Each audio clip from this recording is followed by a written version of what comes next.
positioned in networks that would allow them to support the fighters while maintaining their own protection. Formation masters were stationed at key points where their expertise would be most valuable.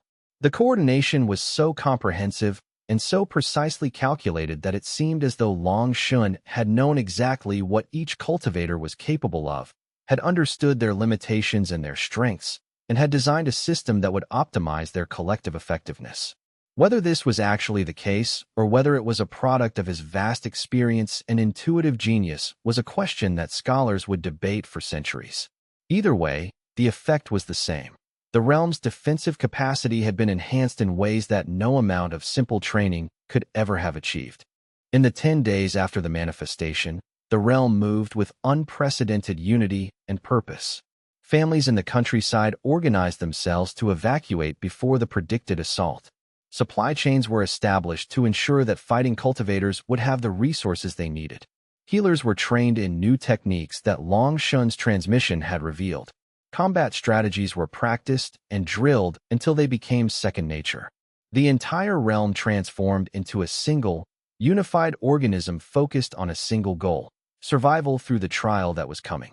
And beneath it all, at the barrier itself, Long Yue's consciousness pulsed with steady strength and unwavering commitment, a presence that seemed to radiate reassurance and determination to every cultivator who could perceive it. Chapter 49. Final Communion. Yi Chun stood at the barrier in the darkness of the night before the predicted incursion, her consciousness extended into meditation so profound that she had almost forgotten the distinction between her physical body and her mental presence. The barrier was different now, changed by Long Yue's recent manifestation. It felt more present, more aware, more willing to share its nature with those who approached it carefully and with respect. The barrier's luminescence had brightened since Long Yue's 3-day manifestation, as though the being who maintained it had decided to make his presence more obvious to the realm's inhabitants. She had lived with this barrier for decades, had communed with the consciousness within it countless times, had learned from its depths until she understood formation work at levels that few mortals could ever achieve. In many ways, she had dedicated her entire adult existence to understanding the barrier and the ancient being who maintained it. But this night felt different. This night felt like it might be the last time she would have the opportunity to speak with the being who had sacrificed everything to protect her realm. She could sense in the barrier's resonance a kind of finality, a sense that Long Yue was preparing for something ultimate, for a final commitment that would change his existence in ways that could not be undone. She wanted to understand what that meant, wanted to share with him one last moment of connection before the trial came, wanted to tell him how his sacrifice had shaped her life and the lives of countless others. The stars above were brilliant, unobstructed by clouds or haze, shining down on the barrier with a clarity that seemed to illuminate the connection between the realm above and the structure of reality below. The barrier itself glowed with soft light, a luminescence that had been present since Long Yue's manifestation 3 days earlier. The light pulsed gently, almost like breathing, almost like the barrier itself had become alive in ways that went beyond the merely metaphorical. "Why did you choose this path?" she asked. "You could have remained in the realm. You were powerful enough to survive anything it threw at you." The response came slowly, carried through the barrier itself, so intimate and direct that it was as though Long Yue was speaking from inside her own consciousness. "Because power without service is just destruction waiting to happen. Because I wanted the message to be clear. The greatest power is the power that protects others. And because in protecting, I finally understood what life meant." And now, she pressed, needing to understand what the ancient cultivator was experiencing, what it felt like to be a barrier, to be a seal, to be the only thing standing between civilization and the end of all things. "What do you understand now?" "That the protection was always about more than just holding back the void," Long Yue replied. "It was about showing the realm what was possible when one person, even one ancient, powerful person, chooses to give everything for something larger than themselves. The realm has learned that lesson now, and whether I hold at the barrier or whether the barrier fails, the realm will continue. Because the realm is no longer dependent on the seal to carry the weight of resistance. The realm itself has become the seal. The realm itself has become the barrier. And that is something even the void cannot overcome." Yi-chun felt tears streaming down her aged face, though she did not remember beginning to cry. Long Shun had answered her questions, and in answering them, he had given her something she had not known she needed. The assurance that his sacrifice would not be meaningless, that the realm would continue not just as a collection of survivors, but as something greater, something that had learned the lessons he was trying to teach. When the barrier fails, she said softly, will you still be there? Will you still exist somewhere, in some form? I will exist as long as existence continues, Long Shun replied. My consciousness is not confined to this form or this place. If the barrier falls, I will fall with it. But the realm will endure. And the understanding of what we have created here, the knowledge of what is possible when someone chooses service over dominance, that will persist. That is the part of me that will truly be eternal. Not my consciousness or my will, but the example of what sacrifice can achieve. They communed in silence for a long time after that, and Yi-chun understood that she was experiencing something precious and rare, a final moment with someone she respected deeply, a chance to say goodbye without actually saying the word. She would remember this night for the rest of her life, would remember the feeling of Long Shun's vast consciousness touching her own, the sense of absolute peace that came from knowing that the being who had devoted his existence to protecting them was at peace with whatever came next. The night continued, and as dawn approached, Yi-chun felt something shift in the fabric of reality. The silence that had fallen after Long Shun's manifestation was about to break. The void was preparing to attack, but Yi-chun no longer felt afraid. Long Shun had given the realm a gift greater than simple knowledge or technique. He had given the realm belief in itself, the understanding that survival was possible, the conviction that the choice to resist was meaningful and would be honored. And that belief would carry them through what was coming. She opened her eyes and found that the sun was just beginning to rise. The barrier glowed with its steady light, more brilliant than ever before. Around her, other cultivators who had been maintaining their own communions with the barrier were also opening their eyes, returning their consciousness to their physical forms. They looked at each other with expressions of profound understanding. The trial was coming. They were ready, and they would meet it with every resource they possessed, in honor of the ancient being who had given everything to protect them. Chapter 50, The Great Breach. The barrier did not break. Instead, it peeled open like a flower blooming, 3 massive ruptures appearing simultaneously in the 3 locations that Long Shun had predicted: the southern range, the western plateau, and the eastern forest. The breaches appeared at dawn, their opening coordinated with the precision of a carefully planned assault that could only have been orchestrated by intelligence of immense sophistication.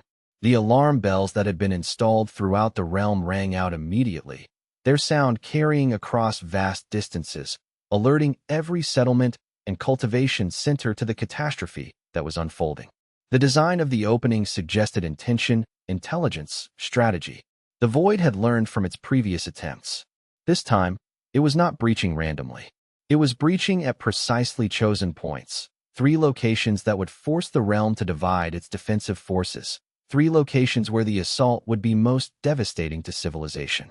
The southern range, which had been recovering from previous incursions, would face overwhelming swarms. The western plateau, which had served as a training ground for the realm's best combat cultivators, would face a single entity of immense power. And the eastern forest, still recovering from the slow-healing wounds of previous assaults, would face an incomprehensible structure that made the other threats pale in comparison. In the southern range, insectoid entities emerged in swarms numbering in the thousands.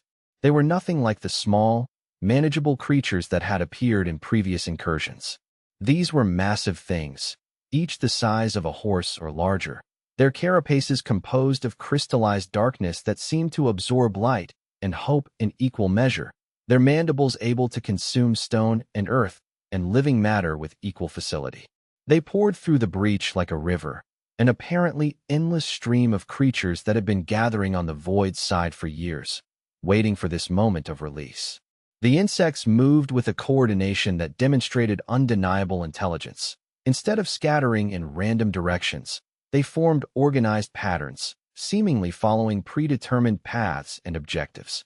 The insects did not simply consume matter, they nullified it, transformed it from ordered coherence into scattered entropy. Trees crumbled to dust at their touch. Stone cracked and disintegrated. The very earth became unstable, as though reality itself was losing its grip on the land. Behind them came wave after wave of smaller insects, a seemingly bottomless supply of creatures that could spread corruption and destruction, working in concert with the larger entities, creating a layered assault that would overwhelm any static defense. In the Western Plateau, a singular reptilian creature emerged with devastating power and malevolent intelligence. It was not a swarm but a concentrated force, a being of immense power and ancient awareness. Its scale seemed to shift between matter and void, between solid and intangible. Its eyes held awareness and cunning. This was not a simple void creature, not a mindless force of entropy.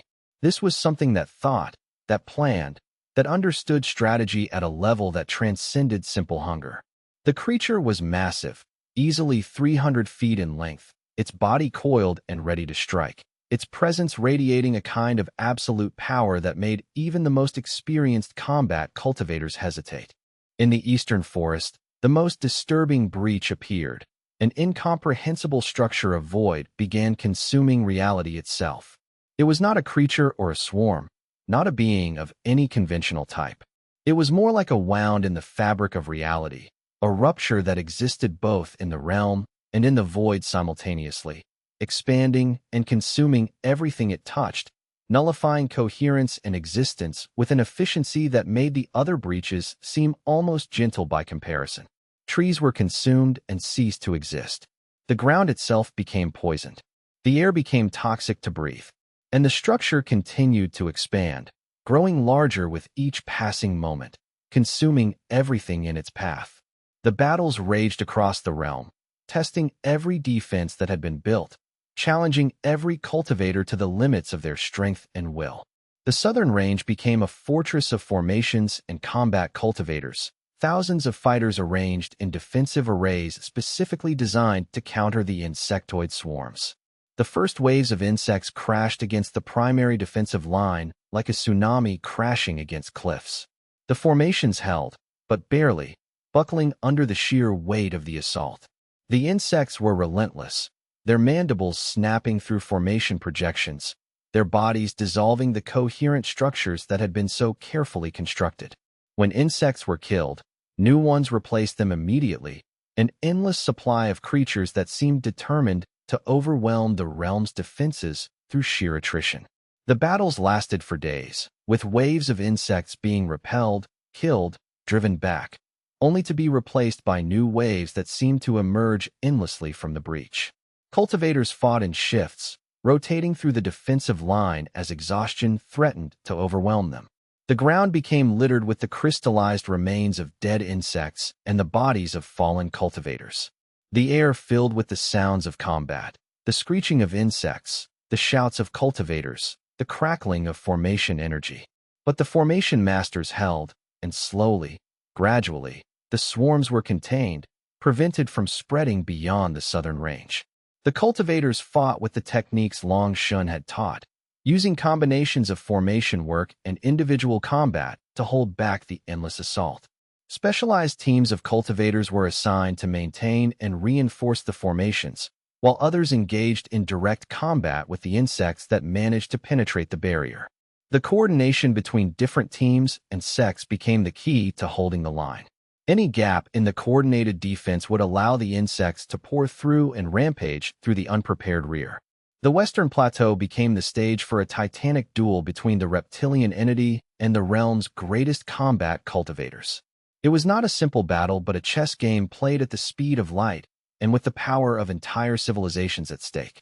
The creature emerged fully from the breach, a being roughly 300 feet in length, its body coiled with predatory grace, its eyes gleaming with malevolent intelligence that went far beyond simple hunger. The scales that covered its body seemed to exist partially in the realm and partially in the void, shifting between forms so rapidly that the eye could barely follow. When it moved, it left trails of corruption in its wake, regions where the laws of nature seemed to break down and rebuild themselves according to alien logic. The entity was ancient and powerful, but it was fighting in the realm now, subject to the laws and structures of the realm's reality rather than operating according to void logic. The fact that it had chosen to manifest so completely was both a sign of its power and a sign of its commitment to this assault. And the realm's cultivators, fighting with the techniques that Long Yue had taught and refined, were able to harm it, to wound it, to drive it backward. Combat masters of legendary skill threw themselves at the creature, sacrificing their lives to buy time, to weaken the entity, to prove that even something from the void could be challenged and resisted. Sect Master Zhou led the first assault personally, his form flickering across the plateau as he launched attack after attack at the reptilian entity. His combat style was brutal and efficient, designed to channel maximum damage against a single target. But the creature simply shrugged off attacks that would have killed a void entity of lesser power, its scales absorbing damage, its form adapting to each new assault technique. Still, Zhou and his followers persisted, learning as they fought, identifying weaknesses in the creature's defense, coordinating their efforts to maximize effectiveness. When Zhou finally fell, exhausted and grievously wounded, Lady Mei took his place, her style focusing on precision and understanding rather than brute force. She studied the creature's movements, predicted its responses, began to understand the patterns underlying its assault strategy. The battle raged for hours, with master cultivators rising to challenge the creature and falling one by one, each leaving behind knowledge that the next fighter could use to better resist the assault. The Eastern Forest battle was the most desperate and most important. The incomprehensible structure of void was consuming reality at an accelerating rate, nullifying the coherence that made the forest real. Everything it touched ceased to exist in any meaningful sense. Trees that had stood for thousands of years dissolved into nothingness. Stone mountains crumbled into dust. Animals that had inhabited the forest disappeared, their forms dispersed into entropy. The very air itself became toxic, poison to the ordered existence that the cultivators depended on. The expanding zone of corruption grew larger with each passing hour, consuming more land, making the region more and more inhospitable. The formation masters threw themselves at it with suicidal determination, not expecting to survive, only hoping to delay the consumption long enough that the population of the eastern regions could be evacuated. They created temporary barriers, formations designed to slow the void structure's expansion, to buy minutes and hours and days for civilians to flee. Some formations held for longer than expected, allowing significant populations to escape. Others failed almost immediately, their creators torn apart by the touch of the void structure. And they did delay it. But the price was measured in the lives of thousands of cultivators who threw themselves at a force they had no hope of defeating, who simply ceased to exist as the void structure consumed them, who sacrificed everything so that those they loved might live to see another day. Yichen found herself at the center of these efforts, coordinating the defensive formations, adjusting strategies as each assault revealed new weaknesses, making the impossible decisions about which populations to prioritize for evacuation and which formations to sacrifice to buy time for the others. Chapter 51. The Price of Protection. Long Yue stepped through the barrier.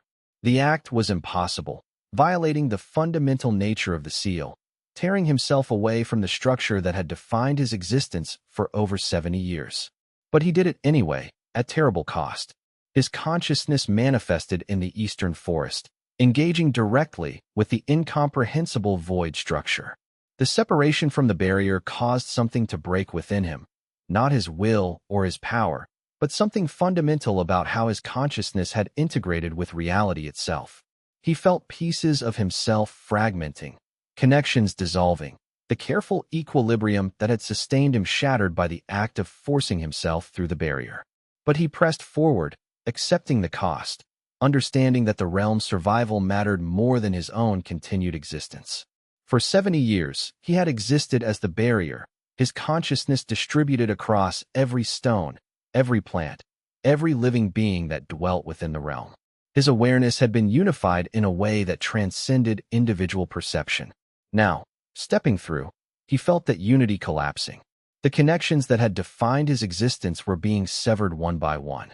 It was like watching the physical form of a body dissolve, like experiencing the slow death of consciousness as it fragmented into ever smaller pieces. Parts of his awareness simply ceased, dissolved into the void's touch, consumed by the very entropy he was trying to resist. He experienced something like pain, but more profound, a kind of existential agony that came from perceiving himself as a unified consciousness being deliberately destroyed, being taken apart, fragmented into pieces that could no longer function as a whole. Yet beneath the pain was clarity. He had known this would happen. He had prepared for it. And most importantly, he understood that this was the choice he had made when he first agreed to integrate with the barrier. The preservation of his own existence had never been the point. The point was to protect the realm, to give it time to understand what it could become, to demonstrate to civilization that sacrifice and service could achieve what raw power never could. This fragmentation was not a failure. It was the completion of what he had set out to do. When his consciousness finally dissolved completely, that would be acceptable. It would be, in its own way, beautiful, the final act of a being dedicated entirely to something greater than himself. The battle that followed transcended normal understanding. It was not a battle in any conventional sense. It was consciousness meeting entropy, order engaging with chaos, 10,000 years of cultivation experience brought to bear against a force of non-being that existed before time had meaning.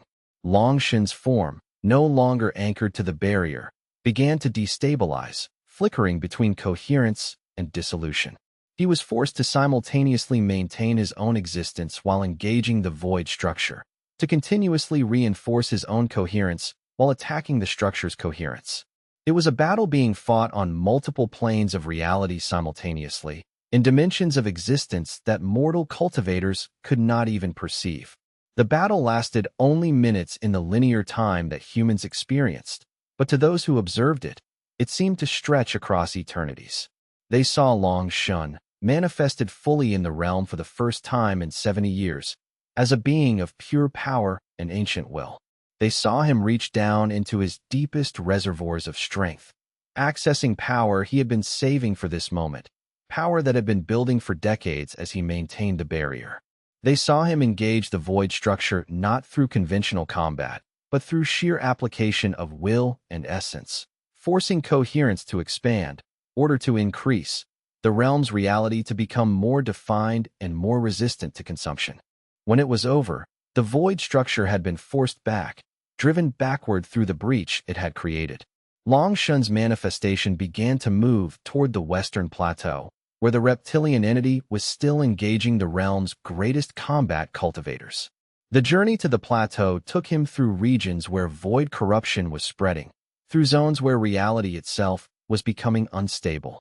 But he moved with the absolute certainty of an ancient being who had walked these realms for millennia, and his passage cleansed and restored the zones he moved through, leaving behind him order restored, reality reinforced, the realm made more real and more resistant to entropy. When he reached the western plateau, the battle changed immediately.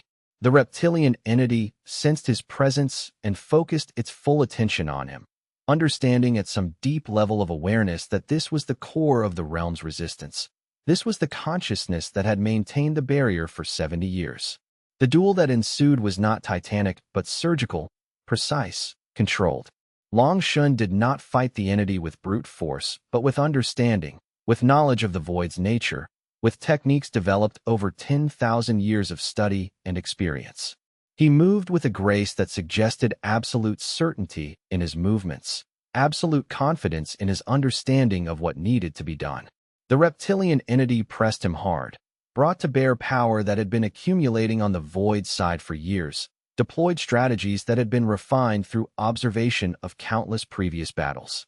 But it was fighting in the realm now, subject to the realm's physics and logic, and Long Yue understood those physics and that logic at a level deeper than any being from the void could ever achieve. Using techniques that had been passed down through generations of cultivators, but perfected in Long Yue's own experience, he found the weak points in the creature's coherence, the places where its connection to the void was strongest and therefore most vulnerable to being severed.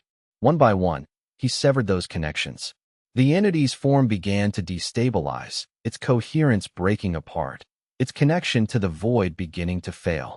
The reptilian entity fell, driven backward through the breach it had emerged from, forced to return to the void from which it had come. Long Yue sealed the breach from the inside, using the last of his manifested energy to create a temporary seal that would hold until the permanent repairs could be made. Then he moved to the southern range, where the swarms of insects still poured through their breach in endless waves. The appearance of Long Yue caused immediate transformation in the battle.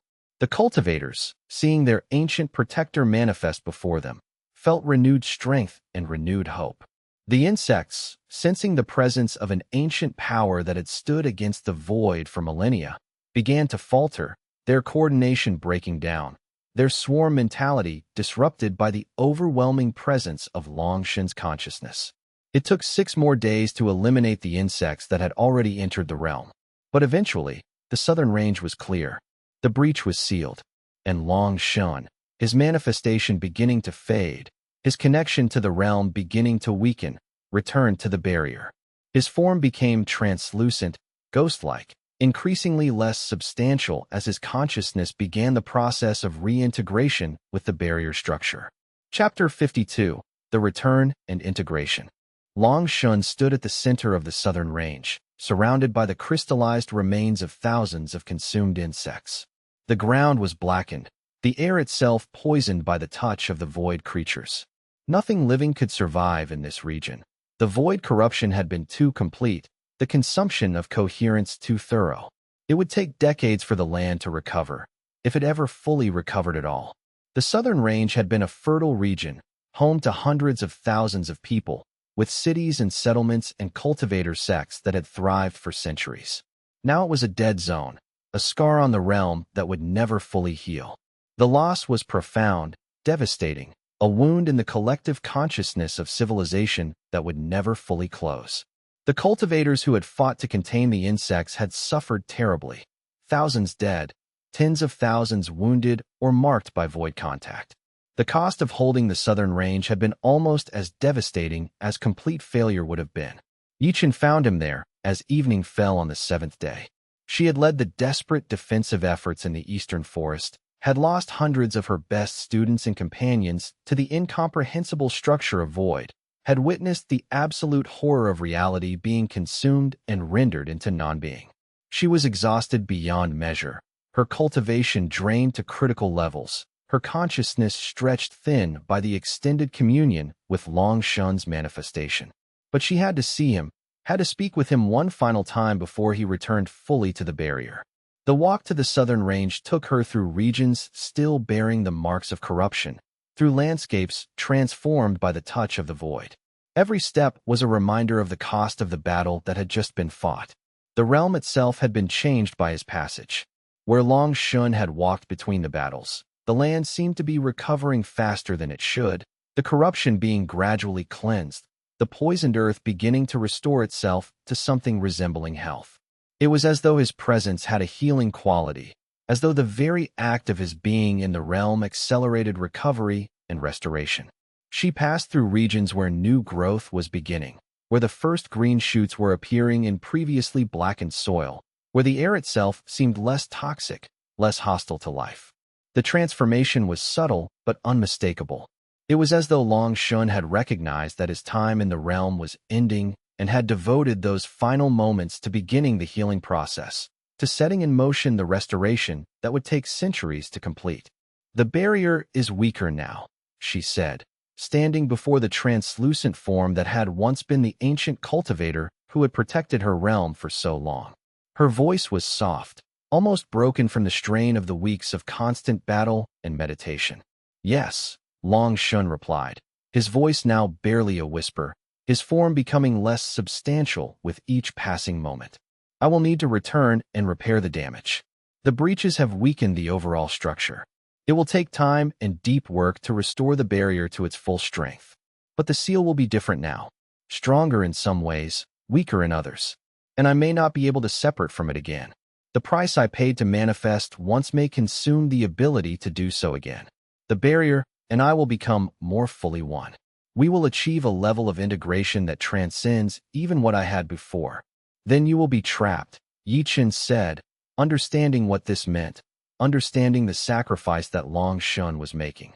"Integrated permanently with the barrier, never able to walk in the realm again.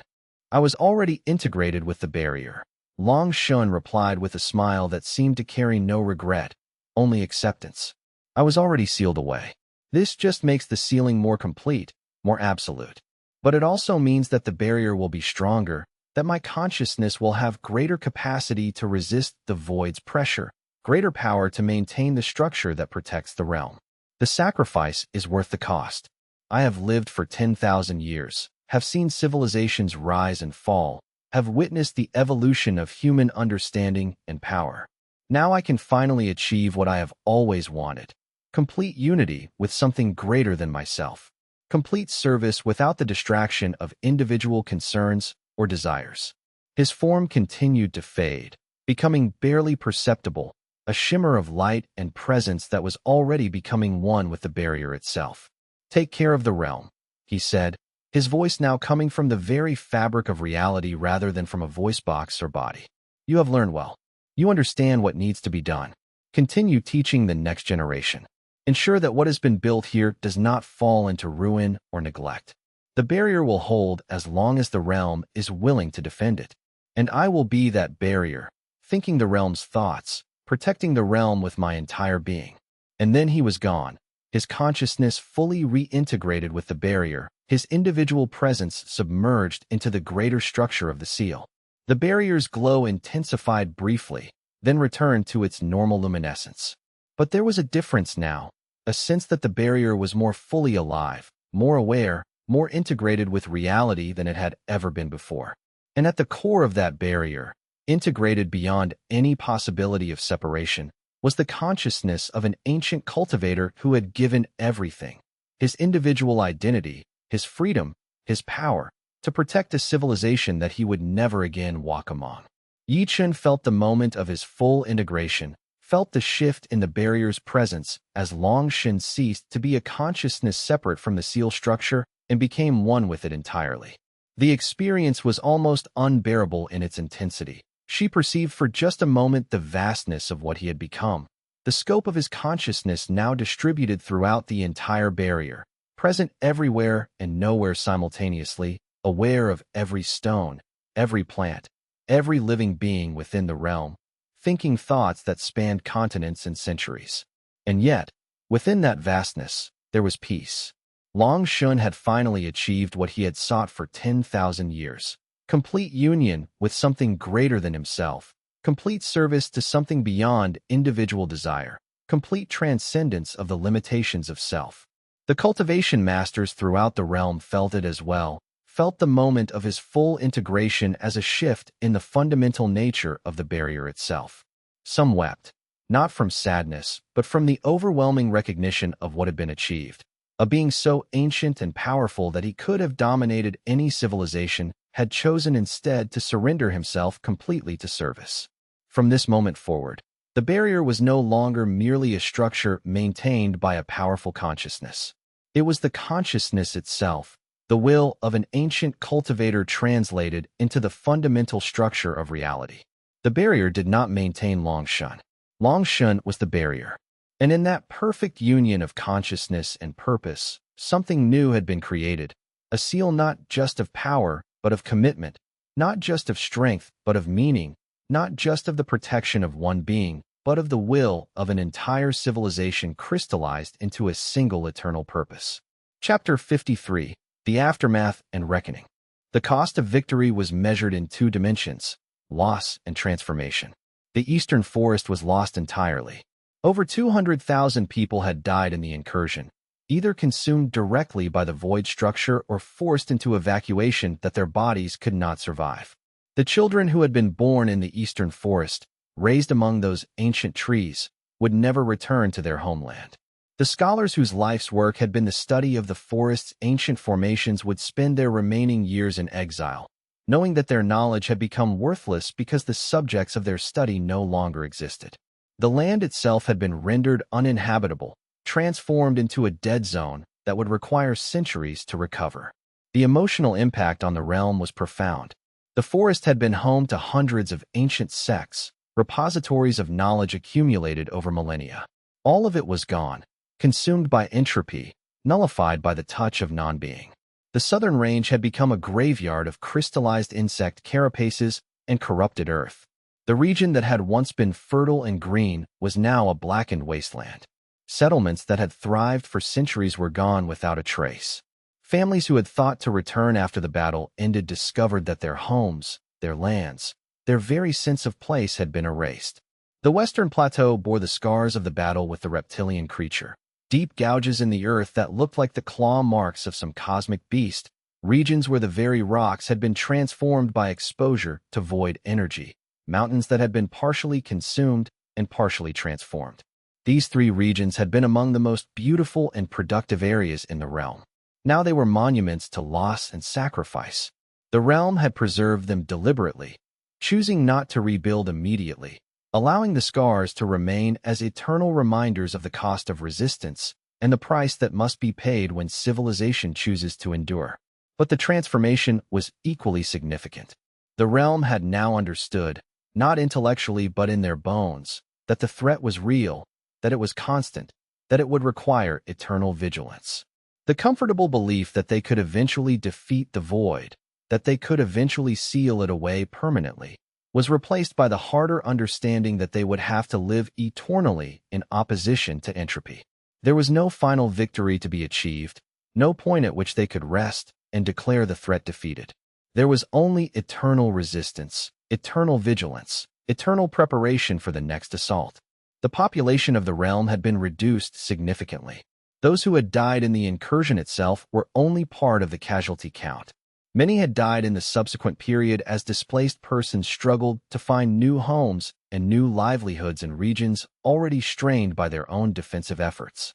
Others had simply lost the will to continue, choosing to end their lives rather than face an existence of perpetual threat and constant preparation for assault.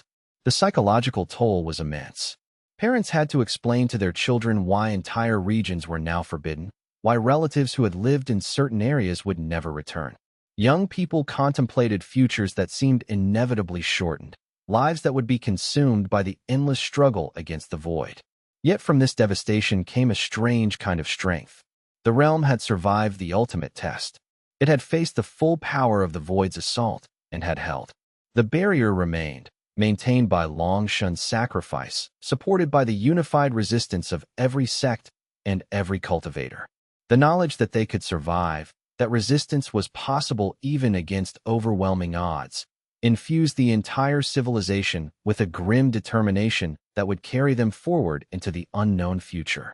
Chapter 54. The truth revealed. 3 months after Long Yue's return to sealing, Yichen completed the meditation that allowed her to perceive deep into the barrier structure. It was a meditation she had been preparing for since Long Yue's manifestation, a technique specifically designed to allow her consciousness to journey through the barrier itself, to perceive the integration of Long Yue's consciousness with the seal structure, to understand what had become of the ancient being who had sacrificed everything. The journey was terrifying.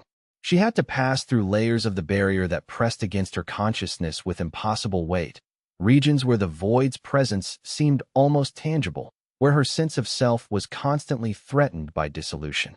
But she persevered, guided by the memory of every conversation with Long Yue, anchored by her deep understanding of formation principles, sustained by her absolute determination to know what had become of her mentor and friend. What she found surprised her profoundly. Long Yue's consciousness was not diminished by the return to sealing. Instead, it was transformed, integrated more completely with the barrier's structure than it had ever been before.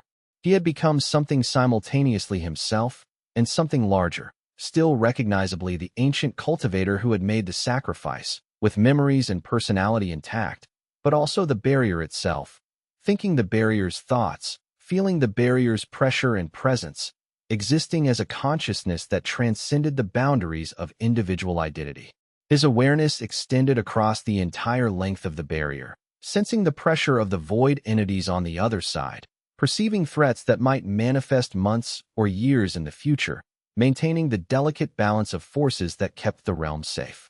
What shocked Yichen most was the sense of peace she perceived emanating from Long Yue's integrated consciousness. There was no sense of regret, no anguish at the loss of individual identity, no mourning for the freedom that had been surrendered. Instead, There was deep satisfaction, the understanding of a task being performed well, of a purpose being fulfilled in the manner that had always been intended. Long Yue had become the barrier, and in becoming the barrier, he had found peace that no individual consciousness could ever achieve. The distinction between self and other had dissolved, replaced by a larger consciousness that encompassed both Long Yue and the barrier as unified wholes. It was a peace beyond anything mortal consciousness could experience, a joy in service and sacrifice that transcended the narrow concerns of individual preservation. She perceived also the deeper implications of his integration. Long Yue's consciousness now served not just as the maintenance mechanism for the barrier, but as something more, a teaching to every cultivator who touched the barrier, a demonstration that transcendence through service was possible, that the greatest power was the power that protected others. His consciousness had become almost a kind of living scripture, directly communicating through the barrier itself the lessons he had learned across 10,000 years of existence. Young cultivators who meditated at the barrier for the first time often reported feeling as though they were being spoken to directly, receiving instruction that came not through words, but through direct consciousness-to-consciousness communication. Some wept, understanding for the first time what it truly meant to dedicate one's life to something greater than oneself. Others emerged from their meditations transformed, their entire approach to cultivation fundamentally altered by the direct perception of Long Yue's sacrifice and the peace it had achieved. Yichen realized that her journey through the barrier had also been a teaching. Long Yue, sensing her approach, had allowed her passage through layers that would normally have destroyed a mortal consciousness. He had guided her descent, protected her awareness, allowed her to perceive the truth of his integration while keeping her consciousness intact. It was a final gift from a friend to a student, a direct communication of what had been achieved and what it meant. She understood now that her life's work had only just begun. She would spend the remaining decades of her life trying to articulate what she had perceived, trying to communicate to future generations the reality of what Long Yue had become and what that transformation meant for understanding the nature of consciousness, sacrifice, and service. Chapter 55. Reconstruction and remembrance. Over the next 5 years, the realm began the slow process of rebuilding. The first priority was establishing stability in the displaced regions, creating temporary settlements for the refugees who had lost their homes in the incursion. The work was difficult and often heartbreaking. Families who had hoped to return to their ancestral lands discovered that their lands were gone forever, consumed by the void's touch. They had to begin again in new regions, learn new farming techniques appropriate to different soil and climate, establish new communities from scratch. The psychological impact of the reconstruction was nearly as significant as the physical challenges. Many survivors struggled with what cultivators called void sickness, a condition where exposure to the alien presence of the entities had damaged something fundamental in their consciousness. People suffering from this affliction often found themselves unable to sleep, tormented by nightmares where they perceived reality from the void's perspective, experiencing the alien thought patterns and incomprehensible sensations that came with contact with the entities. Healers discovered that meditation techniques drawn from Long Yue's teachings could gradually restore balance to shattered consciousness, but the process was slow and often required years of dedicated practice. Some individuals never fully recovered, spending the rest of their lives partially disconnected from normal perception, capable of perceiving dimensions of reality that others could not see, marked forever by their contact with the void. The realm established sanctuaries specifically designed to help survivors heal. These were places of profound peace, where the protective presence of the barrier was particularly strong, where cultivators trained in healing techniques could work with the damaged consciousness of survivors. The care provided in these sanctuaries became a focus of cultural pride. The realm demonstrated its commitment to no one being left behind by the tremendous resources devoted to healing those who had been harmed in the defense against the void. Monuments were established at the 3 breach points, dedicated to the memory of those who had died in the incursion. These were not simple statues or markers, but rather works of formation art, structures that incorporated essence flows in ways that allowed them to serve as memorial stones that cultivators could meditate with, remembering the specific individuals they honored. The monuments in the southern range depicted insects in mid-flight, frozen in formation stone, each one bearing the name and life details of a victim. The monuments in the Western Plateau showed the reptilian entity frozen mid-attack, with the names of all those who had fought against it carved into its scales. The monuments in the Eastern Forest could not depict the incomprehensible void structure, so instead they consisted of a vast garden being gradually replanted, with each new tree representing one of the dead. The gardens became living memorials, growing more beautiful with each passing year as the plantings matured, as if life itself was the appropriate response to the threat of void and dissolution. The work of reconstruction continued for decades, and gradually new settlements arose, new forests were planted, new cultivation grounds were established. But the wounds remained visible. The 3 dead zones served as permanent reminders of the cost of resistance, maintained deliberately as memorials and as stark warnings of what awaited if the realm ever allowed its vigilance to lapse. Teachers brought young students to these zones to meditate and reflect, to contemplate the price paid for their safety, to understand viscerally what would be lost if the barrier ever fell. Chapter 56. The Decade of Stability. 10 years after the Great Incursion, the realm had achieved a precarious stability. The immediate threat had receded, the void's pressure on the barrier declining to levels that the realm's cultivators could manage without pushing themselves to the absolute limits of endurance. The pressure at the barrier had returned to manageable levels, though it never ceased entirely. The void still pressed against the seal, but it seemed to be consolidating, preparing for the next assault rather than actively breaching. The monitoring stations reported increased activity in the 3rd and 4th years after the incursion, followed by gradual decline in the 5th through 10th years. Master Qian Su established the first permanent garrison at the barrier's edge, a fortress carved from the living rock of the Western Mountains. The structure itself became a work of formation art, its walls embedded with defensive patterns that amplified cultivators' power while weakening any void entity that attempted to breach them. The garrison housed 300 formation masters at any given time, rotated through regular cycles to ensure constant vigilance without burnout. These cultivators spent months at the barrier, learning to read its subtle fluctuations, understanding the void's patterns of pressure and testing, developing sensitivity to shifts that might signal a new incursion in its early stages. The training was rigorous and often meditative in nature. Practitioners learned to extend their consciousness into the barrier's structure itself, becoming one with its formations, achieving states of awareness where they could perceive threats that might otherwise have gone unnoticed. The defensive network expanded across the realm as the years progressed. Secondary formations were established at key strategic locations throughout the civilization, each one linked to the barrier through carefully constructed essence channels that allowed rapid communication and coordinated response. When threats appeared at one location, cultivators from other regions could sense it immediately through the network and mobilize to respond. This interconnected system of barriers and defensive formations became the nervous system of the entire civilization, allowing it to respond as a unified organism rather than as scattered, isolated communities. The realm used this period of relative peace to continue the work of reconstruction and preparation. Younger cultivators who had grown up in the constant state of preparation suddenly found themselves with time for other pursuits: art, scholarship, philosophy, simple pursuits of happiness that had become rare during the crisis years. The realm began to remember what peacetime culture looked like.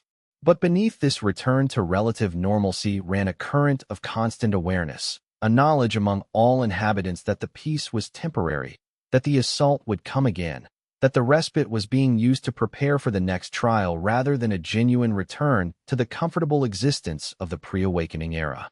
Yichen continued her work on refining Long Yue's techniques, spending increasingly longer periods meditating at the barrier's edge. Her treatises during this period grew more complex and nuanced, incorporating observations about the subtle ways that void pressure varied according to time of day, season, and celestial positions. She noted patterns that had never been documented before: the discovery that the barrier's strength seemed to fluctuate slightly in response to the phase of the moon, that certain geological alignments created weak points that required additional reinforcement. Her work became the foundation for the next generation of formation masters, who would build their own innovations on the solid theoretical framework she established. The respect in which she was held grew until she became recognized as the second greatest authority on barrier theory in the entire realm, surpassed only by Long Shun's own consciousness, which communicated insights to the most sensitive cultivators through direct contact with the barrier. Chapter 57. The barrier's wisdom. Yi Chun was 80 years old when she understood what the barrier had truly become. The insight came to her during a moment of meditation at the barrier's edge, a moment when she felt the rhythm of Long Shun's consciousness pulsing through the seal structure. It was not just a protective structure, she realized. It was far more than that. It was a communication between worlds, a statement about the nature of reality and the choices that could be made in response to entropy and destruction. It was a proclamation that order could resist chaos, that coherence could stand against dissolution, that sacrifice and service could achieve what raw power never could. She had been sitting in meditation for 3 days without moving, her consciousness stretched into the depths of the barrier's formation structure, following the patterns of essence flow through dimensions of reality that ordinary perception could not access. The experience was profound and disorienting. She perceived the barrier not as a static structure, but as a constantly shifting, infinitely complex web of relationships and connections that somehow maintained coherence despite the overwhelming pressure from the other side. At the center of it all, woven through every aspect of the barrier's structure, was Long Shun's consciousness, not localized to any particular location, but distributed throughout, present everywhere and nowhere simultaneously. The ancient cultivator had transcended the limitations of individual identity while somehow maintaining awareness and intent. He was the barrier, and the barrier was him, and the distinction between protector and protected had become meaningless. When she finally emerged from the meditation, tears were streaming down her face, not from fear or sadness, but from the overwhelming recognition of what sacrifice truly meant. Long Shun had not merely given his power to the barrier. He had given his very nature, his essence, his consciousness. He existed now only as function, as service, as the eternal commitment to resist entropy. And yet, within that complete surrender of self, there existed a peace that transcended any individual happiness or achievement.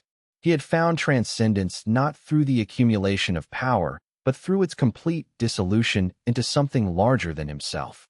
Every being in the realm who cultivated essence could feel the barrier's presence, could sense the consciousness that maintained it. Young cultivators learning meditation for the first time felt the barrier's presence as their first experience of something larger than themselves. Combat specialists felt it as an anchor for their power, a foundation that allowed them to push further than they otherwise could. Scholars felt it as a source of wisdom, a presence that seemed to communicate understanding directly to those who could perceive it. Long Shun's consciousness, integrated with the barrier's structure, was no longer hidden or inaccessible. Instead, it was woven into the very fabric of reality that the realm depended on. It had become so fundamental to the realm's existence that separating the barrier from civilization would be like trying to separate the water from the ocean. Yi Chun began teaching about what she had discovered, her words carrying the weight of direct personal experience.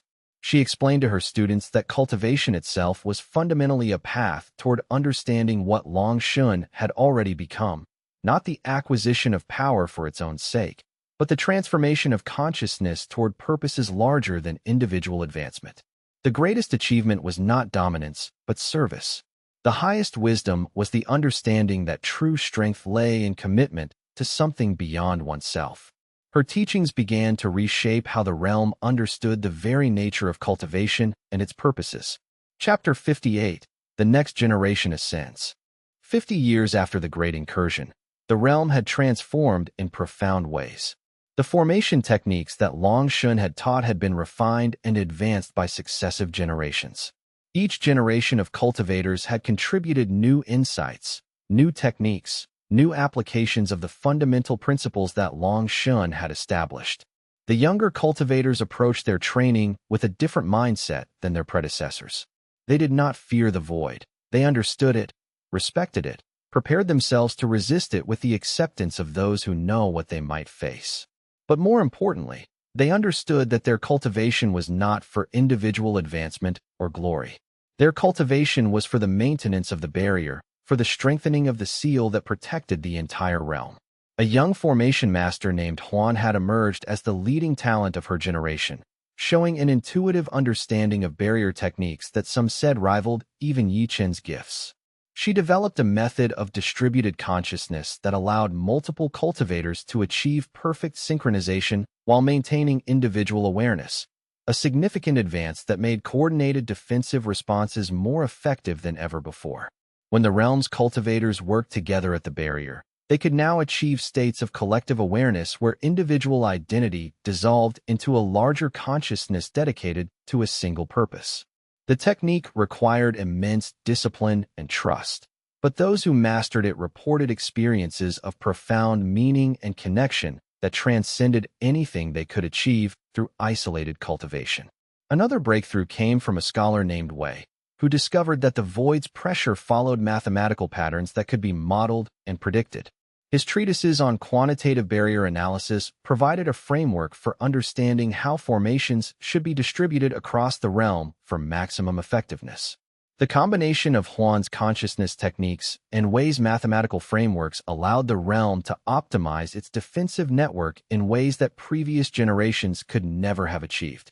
The barrier became not just stronger but more efficient, requiring less constant vigilance while maintaining equal or superior protection. Schools and academies were established throughout the civilization, dedicated to training the next generation of cultivators. The curriculum was comprehensive, including not just combat and formation techniques, but also meditation, philosophy, history, and the study of the nature of reality itself. Young cultivators learned not just how to use power, but why power should be used, what purposes it should serve, what responsibilities came with the possession of great strength. The cultivation of the realm's youth became the cultivation of a civilization committed to eternal resistance against entropy. The academies themselves became centers of cultural and philosophical development. Students debated the nature of sacrifice, the meaning of service, the relationship between individual will and collective purpose. These intellectual discussions were not separate from practical cultivation training, but intimately connected to it. Understanding the philosophy behind Long Yue's sacrifice deepened students' commitment to their own cultivating, made their technical training more purposeful and effective. The realm was developing not just powerful cultivators, but individuals with a clear sense of meaning and purpose that informed everything they did. Chapter 59: The Eternal Balance Achieved. 100 years after the Great Incursion, the barrier had achieved complete integration with the reality of the realm. The void still pressed against it with constant, patient force, but that pressure had become predictable, understandable, manageable. The realm had learned to live with that constant pressure, incorporating it into their daily existence the way one incorporates breathing, a constant, necessary function that required no particular notice unless something went wrong. And at the heart of all this, integrated completely with the structure he had created, Long Yue's consciousness endured. He was as much a part of the barrier as the formations that composed it, as essential to its function as the laws of reality that it maintained. The cultivators of this later age had developed subtle sensitivity to the void's nature that earlier generations could scarcely have imagined. They could perceive the alien intelligence that dwelt on the other side of the barrier. Not a single consciousness, but a distributed presence, something like the hive mind of insects, but operating on a scale and with intentions that transcended human comprehension. The void entities thought in ways that violated every principle of normal logic and reasoning. They existed in states that seemed impossible according to conventional physics. Their very nature was antithetical to coherence and order, and yet they possessed a kind of intelligence that was focused, patient, and relentlessly searching for weakness in the barrier's structure. The cultivators who spent extended periods at the barrier monitoring this alien presence often returned changed. Their understanding of reality shifted by contact with something so fundamentally incomprehensible. Yet despite the void's incomprehensible nature, the realm had learned to defend itself. The barrier had been refined to such a state of perfection that even the most sophisticated probing by the void entities could not find exploitable weakness. The formations that composed it were layered so deeply that any breach in one layer immediately triggered reinforcement from dozens of others. The system had developed such resilience that it could withstand periods of intense pressure without risk of fundamental failure. The realm had achieved what had seemed impossible, true security in the face of an eternal threat. The barrier was no longer a separate structure, something distinct from the realm itself. It had become part of the realm's fundamental nature. Every stone, every plant, every living being within the realm was connected to the barrier through the flow of essence and through the consciousness of the ancient cultivator who maintained it. When a child was born in the realm, they were born under the protection of that consciousness. When a cultivator died, their essence returned to the realm and potentially contributed to the greater consciousness that maintained the barrier. The cycle of life and death in the realm had become intimately connected to the barrier's existence. The integration was not merely symbolic. It was literal and profound. As generations passed, cultivators discovered that their own consciousness could touch and merge briefly with Long Yue's greater consciousness when they achieved sufficient skill and discipline. These moments of contact were among the most profound experiences a cultivator could have, moments where individual identity dissolved into something larger, where they perceived reality from the perspective of a being who existed outside time and space, who was simultaneously everywhere and nowhere, who maintained an eternal commitment to resistance against forces that sought dissolution and chaos. Those who experienced these states often spent the rest of their lives trying to articulate what they had perceived, writing treatises and poetry attempting to capture the essence of those moments in language that always seemed inadequate to the reality they attempted to describe. Chapter 60. The story becomes legend 500 years after Long Yue had been sealed at the barrier for the second time. The story of his sacrifice and transformation had become the central myth of the entire civilization. Young cultivators learned about him in their first lessons, understanding that he was not a distant historical figure, but a present reality that shaped their daily existence. Scholars studied his techniques throughout their lives, each generation discovering new insights in his work that previous generations had overlooked. Painters and sculptors created works depicting different moments in his journey: his awakening in the sealed realm, his growth as a cultivator, his decision to sacrifice himself, his integration with the barrier. The barrier remained strong, its luminescence constant and reassuring to all who lived under its protection. The void entities still tested it, still pushed against its structure with unrelenting patience, seeking always for weakness or opportunity. But those tests were managed, understood, incorporated into the daily reality of a civilization that had learned to thrive in opposition to entropy itself.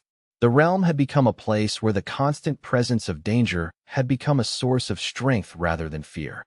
Children grew up knowing that they lived under threat, but they also grew up understanding that they possessed the knowledge and the power to resist that threat. The result was a civilization that had achieved a level of unity and purpose that would have been impossible in an age of peace. Yi Chun had been dead for 300 years, but her treatises remained the foundation of every formation master's training. Generation after generation of scholars had studied her work, added annotations and commentary, expanded her fundamental insights into broader theoretical frameworks. Her treatises had become almost sacred texts, studied with the same reverence that one might study the teachings of a saint. The barrier held. The realm endured. The void continued to press. But the pressure was managed, expected, accepted as the fundamental condition of existence in a world where order had chosen to resist entropy eternally. At the threshold between worlds, an ancient cultivator who had surrendered individual identity to something greater maintained eternal watch. His consciousness was woven into every stone, every plant, every living being in the realm. His will was the foundation upon which the barrier stood. His sacrifice was the reason that civilization could continue to exist, could continue to grow, could continue to reach toward futures that had seemed impossible 1,000 years before. That was enough. That was everything that mattered. That was, in the deepest sense, victory. Not the elimination of threats, but the strength to face them. Not the achievement of peace, but the choice to endure. Not the conquest of the void, but the eternal commitment to resist it. These were the measures by which the realm understood success now. And by those measures, Long Yue had succeeded beyond any measure that could be calculated or expressed in words. He had created not just a barrier but a way of being, a philosophy of existence that allowed civilization to thrive even in the shadow of absolute threat.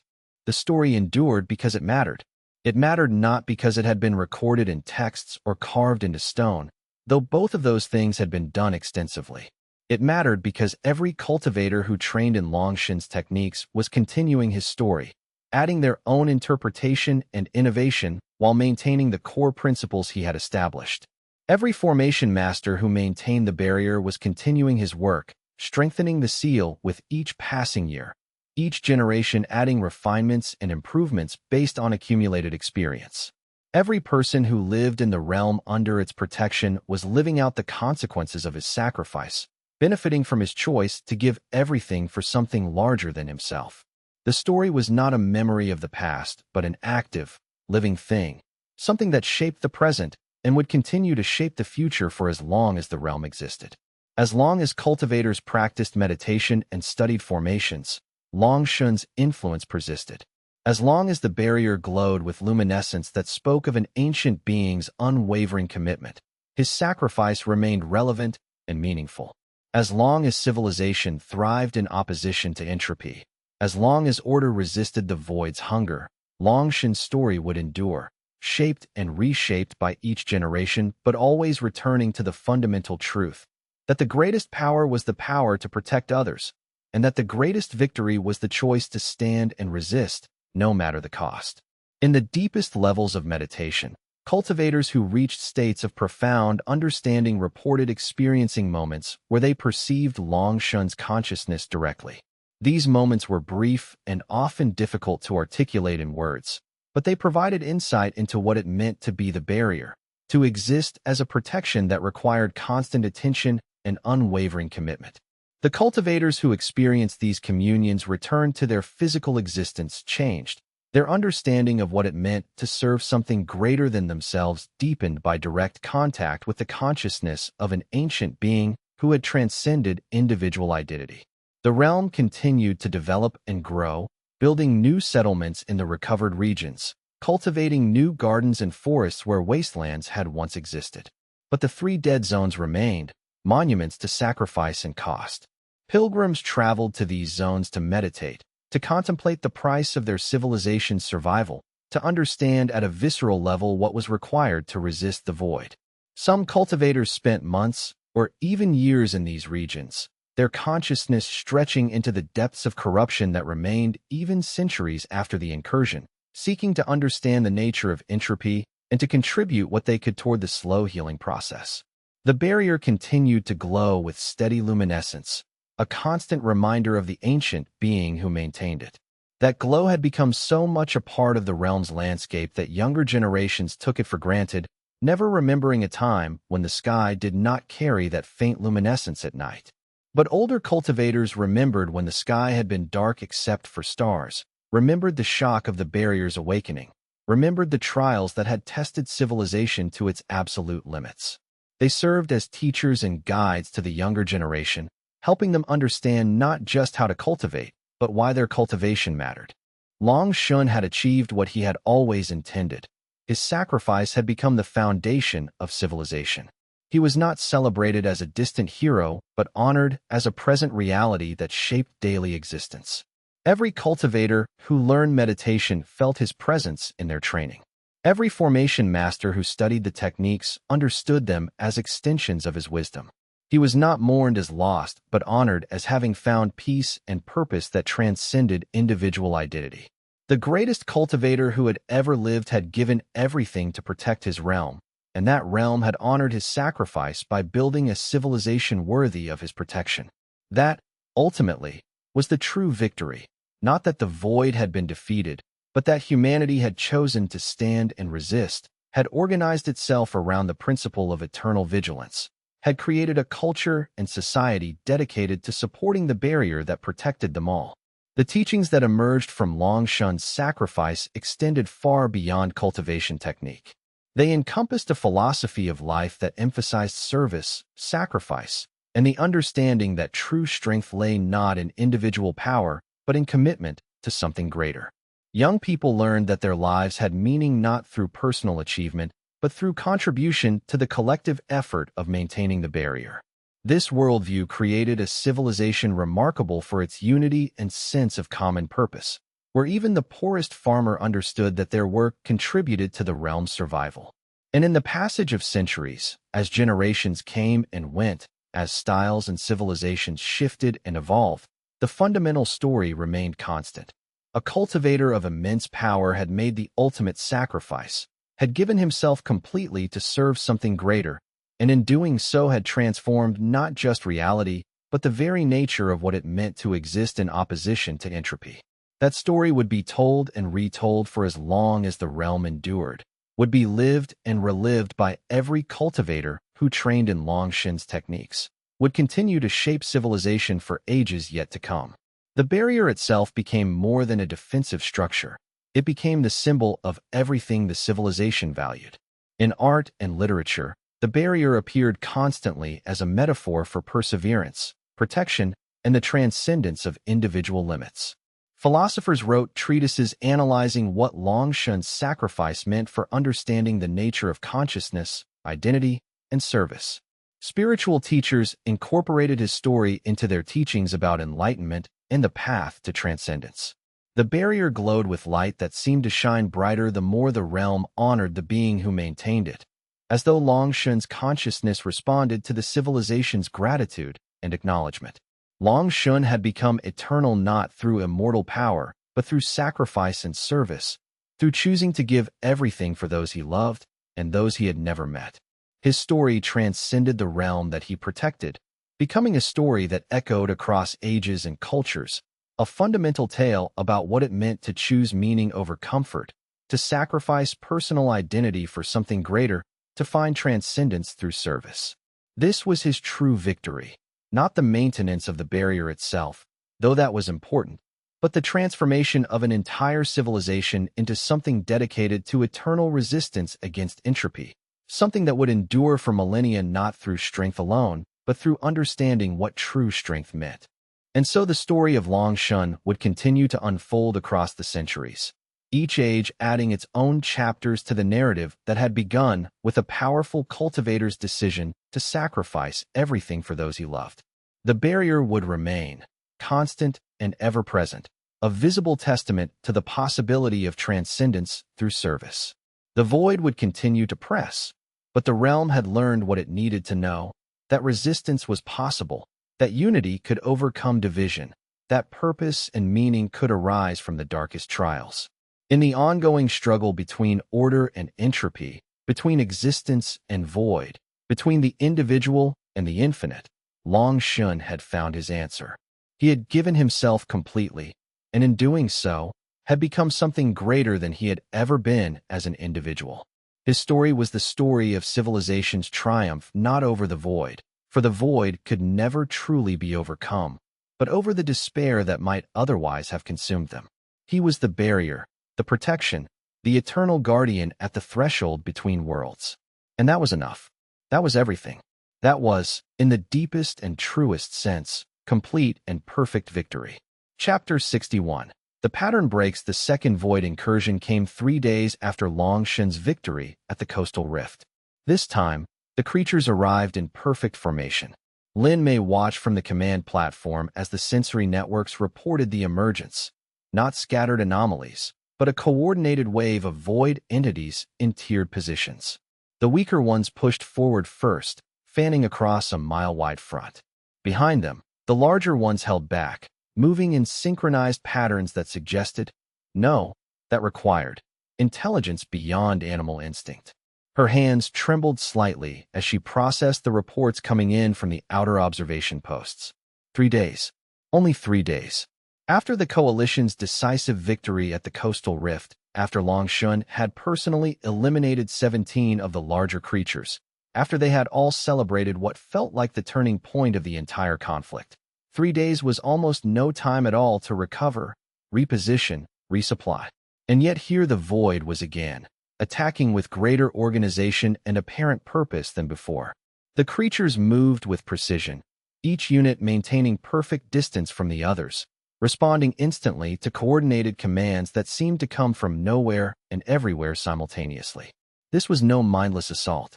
This was warfare conducted by someone, or something, with strategic understanding.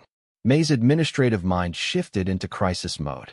She began cross-referencing the incursion reports with their resource allocations, trying to calculate how long they could sustain defensive operations at this intensity. The numbers were bad. The numbers were very bad. If this sustained assault continued at the current rate, they would be completely depleted of combat-ready disciples within 2 weeks. 3 weeks at absolute maximum if they cannibalized defensive forces from secondary positions. Formation breach at coordinates 17 North, 42 West, someone called out. Redirect 3rd Regiment. Have them support the coastal garrison. May responded, her voice steady despite the unease coiling in her chest. 3 days. After 3 days of recovery and coordination meetings, the Void attacked again. Not desperately. Not randomly. Deliberately. Long Yue stood on the adjacent ridge, perfectly still, his eyes tracking something the human cultivators could not perceive. When May approached him, he did not turn. They're learning, he said. Learning what? Where we place our strength. They attacked the coast first because they watched how we responded to the previous rift. Now they spread their assault across multiple fronts, forcing us to fragment our forces. They're testing our flexibility. His black eyes shifted to her. And they're succeeding. May felt a chill run through her that had nothing to do with the autumn wind. That's not possible. The Void creatures shouldn't have that kind of observational capacity. They shouldn't be able to remember previous engagements and adjust tactics accordingly. Shouldn't, Long Yue repeated. But they are. Which means something is remembering for them. Something is observing the pattern of our responses and calculating new approaches. Something is coordinating thousands of creatures toward unified objectives. He pointed to a location on the maps that May had brought. Look at this sector. The creatures are concentrating their attack here, not because it's our weakest position. It's not. But because it's where our logistics line is most vulnerable. How would they know that unless they've been studying our supply routes? You're saying they've been watching us, May said slowly. Planning. Strategizing. I'm saying something is doing those things through them, Long Yue replied. The creatures themselves are probably still operating mostly on instinct. But the instinct is being guided, refined, focused. There's a will directing them, and that will is learning our patterns as quickly as we create them. May's mind raced. If the Void had developed that kind of intelligence, that kind of strategic capability, then everything they'd been planning was potentially obsolete. You couldn't use the same defense twice if the enemy learned from each attempt. You couldn't rely on established positions if the enemy understood your supply chains and logistics. They would need to completely revolutionize their defensive approach, and they would need to do it fast before the Void's next assault incorporated lessons from this one. Within an hour, the pattern became obvious. The Void creatures weren't attacking random locations. They were striking at supply lines. The main meditation chambers where injured cultivators recovered. The storage vaults containing pills and resources. Not the strongest positions. The vulnerable ones. By evening, 3 supply routes had been compromised. 17 cultivators were dead. The coalition's reserves were bleeding away. The implications were catastrophic. Supply routes were not just logistical abstractions. They were the lifelines that kept the defensive positions functional. Without them, the coalition's disciples couldn't eat, couldn't rest, couldn't recover their spiritual energy for the next battle. A coalition that couldn't feed its soldiers was a coalition that would collapse within days. May did the math desperately in her head, running numbers that she wished weren't real. If 3 routes were gone, that was roughly 30% of their total supply capacity. They had stored enough reserves to last 3 weeks. That meant they had 14 days before the cultivators started going hungry. Before injuries couldn't be healed because the medicinal pills were exhausted. Before the spiritual energy of exhausted disciples started to fail. 14 days to solve the supply problem, or the coalition lost. Long Yue descended into the thick of the fighting at dusk. May caught only glimpses of him through the chaos. A figure wreathed in darkness that was somehow separate from the Void's own shadow. A voice that cut through the noise, and the way enemies simply ceased to exist when he passed through their ranks. It was impossible to watch directly. The eye wanted to slide away from him, to focus on anything else. When he emerged from the combat zone 2 hours later, he was uninjured. The creatures were routed, but the supply line was gone. The cost of his victory was etched in the losses. 40 disciples dead defending what could not be defended. 200 wounded. The supply depot completely destroyed. All resources consumed in the battle or lost to the creatures before the void could be pushed back. It was a victory that looked like a defeat, and May felt something crack inside her administrative mind. The numbers didn't work. They were losing faster than they could win. Individual battles could be won, but the war was being lost in the cumulative failure of logistics and resource management. "We need a new strategy," he said, finding May in the command tent. "They're testing boundaries. If we respond the same way each time, they'll eventually predict our moves completely. What do you suggest?" "Unpredictability. Let them think we're weaker than we are. Allow them to take certain areas, then collapse their supply lines in turn. Make them second-guess what they've learned." He sat, and the temperature in the tent dropped slightly.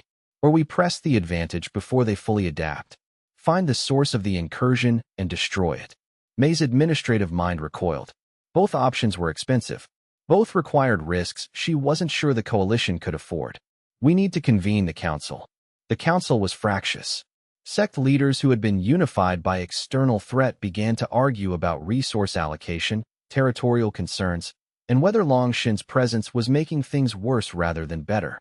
Some cultivators reported that brief contact with his power had permanent effects on their spiritual channels. Not damage, exactly, but a fundamental alteration that made their cultivation feel alien. "He's contaminating us," one sect master said flatly. "Every battle he fights alongside our disciples leaves traces. Void resonance. Ancient power that doesn't belong in the modern world." "Those traces probably saved their lives," another replied. "His contamination isn't the problem. The problem is we're losing supply lines, and the void is getting smarter. We need to either follow his advice or find someone better." No one had anyone better. By the third day, it was clear that the void's intelligence had evolved past simple pattern recognition.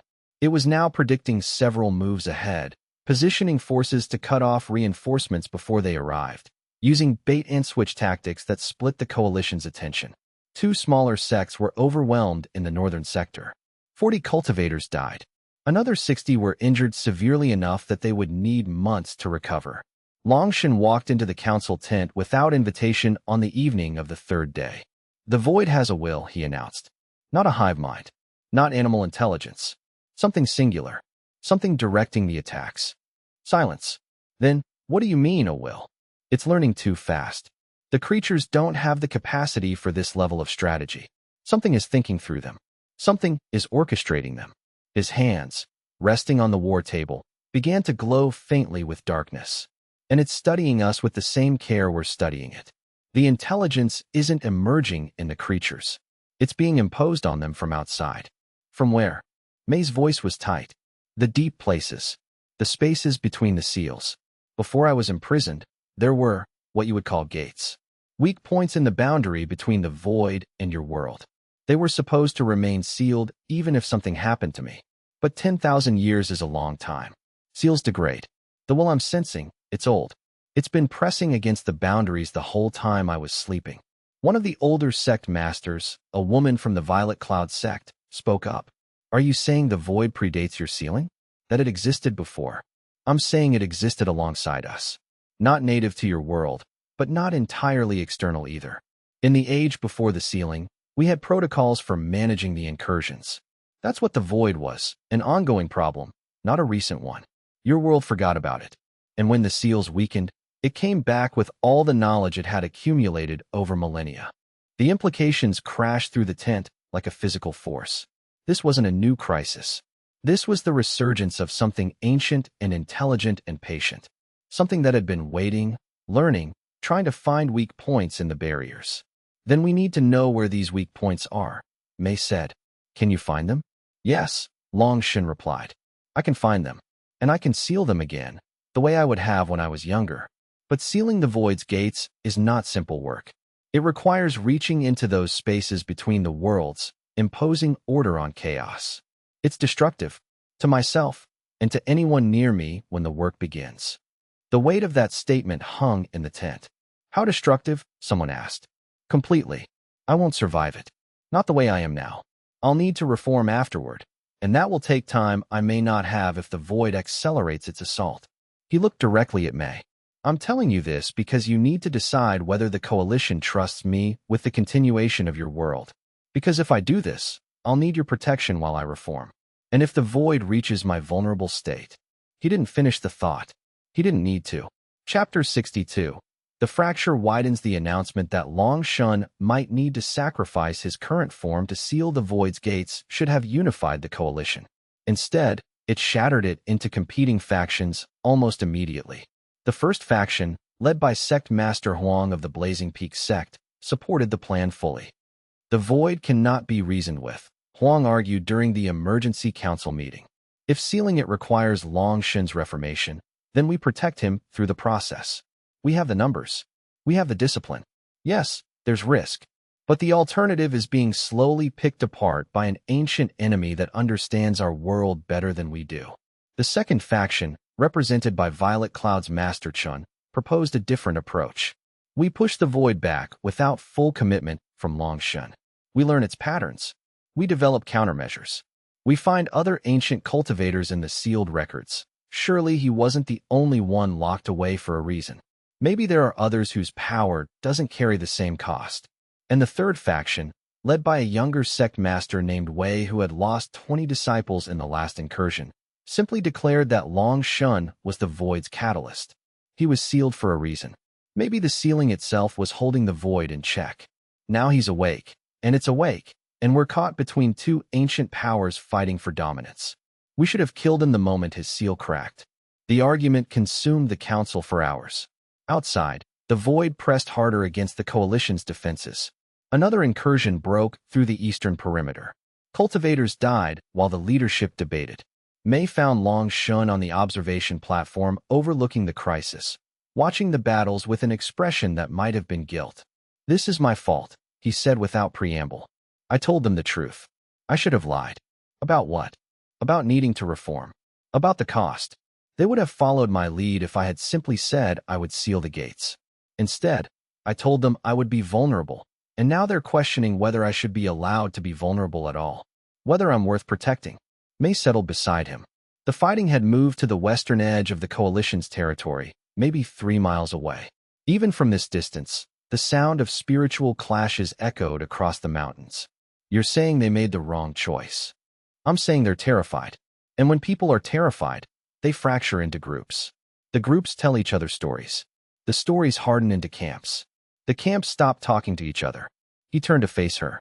In a few more days, the coalition will be fighting itself instead of fighting the void. And then both of us lose. So what do? You stop the fracturing. You're their administrator. They listen to you. Mei wanted to laugh. The administrative network, the people who managed supplies, coordinated messages, tracked resources, was also fragmenting. The younger administrators who served Sect Master Wei had already begun rerouting resources away from the central command. The Blazing Peak sect was hoarding pills and materials. Even Violet Cloud, usually moderate, was positioning itself to be self-sufficient. They don't listen to me anymore, Mei said quietly. Not since you arrived. I was coordinating a coalition. Now I'm trying to manage a powder keg. Then we need to change the narrative. How? By not asking them to choose. By giving them a clear victory instead of a choice between bad options. Long Shun stood, darkness pooling around his feet. The void's weak point is the will directing the creatures. If I can find it, I can sever the connection. It won't seal the gates, that still needs to happen. But it will buy us time. It will prove that we're winning. And if you can't find it, then we're finished, and the coalition tears itself apart. He descended from the platform without waiting for her response. Over the next 2 days, Long Shun hunted. He moved between the incursion sites with terrifying purpose, not fighting the void creatures so much as searching through them, as if they were texts written in a language only he could read. Mei watched from the command center as reports came in. Long Shun at the northern breach. Long Shun at the coastal gates. Long Shun in the mountain passes, where the void was trying to push through to the agricultural villages. Each time, he found traces of that external will. Not a voice, not exactly, but a pattern of direction that was distinct from the creature's own destructive impulses. The pattern was subtle, almost invisible unless you knew what to look for, but once you saw it, you couldn't unsee it. It's like watching a puppeteer's strings, he told Mei on the third night, his form dimmer than usual, exhaustion visible even in his ancient frame. The creatures aren't thinking. They're being thought through. The will is patient. It's testing different strategies, learning what works, adapting constantly. It's good at this. Can you fight it? Not fight, but I can trace it to its source. There's a weak point between the worlds, a place where the boundary is especially thin. The will is anchored there. If I can reach that place, I can sever the connection and scatter the creatures. Will that kill you? No, but it will hurt, and it will take time. Assuming the void doesn't accelerate its assault while I'm focused elsewhere. May process this in silence for a moment. Long Yue looked worse than he had even a week ago. The darkness that composed his form was less stable, less perfectly coherent. In some places, she could almost see through him to the background beyond. The price of his continuous battles was mounting, written into the degradation of his physical manifestation. How much time? She asked finally. 6 hours. Maybe 7. Long enough that your people could be overwhelmed if the void decides to push with full intensity. But if you don't go, the void will keep getting smarter. It will keep adapting. Eventually, it will outthink us completely. Yes, Long Yue agreed. And if I do go, you'll be vulnerable for 6 hours. And if the void takes advantage of that window, you could lose everything. It's a genuine choice between two bad options. That's what the old Long Yue would say to manipulate people into accepting the outcome he wanted. May said carefully. Yes, he said again, and the honesty in the acknowledgement was both relieving and somehow frightening. But I'm not using it to manipulate. I'm laying out the actual situation. What you do with that information is your choice. The council will want to know the specifics, May said. Then tell them the specifics, Long Yue replied. And let them decide. Not me, not you, them. They're the ones who will bear the consequences of the decision. It was the kind of transparency that actually created more problems than it solved, May realized. Giving people complete information about two equally bad options and asking them to choose wasn't leadership. It was abdication. And yet, there was something right about it too. If the coalition chose this path with full knowledge of the risks, they would be choosing it as themselves, not as followers. That was the kind of unity that might actually hold. Of course, the void accelerated its assault. The next morning brought reports of simultaneous incursions at 6 different locations. The creatures came in even larger waves than before, more focused, more vicious. It was as if the external will was suddenly operating without restraint, pushing with full force instead of probing for weakness. The coalition's forces were split thin. Huang's blazing peak sect pushed back the northern assault, but took heavy losses. Qin's violet cloud held the central breach, but was being steadily ground down. Wei's allied sects, positioned on the eastern flank, suddenly began withdrawing, claiming they needed to defend their home territories.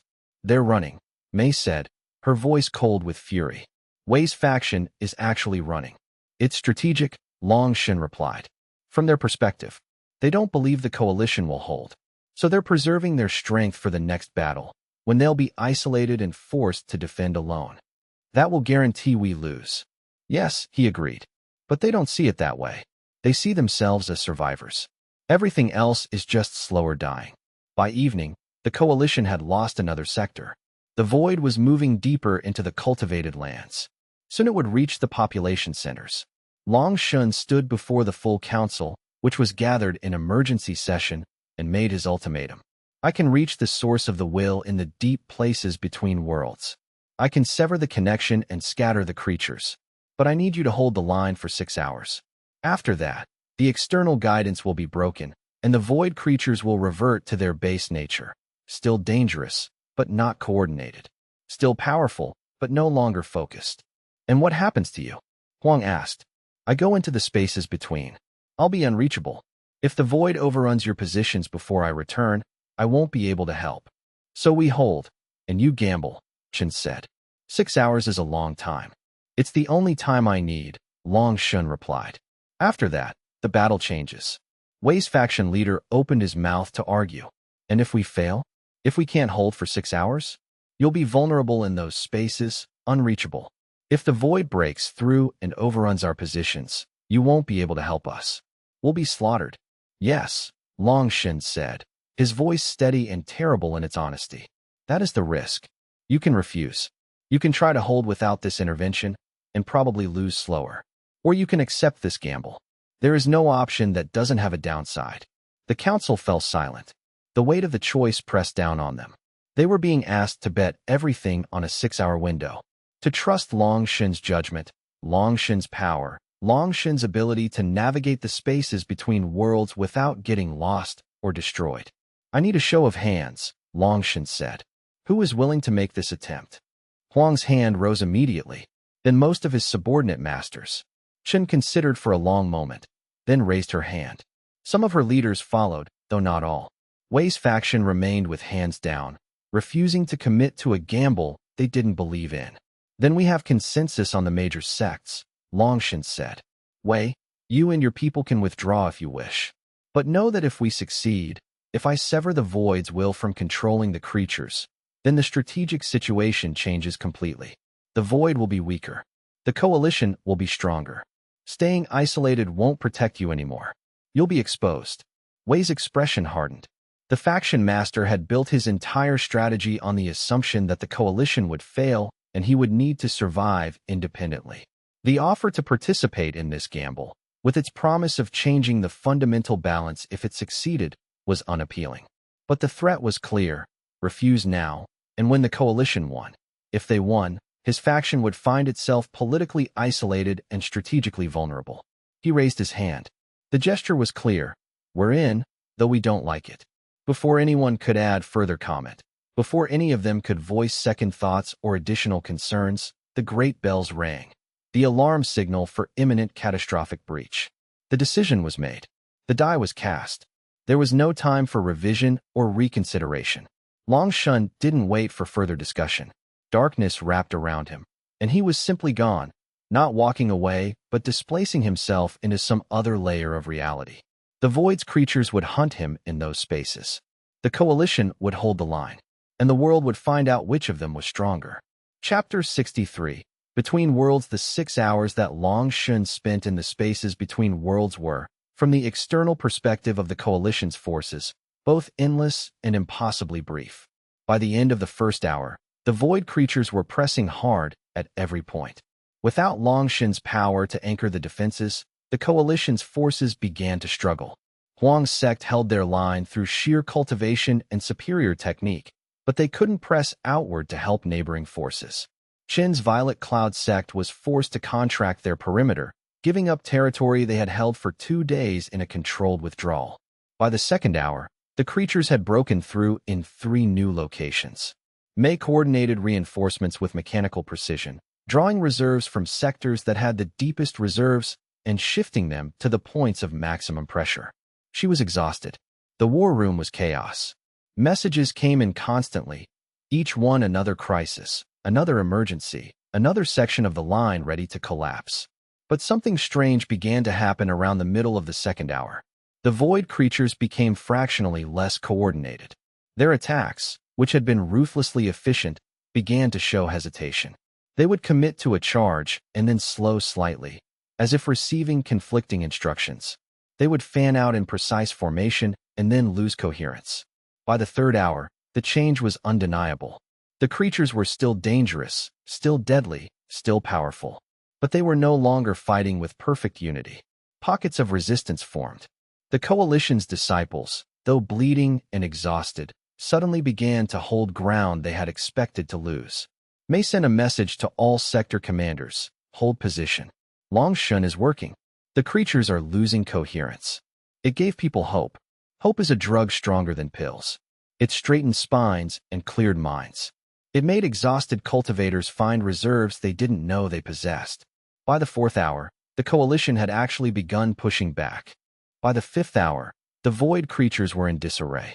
Without the external will coordinating their movements, they reverted to a more bestial aggression, still deadly, but predictable. They no longer anticipated human movements. They didn't set traps. They simply attacked, and the coalition's discipline was finally enough to contain them. In the sixth hour, as promised, the creatures suddenly scattered. Not fled.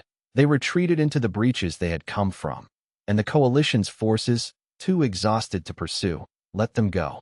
Mei collapsed into a chair, shaking with adrenaline and relief. They had held. Against the odds, against the fracture of their coalition, they had held. Long Shun didn't return. Minutes passed. Then an hour. The scouts reported that the void creatures had fully withdrawn. The immediate crisis was over.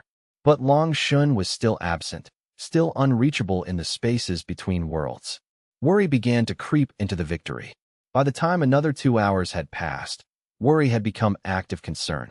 Huang came to the war room with his lieutenant, demanding answers. What happened to him? Where is he? I don't know, Mei admitted. He said 6 hours. It's been 8. Maybe he was destroyed in those places, Wei's representative said. The faction leader himself had retreated to his territories and wouldn't respond to summons. Maybe his ceiling was fragile after all, and reaching for the void has broken something in him. Maybe we need to prepare to defend on our own from here. Huang ignored the suggestion. Send cultivators to the sites where he was last seen.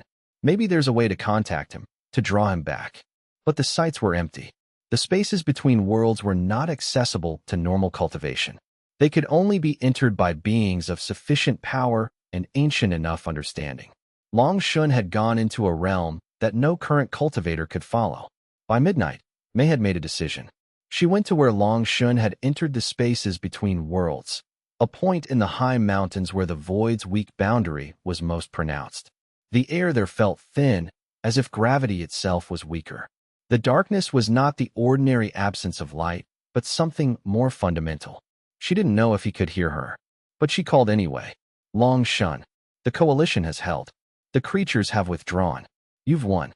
Come back. No response, but something in the darkness seemed to shift. A pressure, like the weight of attention turning toward her. We need you, she continued. The coalition is fragile. Wei's people are talking about abandoning the fight. Huang's sect has suffered losses they're struggling with. Chun is running out of resources. I'm holding everything together with hope and coordination, and hope is running out. Come back. A sound then, not in the air but in the spaces underneath the air, a resonance that made her teeth ache. It might have been pain. It might have been effort. It might have been the sound of something vast struggling against something else vast. Then, gradually, the darkness changed. It took on depth and texture. Shapes began to resolve themselves within it. A figure that was too dark to see clearly but impossible to look away from. Long Shun, returning from the spaces between. But something was wrong with his form. There were gaps in him, places where the darkness didn't quite cohere. When he moved, it was with effort, as if his body was heavy in a way it hadn't been before. The will is broken, he said. His voice was rougher than she had ever heard it. The connection between the void and the external intelligence is severed. The creatures that remain are acting on instinct only. Are you injured? No. But the return is slower than I anticipated. I need time to consolidate my form.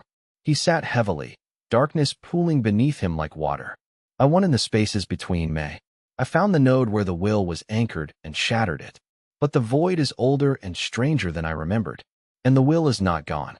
It's only scattered, distributed across the remaining creatures. Diluted. What does that mean? It means we've bought ourselves time. But the void's intelligence isn't fully extinguished. It's just no longer centralized.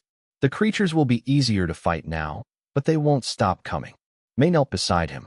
He was still burning with power, still vast and terrible, but for the first time since his awakening, he seemed mortal, finite, capable of being exhausted. Rest, she said. The coalition has held. You've accomplished what you set out to do. Rest, and when you're ready, we'll plan the next phase. The next phase, Long Shun repeated softly. Yes, the next phase. Chapter 64. The price of victory. The coalition's mood shifted after Long Shun's victory in the spaces between worlds. The creatures were still dying in the field, but their attacks were no longer coordinated, no longer terrifyingly intelligent. The cultivators began to win battles, and winning battles is perhaps the most addictive drug of all. Huang declared the end of the first phase of the war. Chen organized a gathering of the senior disciples to acknowledge their sacrifices. Even Wei's faction, isolated though they had chosen to be, sent a message congratulating the Central Coalition on their success. But Long Shun was paying a price that only Mei seemed to notice. She found him on the third night after his return, sitting motionless on the observation platform, watching the distant glow of void creatures in the valleys below. He hadn't moved in hours. When she approached, he didn't acknowledge her presence. You need to rest, she said. I cannot rest, he replied. Not properly. When I enter rest deep enough to truly recover, the connection to this world loosens. And I can feel something else pressing in. The void doesn't forgive incompleteness. May settled beside him. Tell me what happened in the spaces between.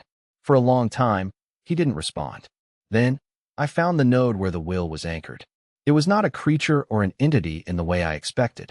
It was more like a seed, a fragment of something much older than the void's current manifestation, planted in the boundary between worlds 10,000 years ago.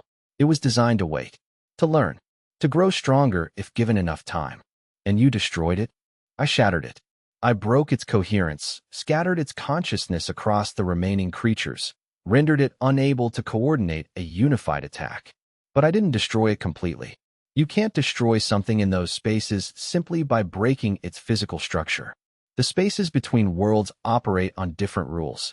The seed's consciousness is still there, just fragmented, distributed across every creature the void spawns. He turned to face her then, and his eyes were older than she had ever seen them.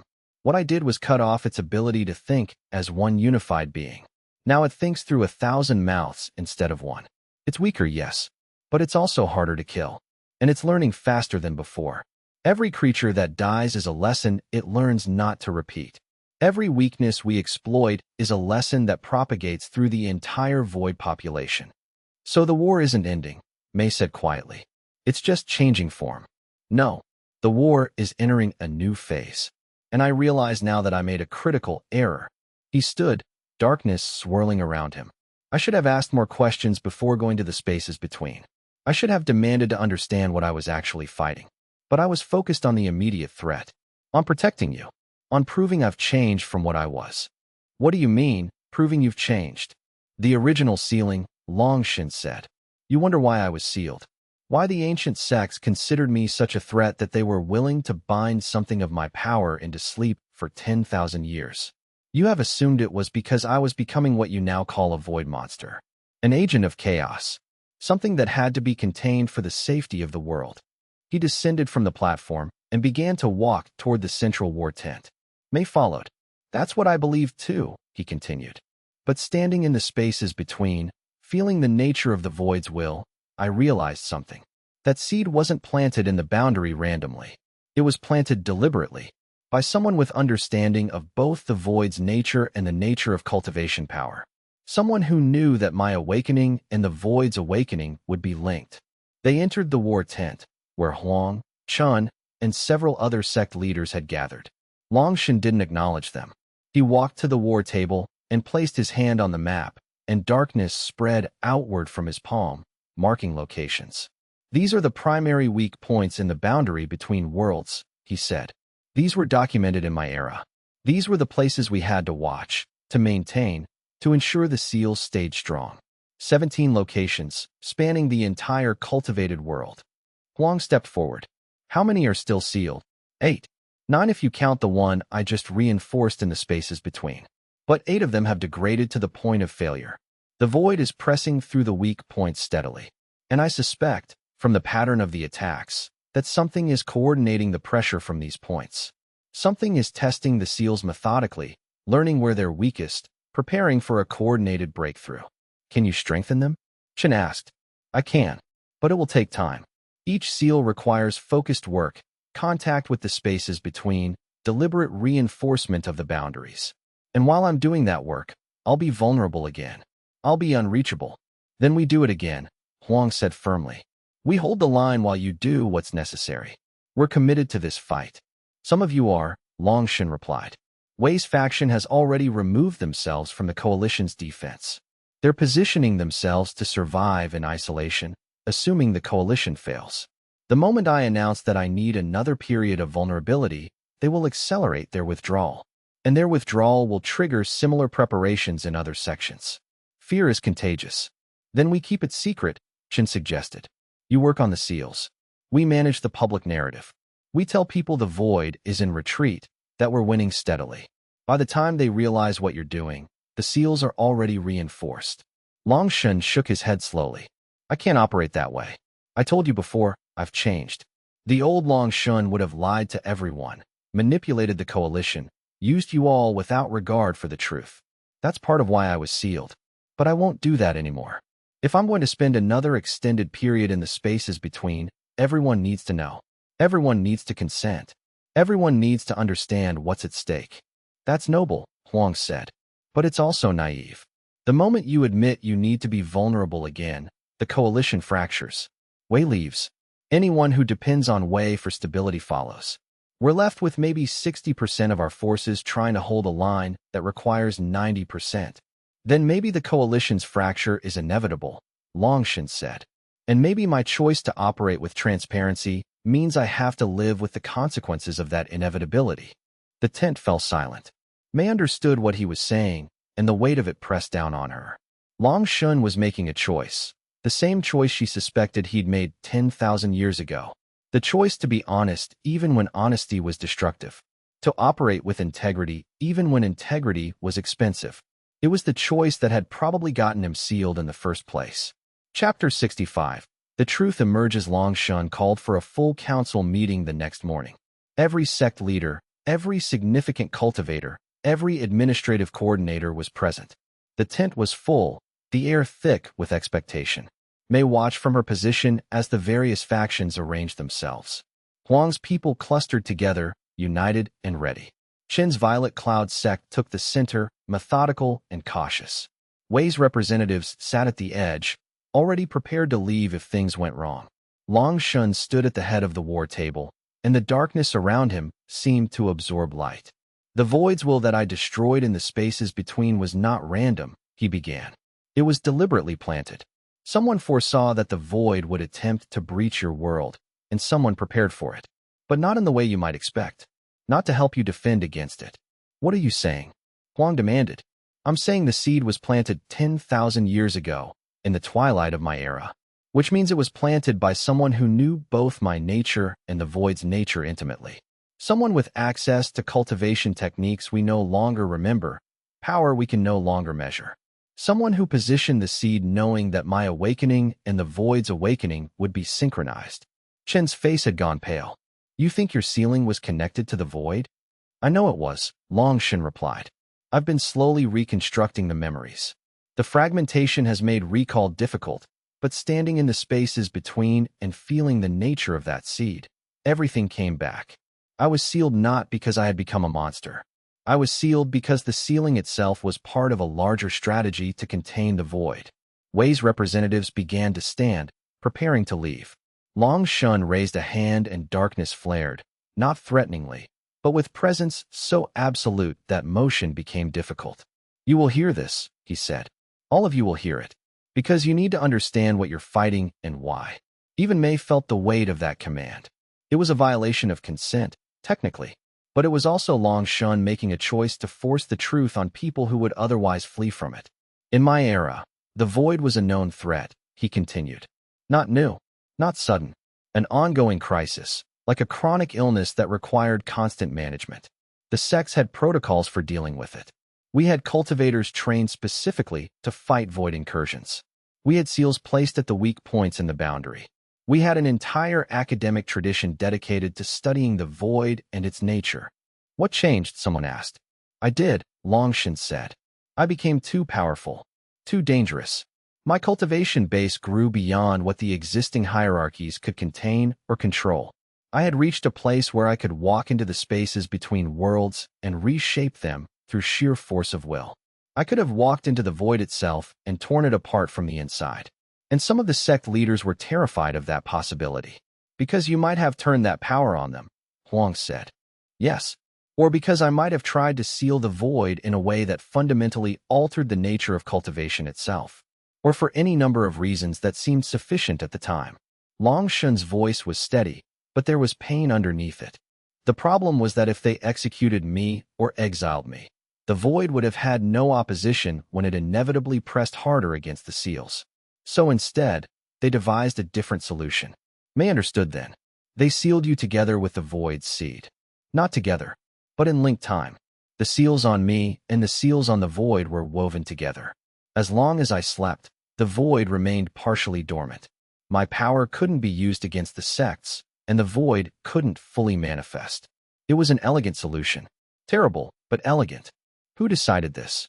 Chen asked, and her voice was shaking. The 7 founders of the ancient coalition, the masters of the original sections. The people who created the framework that all subsequent cultivation societies would be based on.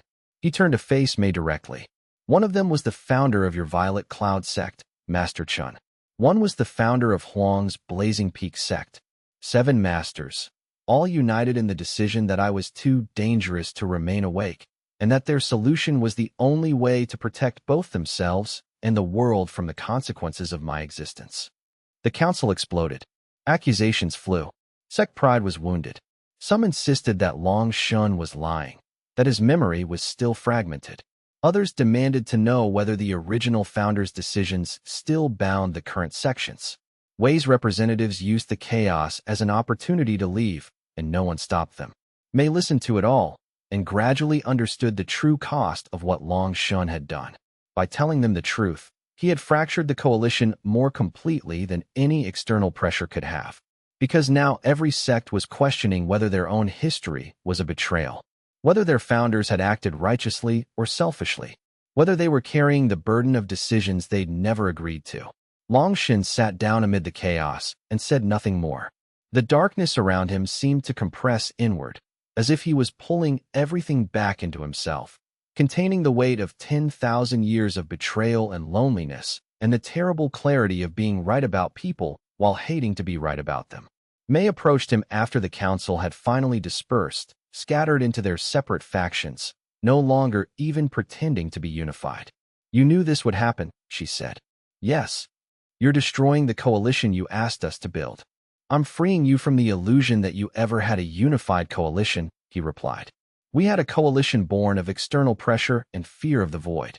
We have always been, in truth, a collection of competing sects held together by temporary alignment. I've just made that truth unavoidable. Is it still the truth you want? Mei asked. Or is this what you were sealed for? This, the inability to operate in groups without eventually fracturing them. Longshan looked at her for a long time before answering.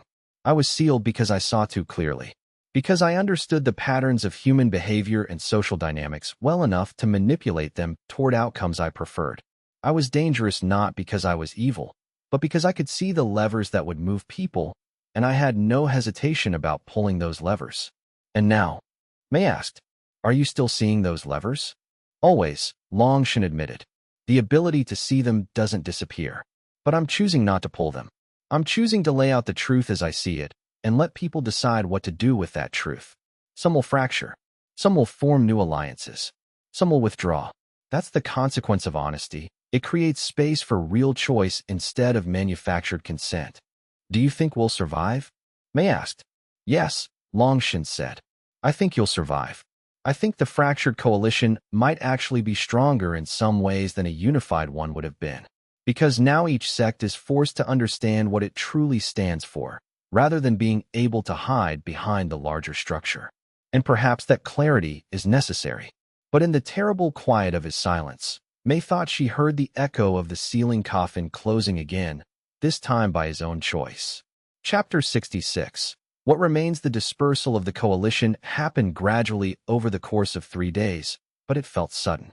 One moment, Wei's faction formally withdrew to their home territories. The next moment, Huang was reorganizing his forces to extend his supply lines to independent strongholds. Within hours, Chen's Violet Cloud sect began consolidating their resources and redeploying to defensive positions in their own core territory. Long Shun did not try to stop it. He stood in the now emptying war tent on the 3rd evening, watching the maps as the colored markers that represented sect forces were removed. What had been a unified command center became a coordination space for 3 separate armies that happened to share a common enemy.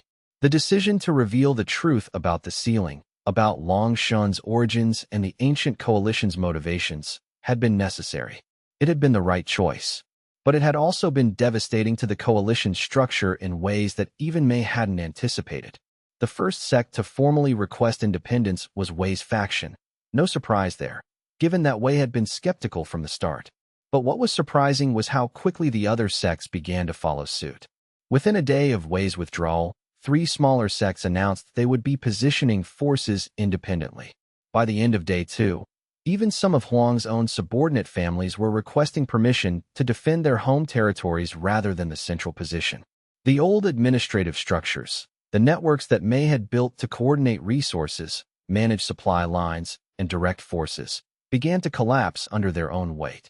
When the central coordination broke down, the logistics networks that depended on it failed too.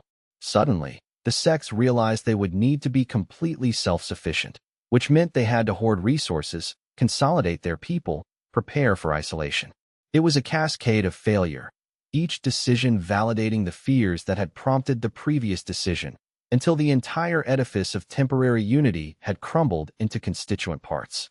Huang, to his credit, had tried to maintain some level of coordination.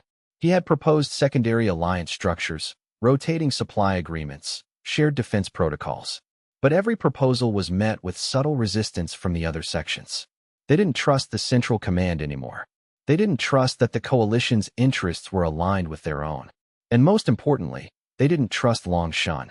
The revelation that the void's emergence had been linked to Long Yue's sealing, that in some ways, his awakening had triggered the current crisis, had crystallized long-standing fears. Even among the sects that believed he had genuinely changed, there was an underlying concern. What if his change was temporary? What if, under pressure, he reverted to his ancient nature? What if being around him was fundamentally dangerous, regardless of his current intentions? Mei had tried to counter those fears. She had assembled testimonies from disciples who had fought alongside Long Yue, compiled evidence of his consistent choices toward transparency and self-sacrifice. But testimonies and evidence were weak things compared to primal fear.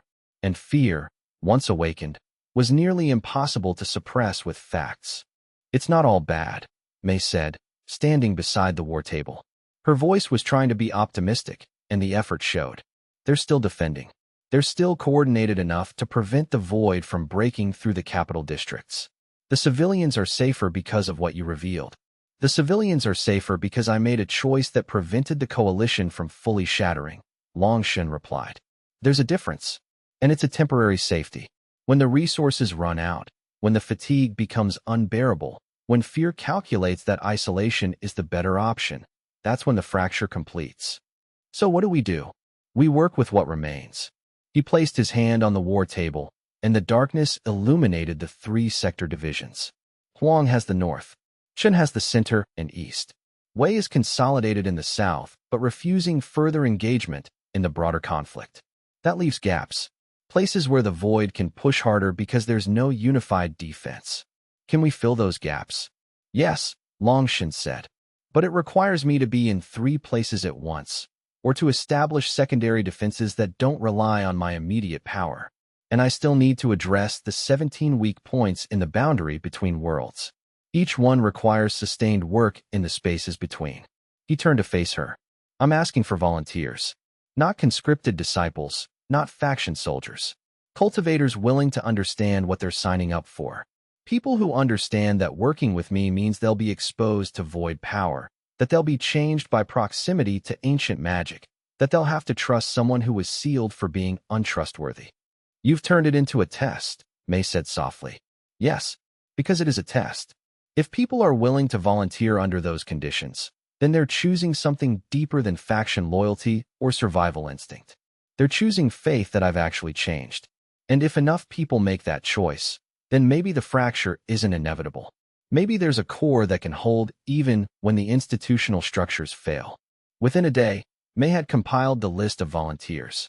It was small, only 237 cultivators, drawn from all 3 remaining factions. Some were the disciples most loyal to their sect masters. Others were younger cultivators who had nothing to lose. A few were older cultivators who remembered parts of the age before the sealing and recognized something in Long Yue's power that spoke to a continuity they had thought was lost. Long Yue gathered them in the restructured war tent and made no speeches. He simply explained what needed to be done: secondary defensive positions established at the 7 most vulnerable weak points in the boundary. Each position would house a team of 5 cultivators, rotated in pairs across the regions. Their job was not to fight the void directly, but to watch for incursions, alert the main forces, and maintain small ritual spaces that Long Yue had prepared. "When I work in the spaces between," he explained, I'll be creating anchor points from your world. These ritual spaces are the anchors. Your presence in them, your combined consciousness focused on defense, creates a resonance that I can push against from the other side. It makes the work faster, easier, less destructive to your world. What happens to us if you don't return? Someone asked. Then you maintain the positions until relieved, or until the void overruns you. Whichever comes first. The brutal honesty of the statement should have caused defections. Instead, people nodded. They had volunteered knowing the cost might be their lives. Long Yue wasn't insulating them from that fact with comfortable lies. By the week's end, the secondary positions were established. Long Yue made his first journey into the spaces between to work on sealing the weak points. The process was not as destructive as his earlier journey had been. With the ritual spaces established, he could modulate the intensity of his work. But it was still clearly painful.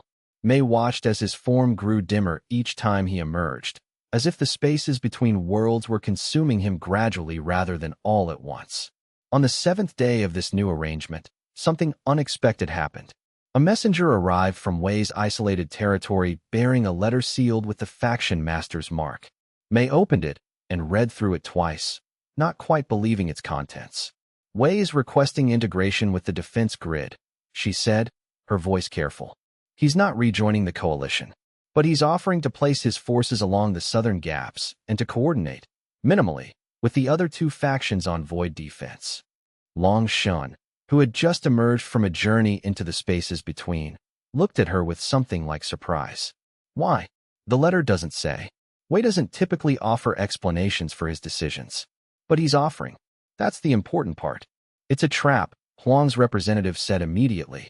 The moment we integrate his forces with ours, he learns our positions. He learns our weaknesses. Then when the void pushes from the south, he can coordinate his withdrawal to cause maximum damage to our remaining forces. Possibly, Chen replied. She had been silent for most of the restructuring, but she was also the most thoughtful of the remaining leaders. But it's also the move of someone whose calculations have changed. Maybe he realized that isolation is more expensive than partial integration. Maybe he decided that betting against the coalition was a losing strategy and he wants to cover his bets. Both things could be true, Long Yue said quietly. Wei could be a threat and also genuinely changing his mind. The two aren't mutually exclusive. He stood, and the darkness around him seemed to steady, less worn than it had been moments before. Tell Wei we accept. Place his forces in the southern gaps. Give him access to our intelligence, our defensive plans, our supply lines. If this is a trap, then we find out. If it's not, then we gain a sector of defense we didn't have before. That's reckless, Huang's representative protested. Yes, Long Yue agreed. But this entire situation is reckless. The void is trying to breach your world. The coalition has fractured. I'm slowly consuming myself sealing weak points that should have been sealed millennia ago. Recklessness is all we have left. Might as well make it purposeful recklessness. The decision to integrate Wei's forces turned out to be the first of many decisions that would reshape the war. Chapter 67. The Convergence. 3 weeks into the restructured defense, the Void launched its most coordinated assault since Long Yue had shattered the external will. The creatures came at all 17 weak points simultaneously, not with overwhelming force at each location, but with enough coordinated pressure that every position was under stress at once. It was as if the Void had distributed its intelligence so completely across its population that even the fragmented consciousness could achieve synchronized action. The secondary defensive positions held, barely. 2 of the 5 cultivator teams were overrun. Long Yue felt the deaths, not through any mystical connection, but through the sudden silence where there had been ritual resonance. The loss of each anchor point made his work in the spaces between exponentially harder. He emerged from that particular journey and didn't attempt to hide his exhaustion. The darkness around him was shot through with lighter strains, as if the shadow was developing gaps. When he stood, he had to stabilize himself against the war table. 4 of the 17 weak points are now sealed, he said, his voice rougher than ever. 13 remain. At the rate the Void is attacking, I'll need to accelerate the sealing schedule by approximately 70% to maintain pace. That will kill you, Mei said flatly. Yes, he acknowledged. Probably. But the alternative is the Void breaking through completely within 2 months. So I'm accelerating the schedule. There has to be another option, Chen said. The Violet Cloud Master looked older than she had a few weeks ago, worn down by the constant coordination. What if we moved additional forces to protect the remaining anchor points? What if we staged a major offensive at the weak point that seems to be under the most pressure? The Void doesn't pressure weak points based on which are most vulnerable, Long Yue replied. It pressures them based on which offer the most advantageous entry vectors given the current landscape. Stop the pressure at one point by moving forces there, and the Void simply pivots its assault to a neighboring point. The problem isn't the immediate pressure. The problem is that the Void has 13 different entry points, and we have resources to defend maybe 7 of them effectively. Then reduce the number of weak points, Wei said. Everyone turned to face the faction master, who had arrived in person for the first time since requesting integration. Wei was a lean man with sharp features and eyes that seemed to calculate everything. He had the confidence of someone used to being right about practical concerns. Reduce them how? Huang asked. By consolidating the boundary, Wei continued. If the 17 weak points are spread across the entire cultivated world, then you need distributed forces to defend them. But what if the Void's pressure was directed only toward 5 or 6 key points instead? Then you could concentrate your defense, rotate forces efficiently, and free Long Yue to work on sealing the consolidated points faster. How do you consolidate weak points in an interdimensional boundary? Mei asked. You seal some of them permanently from this side, Wei replied. The spaces between worlds operate according to different rules than our reality, but sealing a weak point from the cultivated world should be possible. It would just require cutting off that entire section of the boundary, sacrificing access to certain regions. Long Yue went very still. What regions would we be sacrificing? The ones that are already thinly populated, Wei said. The western mountains are sparsely cultivated. The deep southern jungles were abandoned 50 years ago. The cold northern wastes have only a few monasteries. If those regions were sealed off from the main cultivated zones, the Void couldn't use their weak points as pressure vectors. The boundary would effectively have fewer entry points, and they'd all be in defensible locations. Seal off entire regions of the cultivated world, Huang said slowly. You're asking us to abandon our own territory to the Void. I'm asking you to abandon thinly populated territory in exchange for maintaining defense of the densely populated core, Wei corrected. The monasteries in the north can be evacuated. The few settlements in the western mountains can relocate. The southern jungles are already abandoned. You're not sacrificing meaningful population. You're sacrificing terrain. You would never have volunteered to abandon southern territory if your own regions wouldn't benefit, Huang said accusingly. Wei's territories are on the southern edge. If we consolidate the boundary, the southern weak points become more defensible. We're giving him security. We are. Wei agreed without hesitation.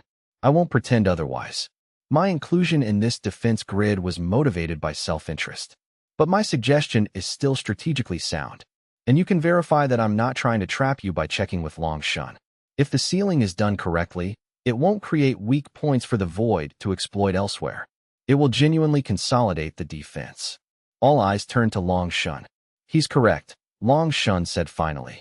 If the sealing is done carefully, if the abandoned regions are sealed from both sides equally, then the boundary integrity is maintained. The Void loses pressure points but gains nothing in compensation. It's a valid strategy. It's a strategy that requires trusting Wei, Huang said. Most valid strategies require trusting someone, Long Yue replied. The alternative is continuing with a distributed defense that's currently failing to hold the line. You can distrust Wei and die slowly, or you can work with him and maybe survive. Those are your actual choices. Over the next 2 days, the decision was made. The western mountains and the deep southern jungles and the northern wastes would be formally abandoned. The weak points in those regions would be sealed from both sides, isolating them from the cultivated world. The Void could keep them. The humans would keep the defensible core. Long Yue began the sealing work immediately. But instead of traveling alone into the spaces between, he asked for volunteers to accompany him. The request shocked everyone, because going into the spaces between with an unprepared cultivator was essentially a death sentence. The spaces operated on different rules. The human form couldn't survive prolonged exposure. 13 cultivators volunteered. Long Yue took them in groups of 3, spending no more than 15 minutes in the spaces between with each group. The time was enough to expose them to that reality, but not enough to kill them. When they emerged, most collapsed. A few started bleeding from their eyes and ears. One fell into a coma that lasted 2 days. But the sealing work accelerated dramatically. With human consciousness anchored in the spaces between to guide him, Long Yue could work faster. He could modulate the sealing more precisely. By the end of the week, the 9 redundant weak points in the abandoned regions had been sealed. The coalition was reduced to 8 defensible weak points. The Void's assault pattern changed almost immediately. The pressure at the abandoned regions ceased entirely. The creatures there, suddenly cut off from the main Void population, either died or retreated into those sealed territories to fester. The pressure at the remaining 8 weak points intensified, but now the coalition's forces could be concentrated enough to hold the line. For the first time since the restructuring, the cultivators began to believe they might actually survive. Chapter 68. The burned-out core. Long Yue sealed the final weak point on a morning that brought snow to the high mountains.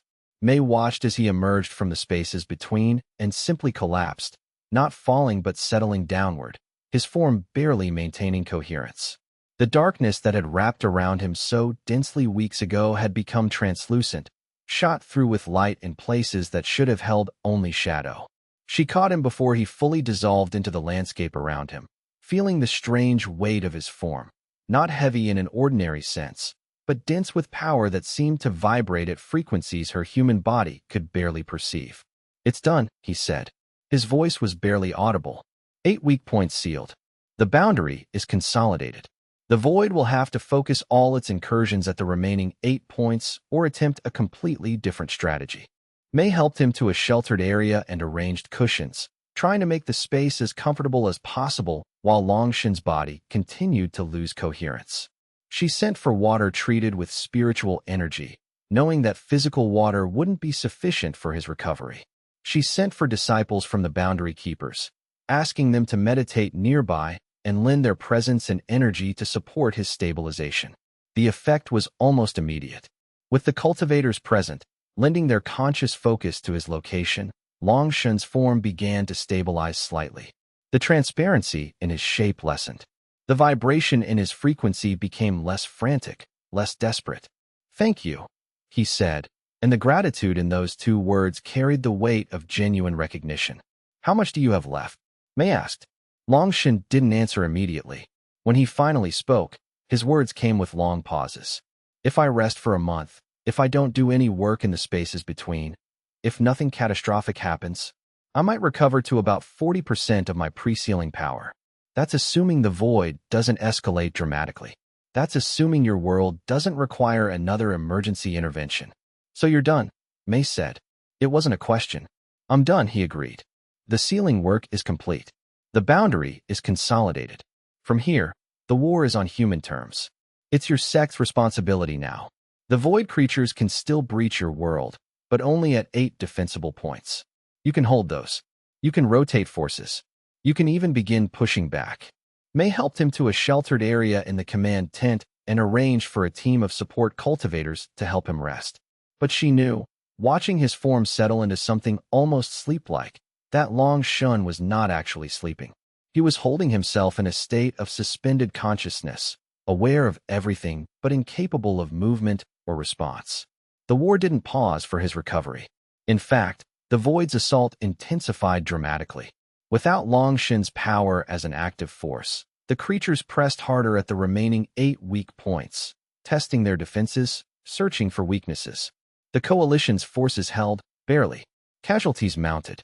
By the end of the first week, it was clear that while the sealing work was complete, the war itself was far from over. The Void would never stop trying to breach. It would never give up. The best the coalition could hope for was to hold the line indefinitely. Huang's assessment was blunt. "We're exhausted," he told the council, which had reconvened in a smaller, less formal configuration. "My people have gone 3 weeks with minimal rotation. We're losing coherence in combat. Another 2 weeks at this pace, and we'll start making catastrophic mistakes. My forces can absorb 40% of the northern pressure," Chen offered. "But I need to draw those forces from the eastern sector, which leaves us vulnerable there. I can extend my coverage south," Wei said. but it will thin my position for the final southern assault when it comes. They talked in circles for hours, playing tactical games with finite resources, trying to find a configuration that would allow them to hold all 8 weak points with enough rotation to prevent complete exhaustion. Long Yue did not participate. He remained in his suspended state, present but unreachable. On the 9th day, Mei made a decision without consulting the council. She went to Long Yue's resting place and placed her hand on his darkness. The contact sent a shock through her, not painful, but intense, a moment of touching something vast and alien and broken. "I need you to wake up," she said quietly. There was no response, but something in the darkness shifted slightly. "I know you need to rest. I know accelerating the sealing work beyond your capacity was a choice that cost you something fundamental. But I need you to wake up. Not to work. Not to fight. Just to be present again. Because without you, this coalition is going to fracture completely within 2 weeks." Long Yue's eyes opened slowly. The darkness in them was less absolute than it had been. More permeable. More vulnerable. "I told you," he said, his voice still rough with pain. "The war is on human terms now. You don't need me. We need you to be alive and present," Mei replied. "That's different. We don't need your power. We need you to be here." He sat up slowly, and she could see the effort it took. The darkness seemed to cling to him reluctantly, as if it wanted to disperse but couldn't quite convince itself that the world was safe. "The sealing work was supposed to end this," he said. "If I sealed the weak points, if I consolidated the boundary, if I pushed the void back, it was supposed to prove that I'd changed, that I could sacrifice myself for the greater good, that I wasn't the monster they sealed away." "You did all of that," Mei said, "and it did change something. But it didn't change the fundamental situation. The void is still hungry. The coalition is still fragile. And you're still the only one who can see the entire picture." "The old Long Yue always saw the entire picture," he said. "That was the problem. He saw every move 3 steps ahead, and he manipulated the board accordingly. People called him wise. The founders called him dangerous." "Then use that vision," Mei said. "But differently. Not to manipulate, not to control, but to advise. To help us see what we're missing. To remind us that yes, this is hard, but it's also survivable." Long Yue looked at her for a long moment. Then, slowly he stood. The darkness around him was still diminished, still clearly damaged by the sealing work. But he stood, and remained standing, and the fact of his presence began to settle into the war tent like a weight that was heavy but also anchoring. "What do you need from me?" he asked. "I need you to tell me if the void is escalating. I need you to tell me if the 8-point defense is actually sustainable or if we're fooling ourselves. I need you to tell me the truth, whatever it is." Long Yue nodded slowly. "The void is not escalating. It's running a standard siege pattern. It will maintain pressure at all 8 weak points until our resources are exhausted, then push harder. The 8-point defense is sustainable, but only if you rotate your forces every 5 days instead of every 7. Only if you implement rationed rest cycles that reduce combat efficiency by about 15%, but extend your people's overall operational duration by 300%. Only if you accept that some weak points will occasionally breach, and you have secondary containment positions ready to handle those breaches. So we can hold," Mei said. "You can hold," Long Yue agreed. "But it will cost you. Not in lives, necessarily, though you'll lose those too. But in the structure of your civilization. In the normal patterns of cultivation society. This war will consume your entire world's resources for the next 18 months minimum. Everything else, advancement, research, cultural development, the normal work of civilization, all of it stops. You become a war machine, and you stay a war machine until the void either breaks through completely or loses interest." "How long will it stay interested?" Huang asked. The Blazing Peak Master had entered during their conversation and caught the tail end of Long Yue's assessment. "Until you make it stop being interested," Long Yue replied. "Which means eventually, after you've held the line long enough, you'll have to take the offensive. You'll have to send forces through the weak points, into the void's territory, and push back. You'll have to make the void defend its own incursion points instead of only attacking yours." "That's a war of conquest," Chen said. She had followed Huang into the tent. "Not defense." "Yes," Long Yue confirmed. "And that's a different kind of cost entirely." The council looked at each other. The implication was clear. The immediate crisis could be managed. The void could be held. But ultimate victory would require transforming their civilization into something it had never been before, an offensively oriented, expansion-focused military power capable of projecting force through dimensions they barely understood. It would require them to become, in many ways, what Long Yue had been before he was sealed. The understanding hit them all at roughly the same time. The terrible irony of the situation. They were fighting to preserve their world. But to preserve it, they would have to become something more like the threat they were fighting against.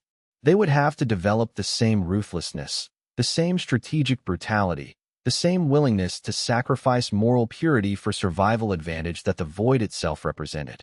It was the eternal paradox of defense against an existential threat. To resist the thing that would destroy you, you must sometimes take on aspects of that thing yourself. Long Yue seemed to understand what they were thinking. "This is why I was sealed," he said quietly. "Not because I was evil, but because power of the magnitude required to fight the void inevitably corrupts. It makes you harder, colder, less able to maintain the moral certainties that keep civilizations feeling like they're righteous. You will become, in the process of fighting the void, less like what you were and more like what you fear." "There has to be another way," Wei said, though even as he spoke, he didn't sound convinced. "There might be," Long Yue replied. "You might find a way to maintain your moral purity while also developing the power to fight a cosmic force of dissolution. You might manage that where my civilization could not. But I wouldn't count on it. I would prepare yourself, instead, for the psychological cost of becoming what you must become to survive." Chapter 69. The price of growth. The transformation from defensive to offensive positioning took longer than anyone anticipated, which was perhaps fortunate because the coalition's forces needed that time to recover from the initial defensive phase. By week 4 of the restructured defense, a pattern had finally stabilized. Huang's forces held the northern weak points on a 5-day rotation cycle. Qin's Violet Cloud sect managed the east and a portion of the center. Wei's faction defended the southern approaches. Each sect had learned to coordinate their breaks, their supplies, their movements with a precision that was becoming almost mechanical in its efficiency. They were holding, not comfortably, not sustainably as a long-term civilization, but they were holding. Long Yue, despite his diminished power, began working with the tactical planners to develop strategies for moving through the weak points and into void territory. "The weak points are thresholds," he explained during one of the planning sessions. His form had begun to stabilize somewhat. The darkness was still less dense than before, but it was cohering more firmly around him. They're places where the boundary between worlds is thin but not non-existent. Passing through them is survivable, but it changes you. Everyone who goes through will be exposed to void resonance. Some will be changed permanently. By how much? Huang's tactical advisor asked. It depends on the duration of exposure and the individual's cultivation base. Brief transits, an hour or less, will likely result in temporary alterations that fade over the course of a few days. Longer expeditions, multiple hours or days in void territory, will produce permanent changes. Enhanced perceptions, difficulty with normal human sensations, some degree of resistance to future void contamination. It's not destructive, but it's not insignificant. "You're describing evolution," Wei said quietly. "You're describing us becoming something different than we were." "Yes," Long Yue agreed. "That's the unavoidable cost. The void occupies a different frequency of existence. To fight it on its own ground, you have to adapt to that frequency. The adaptation changes you." "Is that how you were made?" Qin asked. "Through repeated exposure? Adaptation to something foreign until you became something new yourself?" "Partially," Long Yue replied. "I was trained, guided. My transformation was deliberate and controlled by masters who understood the process. Your people will be doing it by necessity, without guidance, transforming themselves through repetition and combat. The end result will be similar, but the path will be far harder." The planning continued for another week. By the time the first offensive expedition was ready to launch, the tactical consensus was clear. They would send small teams through the weak points, establish foothold positions in void territory, and slowly expand outward. The goal wasn't to conquer the void entirely. That seemed impossible. The goal was to make the void defend its own territory, to force it to stop trying to breach into the cultivated world and start defending against cultivator incursions. The first expedition consisted of 30 cultivators, all volunteers, all aware of the risks. Long Yue spent an entire evening with them, explaining what they would find on the other side. The void territory is not a place, he said. It's the absence of place. Geometry works differently there. Distance is measured in ways your mind doesn't have categories for. The creatures you'll face won't be trying to kill you in the conventional sense. They'll be trying to dissolve you, to break down the coherence of your existence and scatter your consciousness into the general chaos. How do we fight that? A young cultivator asked. By maintaining your intention, your focus, your understanding of who you are and what you're trying to accomplish. The void feeds on uncertainty and fragmentation. If you hold to a unified sense of self, you become harder to dissolve. You also become a predator in their environment instead of prey. Another disciple asked, what happens if we lose our sense of self? If the void starts to dissolve us, you'll begin to experience something like dissociation, Long Yue explained carefully. Your consciousness will scatter. You'll lose the sense of being unified in time and space. It's not painful, but it is disorienting. If you can pull yourself together before the dissociation becomes too severe, you can survive. But the longer you stay in that state, the harder it becomes to reassemble yourself. Eventually, you might not be able to find the center of your consciousness anymore. The cultivators absorbed this sobering reality. None of them left. None of them decided the risk was too great. Long Yue nodded with something that might have been respect. That willingness to accept risk for a greater purpose. That's the strength that will save you. That intention to survive not for yourself alone, but for your families, your sects, your world. That is what the void cannot dissolve. Hold to that. Hold to your commitment. You will return. The expedition departed at dawn. The disciples carried ritual markers that Long Yue had prepared, objects of significance that would help them establish positions in void territory. They also carried extensive supplies, food that had been treated with blessed materials, pills that would help stabilize their consciousness, instruments for mapping the territory they would cross. Huang had provided 30 of his best disciples, trained fighters who had experience with void creatures already. It was the strongest group the coalition could assemble without leaving their defensive lines dangerously thin. For the first 6 hours, there were regular reports from the scouts at the weak point. The cultivators were through. They were establishing positions. The void creatures were responding. Then, gradually, the reports became less frequent as the team moved deeper into the void territory and the normal communication methods stopped functioning. May waited in the war tent for the full report. It came 48 hours later, when the expedition team returned, bloodied and exhausted but intact. We pushed 5 kilometers into the void, the team leader reported. The creatures there are different than the ones that breach our world. Larger, more organized. They were waiting for us. Actually, it was like they knew we were coming. Did you establish the foothold? Long Yue asked. Yes. We placed ritual markers, fortified a position, left supplies. If we send a follow-up team, they can hold it against casual attacks. A dedicated assault would still overrun it, but the position is defensible. Over the next 4 weeks, 3 more expeditions went through. Each one went deeper, established positions further into void territory, encountered and fought creatures that seemed to grow more dangerous the further they ventured. By the end of month 2 of the new strategy, the coalition had established 5 foothold positions in void territory and had confirmed that the void creatures were indeed being pulled away from the weak points to defend those positions. The pressure on the defensive lines eased noticeably. Huang's people began rotating out for full rest periods. Qin's Violet Cloud sect started allowing non-combat cultivators to resume their studies. Wei's faction actually began recruiting and training new defenders to relieve the strain on their frontline forces. But the transformation was irreversible. Every cultivator who went through the weak points came back changed. The young cultivator who had asked how to maintain his intention returned from the 3rd expedition with eyes that reflected light differently. The team leader from the first mission developed a permanent sensitivity to void tremors that made him uncomfortable around normal people. By the end of the month, the coalition had over 80 cultivators who were noticeably adapted to void exposure. May watched it happen with a mixture of hope and unease. They're becoming what they need to be to survive, she said to Long Yue one night.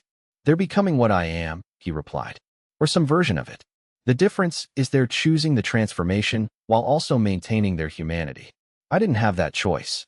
My transformation was forced on me by my circumstances. Does that make it better or worse? Neither, Long Yue said. Just different. Their version of what I am will be fundamentally altered by the fact that they chose it consciously. They'll never be exactly what I was, but they might be better. They might find balance in the transformation that I never did. The Boundary Keepers began to form as an informal group at that point, before it had any official status or structure. The transformed cultivators simply started spending time together, finding that their shared experience created a kind of harmony that was missing when they tried to exist in purely human social contexts. May had expected conflict, the traditional sects rejecting the transformed disciples rebelling against the old structures. But what actually happened was more subtle and complex. The traditional sects didn't reject the transformed disciples. They didn't know how to relate to them, which was different. The disciples were still their people, still bearing the marks of their original sect affiliations. But they were also different in fundamental ways that made the old mentor-student relationships awkward and sometimes painful. A disciple who could see void frequencies couldn't be trained using visual meditation techniques in the traditional way. A disciple whose spiritual channels had been altered by void resonance couldn't practice the conventional cultivation forms without experiencing interference. A disciple who needed void-touched materials for nutrition couldn't be sustained by the standard sect resources. It was like trying to maintain old relationships after someone had undergone a fundamental life change. The emotional connection was still there, but the practical details no longer fit. So the transformed disciples gradually created their own structures. They trained together, developed new techniques that worked with their alterations rather than against them, began to build traditions that were uniquely theirs. And gradually, without anyone quite making a formal decision, the Boundary Keepers became a distinct group, not separatist, but definitely separate in important ways. By the time the monument was fully operational and Long Yue withdrew to it, the Boundary Keepers were already taking on a quasi-formal structure. They had leaders, regular meeting schedules, shared resources. They were becoming a new sect in all but name. Chapter 70. The monument. By the end of the second month of the offensive phase, something unexpected happened. A delegation from beyond the cultivated world arrived at the coalition's central command. They were cultivators of a different kind. Not void creatures, but humans from civilizations that had been sealed away centuries ago. The delegation explained, through careful translation and with Long Yue's help in understanding their archaic dialect, that the void's pressure against the distant boundaries had been increasing for months. They had been watching the war unfold in the cultivated lands and had come to offer support. "We have people," the delegation leader said. A woman named Sun, whose cultivation base was old and deep and different in flavor from the modern cultivators. "We have techniques for void combat that were developed before your current civilization's founders were even born. We have an interest in seeing the void pushed back far enough that we can reclaim some of the territories we lost." Long Yue spoke with Sun privately for several hours. When he emerged, his assessment was cautious. "She's telling the truth," he said. "They are sealed away civilizations. They've survived for centuries in isolated pockets, maintaining their own cultivation traditions. They want to help because helping the coalition helps them. But they have numbers. If they fully commit to the offensive phase, we could push the void back by thousands of kilometers." "Why are you cautious about that?" Huang asked. "Because pushing the void back is not the same as defeating it," Long Yue replied. "The void doesn't have a home territory in the way your world does. It exists in the spaces between worlds, in the margins of reality.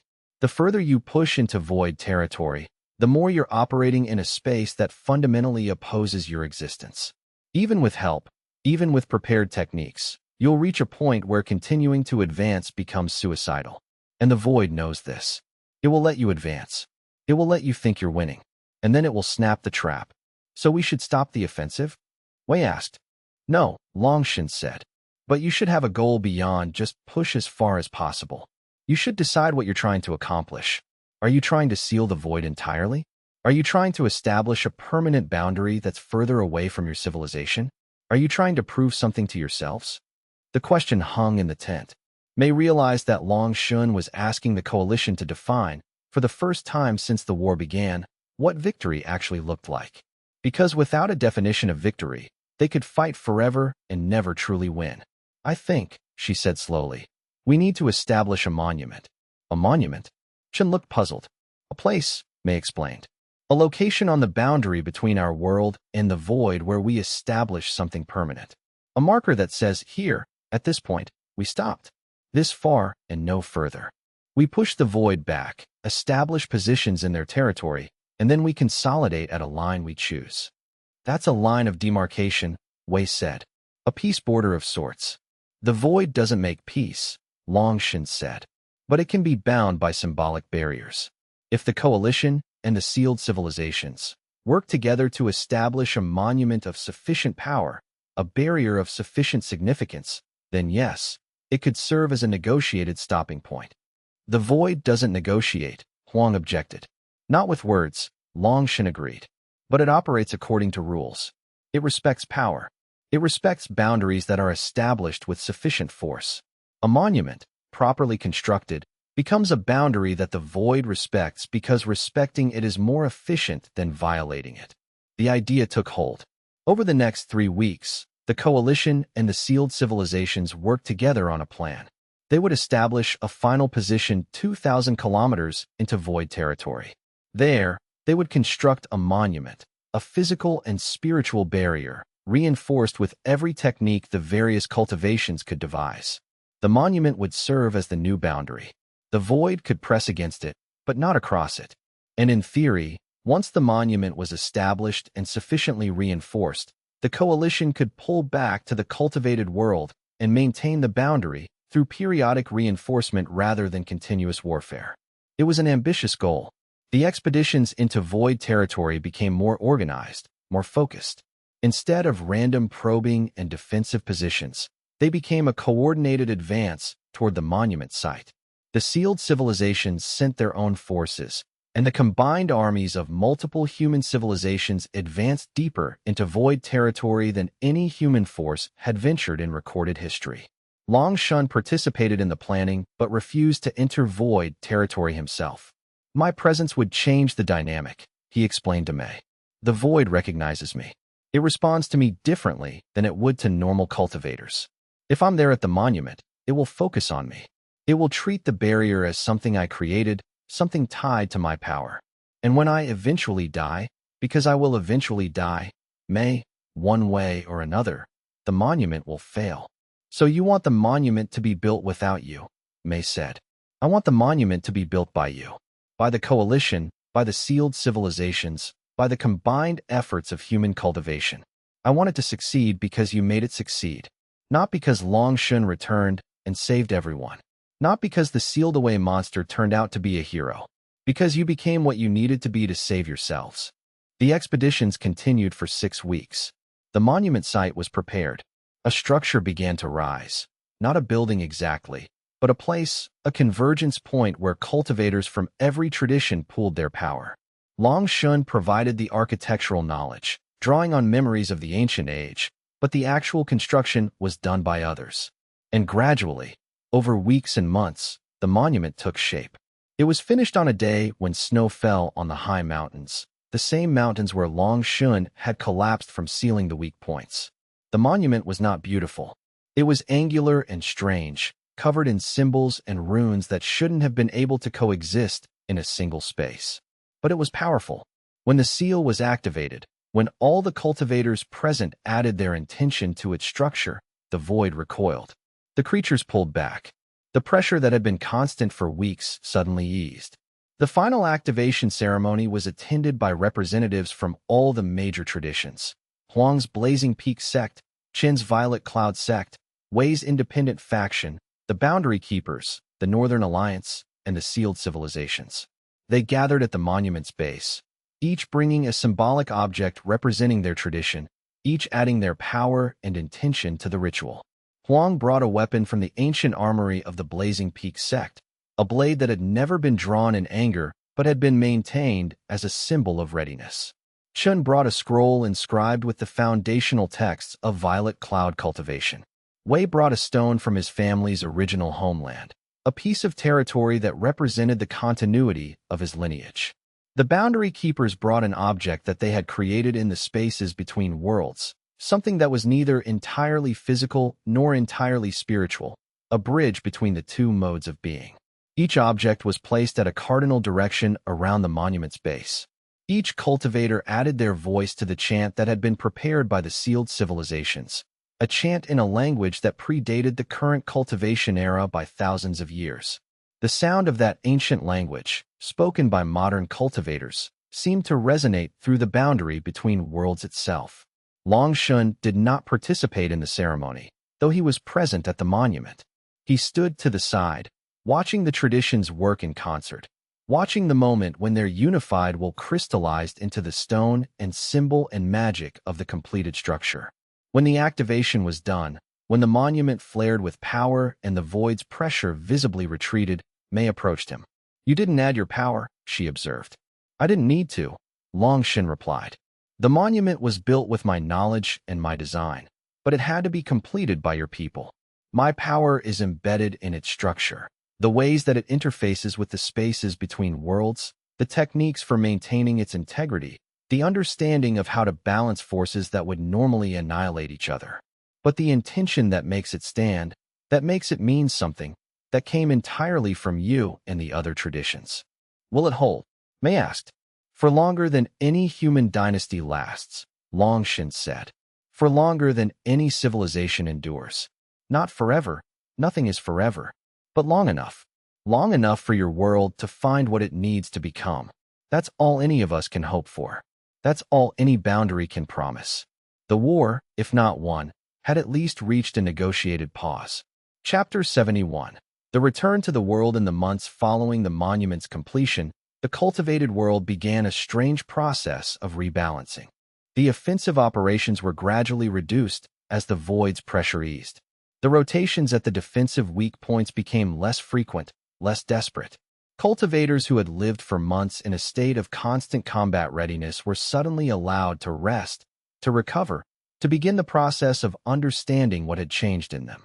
Mei worked with the administrative networks to begin the slow process of reconstruction. Resources that had been consumed by warfare needed to be redirected toward healing, toward rebuilding, toward the normal functions of civilization that had been suspended for the duration of the crisis. But there was a problem.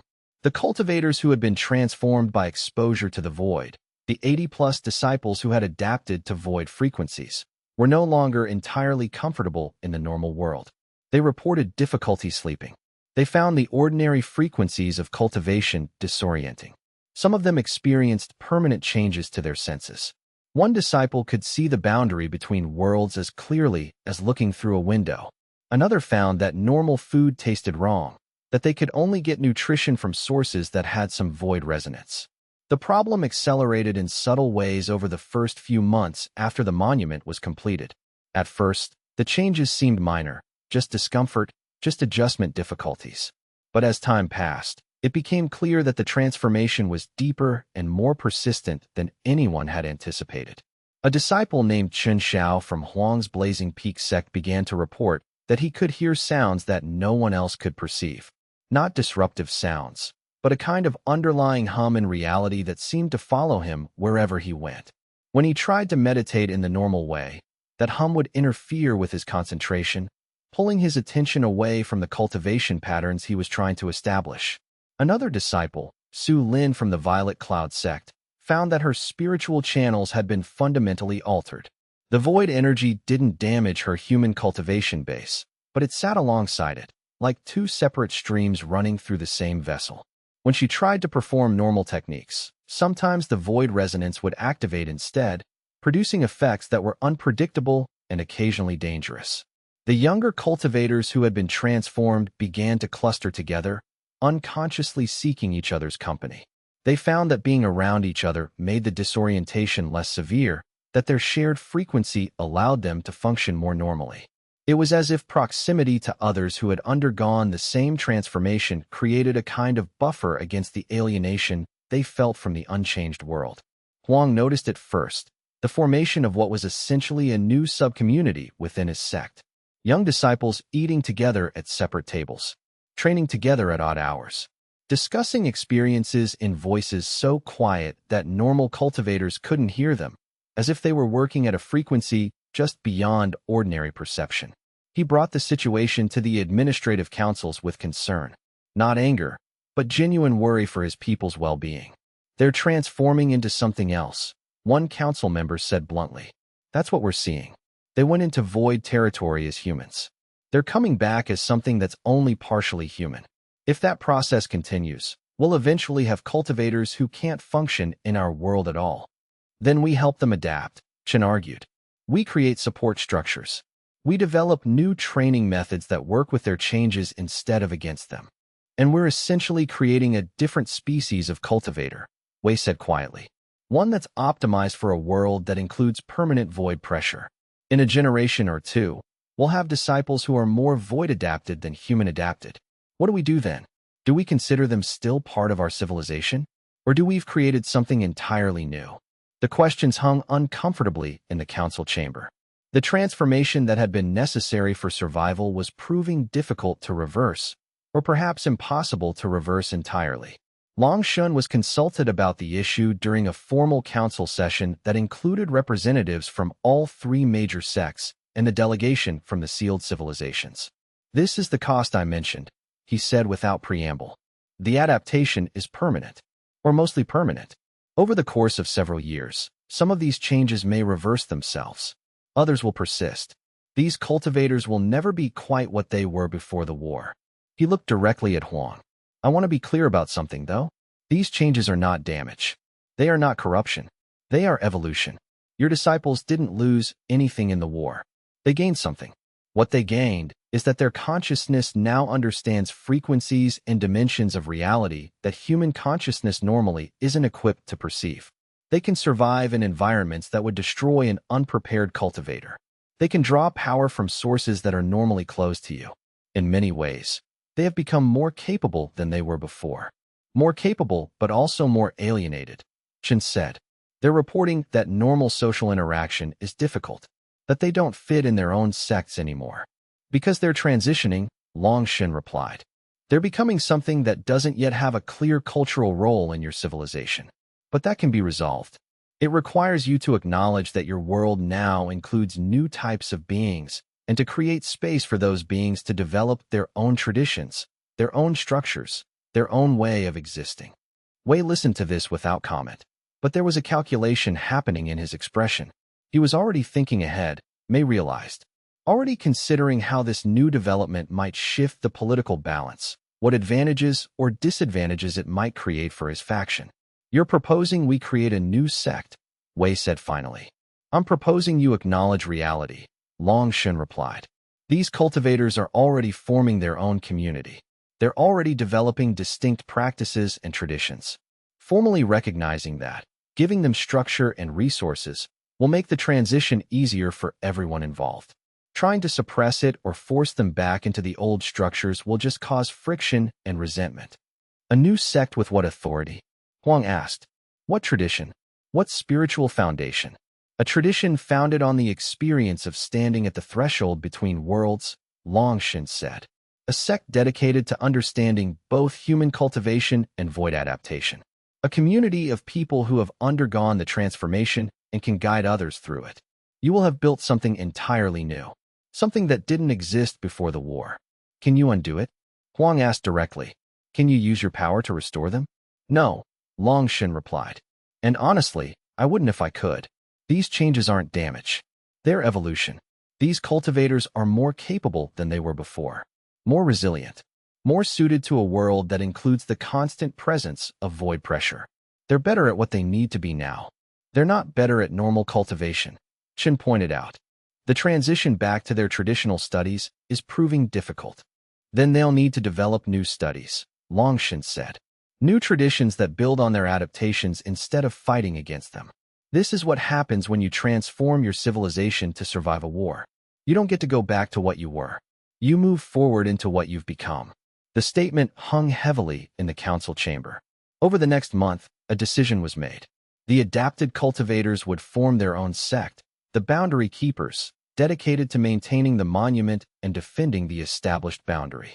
They would work with the existing sects, but maintain some independence, developing their own techniques and traditions that embraced rather than fought against their void-adapted nature. It was revolutionary. For the first time in recorded history, a new sect was being founded not through spiritual achievement or inherited lineage, but through shared transformation. The Boundary Keepers became a living symbol of how the war had changed everything. Long Yue was offered the position of sect master for the Boundary Keepers, a role that would have given him significant political power in the new post-war arrangement. He declined. "I'm done being the symbolic leader," he told Mei when she pressed him on the decision. "Done being the figure around which everything revolves. If I take that role, I make the Boundary Keepers about me, about my return, about the monster who turned out to be a savior. That's not what they need. They need to be about themselves, about what they've become, about their own potential." Instead, he asked the council for permission to return to solitude. "The sealing damaged something in me that I need time to repair," he explained. "I need to work in the spaces between worlds, slowly, without urgency. I need to restore my understanding of my own nature. And I need distance from the coalition, distance from governance, distance from the symbolic weight of my presence." "Where will you go?" Wei asked. "To the monument," Long Yue replied. "To the boundary. I'll maintain it, reinforce it, work on it. But I'll do it as a craftsman, not as a leader. I'll serve the boundary, not the coalition." The arrangement was accepted, though not without some resistance.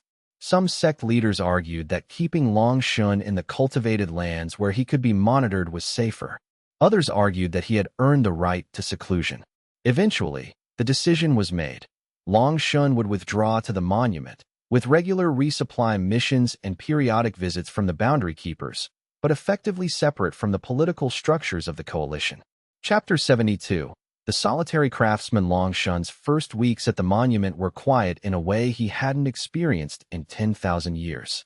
The structure itself was impressive, a spiral tower that seemed to exist partially in void space and partially in the cultivated world, its geometry shifting depending on the angle of observation. The monument served as both barrier and meeting point, both boundary marker and beacon. There was a small team of boundary keepers stationed there permanently, currently about 20 cultivators in rotation, tasked with basic maintenance and monitoring. They treated Long Yue with a mixture of respect and wariness, unsure how to relate to someone who had been mythologized as the ancient monster and then proven to be something far more complicated. Long Yue didn't interact with them much. He spent most of his time in the deeper sections of the monument, in places that existed more fully in void space, working on the fundamental structure in ways that the other cultivators couldn't perceive. The work was meditative, therapeutic, even, in a way he hadn't expected.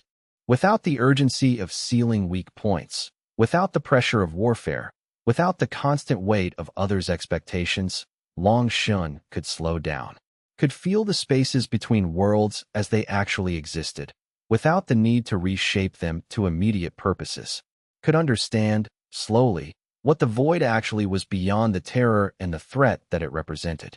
In the first month, he simply observed.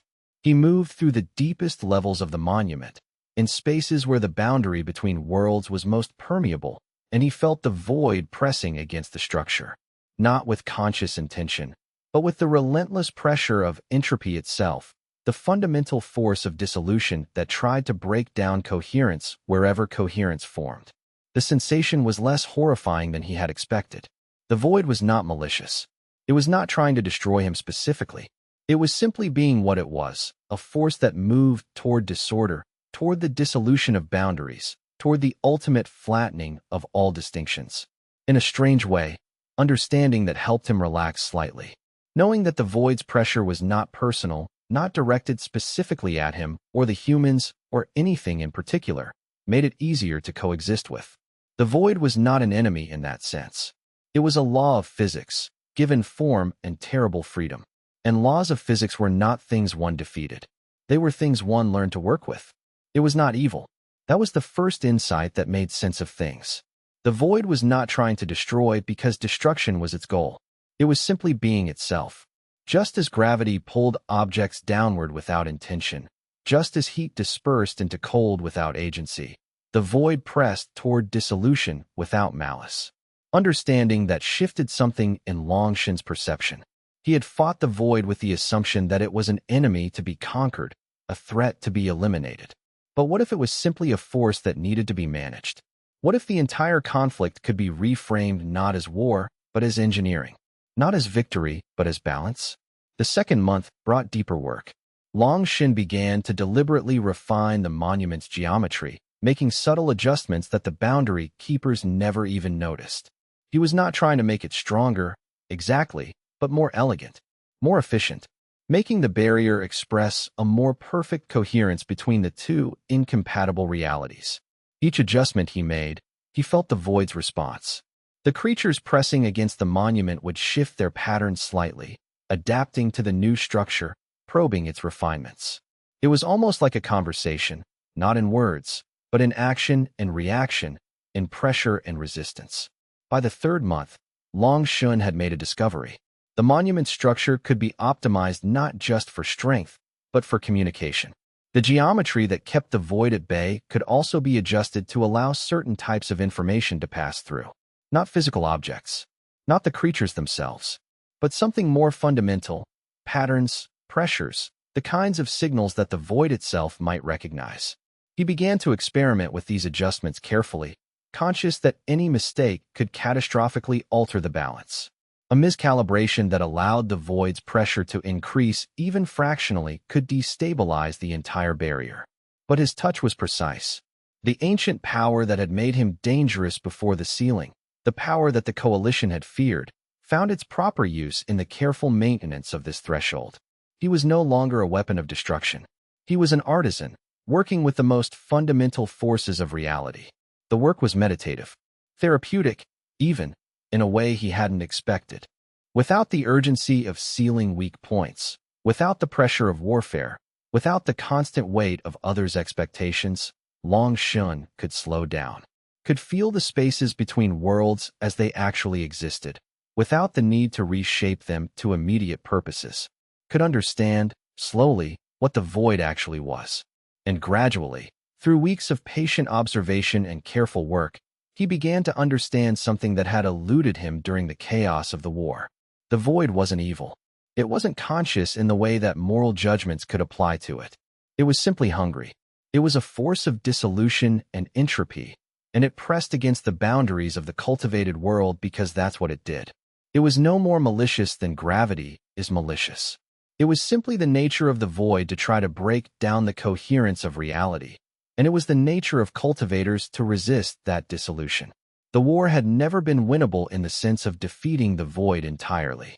What had happened instead was that a negotiated boundary had been established, a place where two incompatible forces could coexist without completely destroying each other. The monument was that boundary, and maintaining it would require eternal vigilance, eternal work, eternal effort. The void would never stop pressing. The cultivators would never stop resisting. But they could find balance. It was a balance that Long Shun seemed suited to maintain. One evening, 3 months into his seclusion, Mei arrived at the monument with a small group of administrators and supplies. "The council sent me to check on you," she said, finding him at the monument's uppermost point, where the boundary was most clearly visible. On one side was the cultivated world. On the other was the void, not quite visible, but present, pressing, eternal. Well," Long Shen replied. "The work is good. The monument is stable." "You've changed it," Mei observed.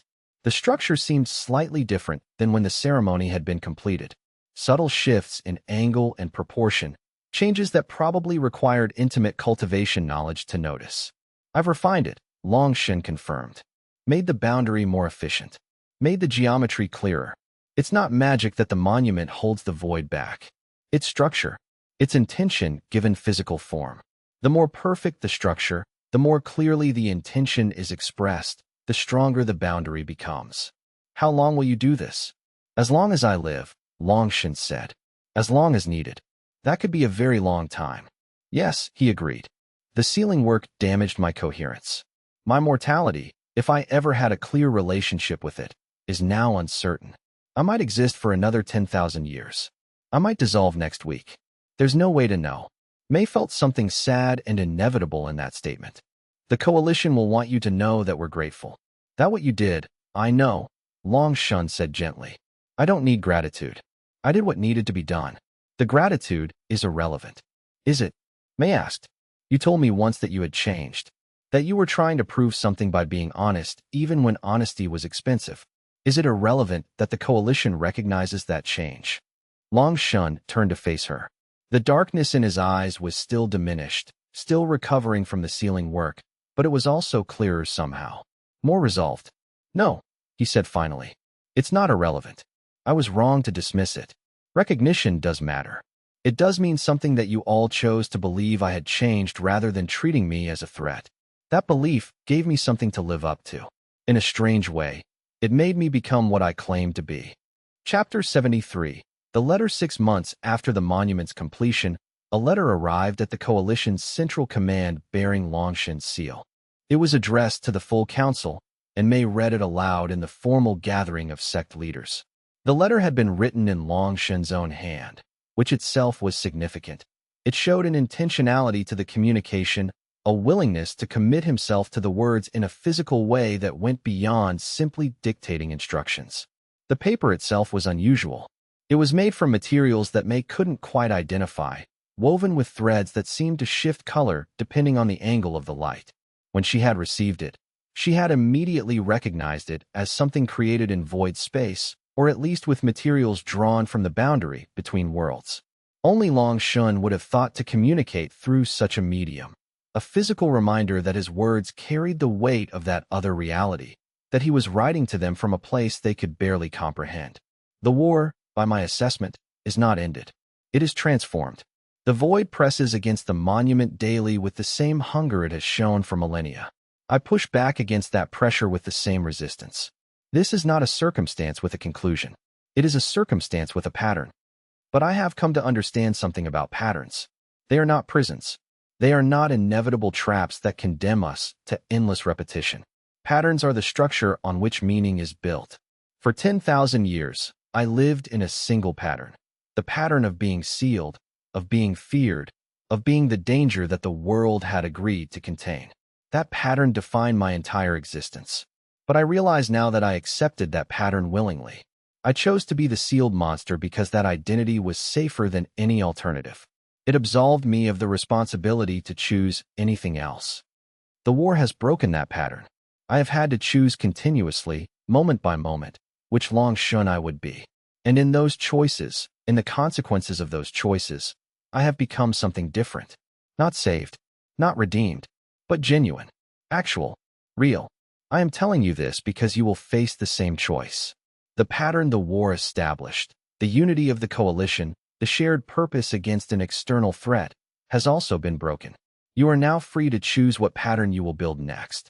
And I want you to know that whatever you choose, it is the right choice, because it is chosen. The monument will stand. The boundary will hold. But beyond that, your world is yours to shape. Do not wait for my blessing. Do not look to the ancient monster for guidance about what comes next. You have proven that you can survive the void.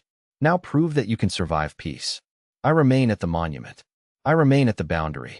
And should the void ever find a way past my work, I will resist it as long as I exist. That is my pattern now. Not duty, not atonement, but choice.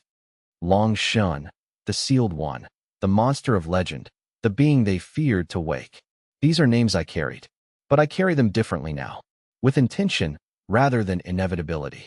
And that difference, I think, is the whole of what it means to change.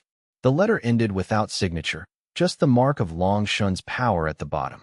The council sat in silence for a long moment. He's telling us we're free, Qin said finally. He's telling us to choose, Wei corrected. There's a difference. Both, Huang said. Both are true. Chapter 74. The sealed civilizations rise in the year following Long Shun's withdrawal. The sealed civilizations began to emerge from their isolation. The boundary keepers in the traditional sects could not have prevented them from doing so, even if they'd wanted to. The sealed civilizations had preserved knowledge and power from an age older than current recorded history. They had their own agendas, their own territorial claims, their own visions of what the post-war world should look like. But instead of the conflict that some had feared, something unexpected happened. The sealed civilizations proposed integration. Not absorption, Not dominance, but genuine integration. They offered to share their knowledge with the modern sects, in exchange for support in reclaiming some of the territories that had been sealed away centuries ago. They offered to help with the monument, to strengthen the boundary, to work cooperatively toward maintaining the peace. It was revolutionary. May found herself working with Sun, the delegation leader from the sealed civilizations, on frameworks for how the two worlds, the hidden and the visible, could coexist and benefit each other. "Why are you doing this?" May asked during one of their planning sessions. "You have power. You have knowledge. You could dominate the post-war situation if you wanted to." "We could," Sun agreed. "But dominance is expensive. It requires constant vigilance, constant force, constant suppression of the populations you're dominating. Cooperation, on the other hand, is cheap. It requires a little bit of trust, some sharing of resources, and the assumption that other people are rational enough to see the benefit of working together." "You sound like Long Yue," May observed. "Do I?" Sun looked thoughtful. "Maybe that's not surprising. He's the reason we exist, the reason we survived this long. During the age before the sealing, my civilization was flourishing, and then the threat of Long Yue reached us, and the decision was made to seal ourselves away rather than risk being destroyed if he went to war against the ancient coalition." "You were hiding from him." "Yes," Sun said. "But interestingly, by hiding, we preserved ourselves. And now, 10,000 years later, the same being who drove us to hide is the reason we can emerge again. Because he chose to change. Because he proved that monsters can become something other than what they were branded as." "He'd probably reject that framing," May said. "Of course he would," Sun agreed. "But that doesn't make it less true." Chapter 75. 5 years later, 5 years after the monument's completion, the cultivated world had undergone a transformation that most people would have thought impossible during the height of the war. The three major sects had become a council of 6, with the Boundary Keepers, the Northern Alliance, a union of smaller sects, and the sealed civilizations each holding equal voice. The administrative networks had been completely restructured to support the new political complexity. The void still pressed against the monument daily, but the pressure had become something almost comfortable in its predictability. May had been offered the position of High Administrator, essentially the chief coordinator of all coalition resources and planning. She had accepted it, and had thrown herself into the work of building structures and processes that could sustain the post-war society indefinitely. Those 5 years had been the hardest and most rewarding of her entire administrative career. The structural challenges were immense. The coalition's previous organization had assumed a relatively homogeneous population of cultivators, all human, all trained in similar traditions, all sharing broadly similar values. But now she had to coordinate between the Boundary Keepers, who were becoming something more than human through their exposure to the void, the traditional sects, who were trying to figure out how to maintain their cultural identity in a world that was fundamentally changed, the sealed civilizations, who brought ancient knowledge and practices that didn't always align with current methods. The first crisis came when the Boundary Keepers requested full autonomy. They argued, reasonably, that they had different needs than the traditional sections. They needed support structures that helped them adapt to their transformation rather than try to suppress it. They needed training methods developed specifically for void-adapted cultivators.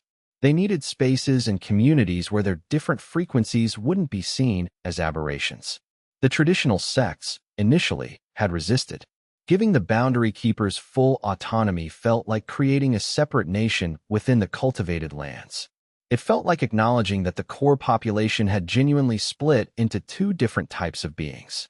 But May had worked through the implications carefully, laying out scenarios and projected outcomes with the meticulous detail that was her strength.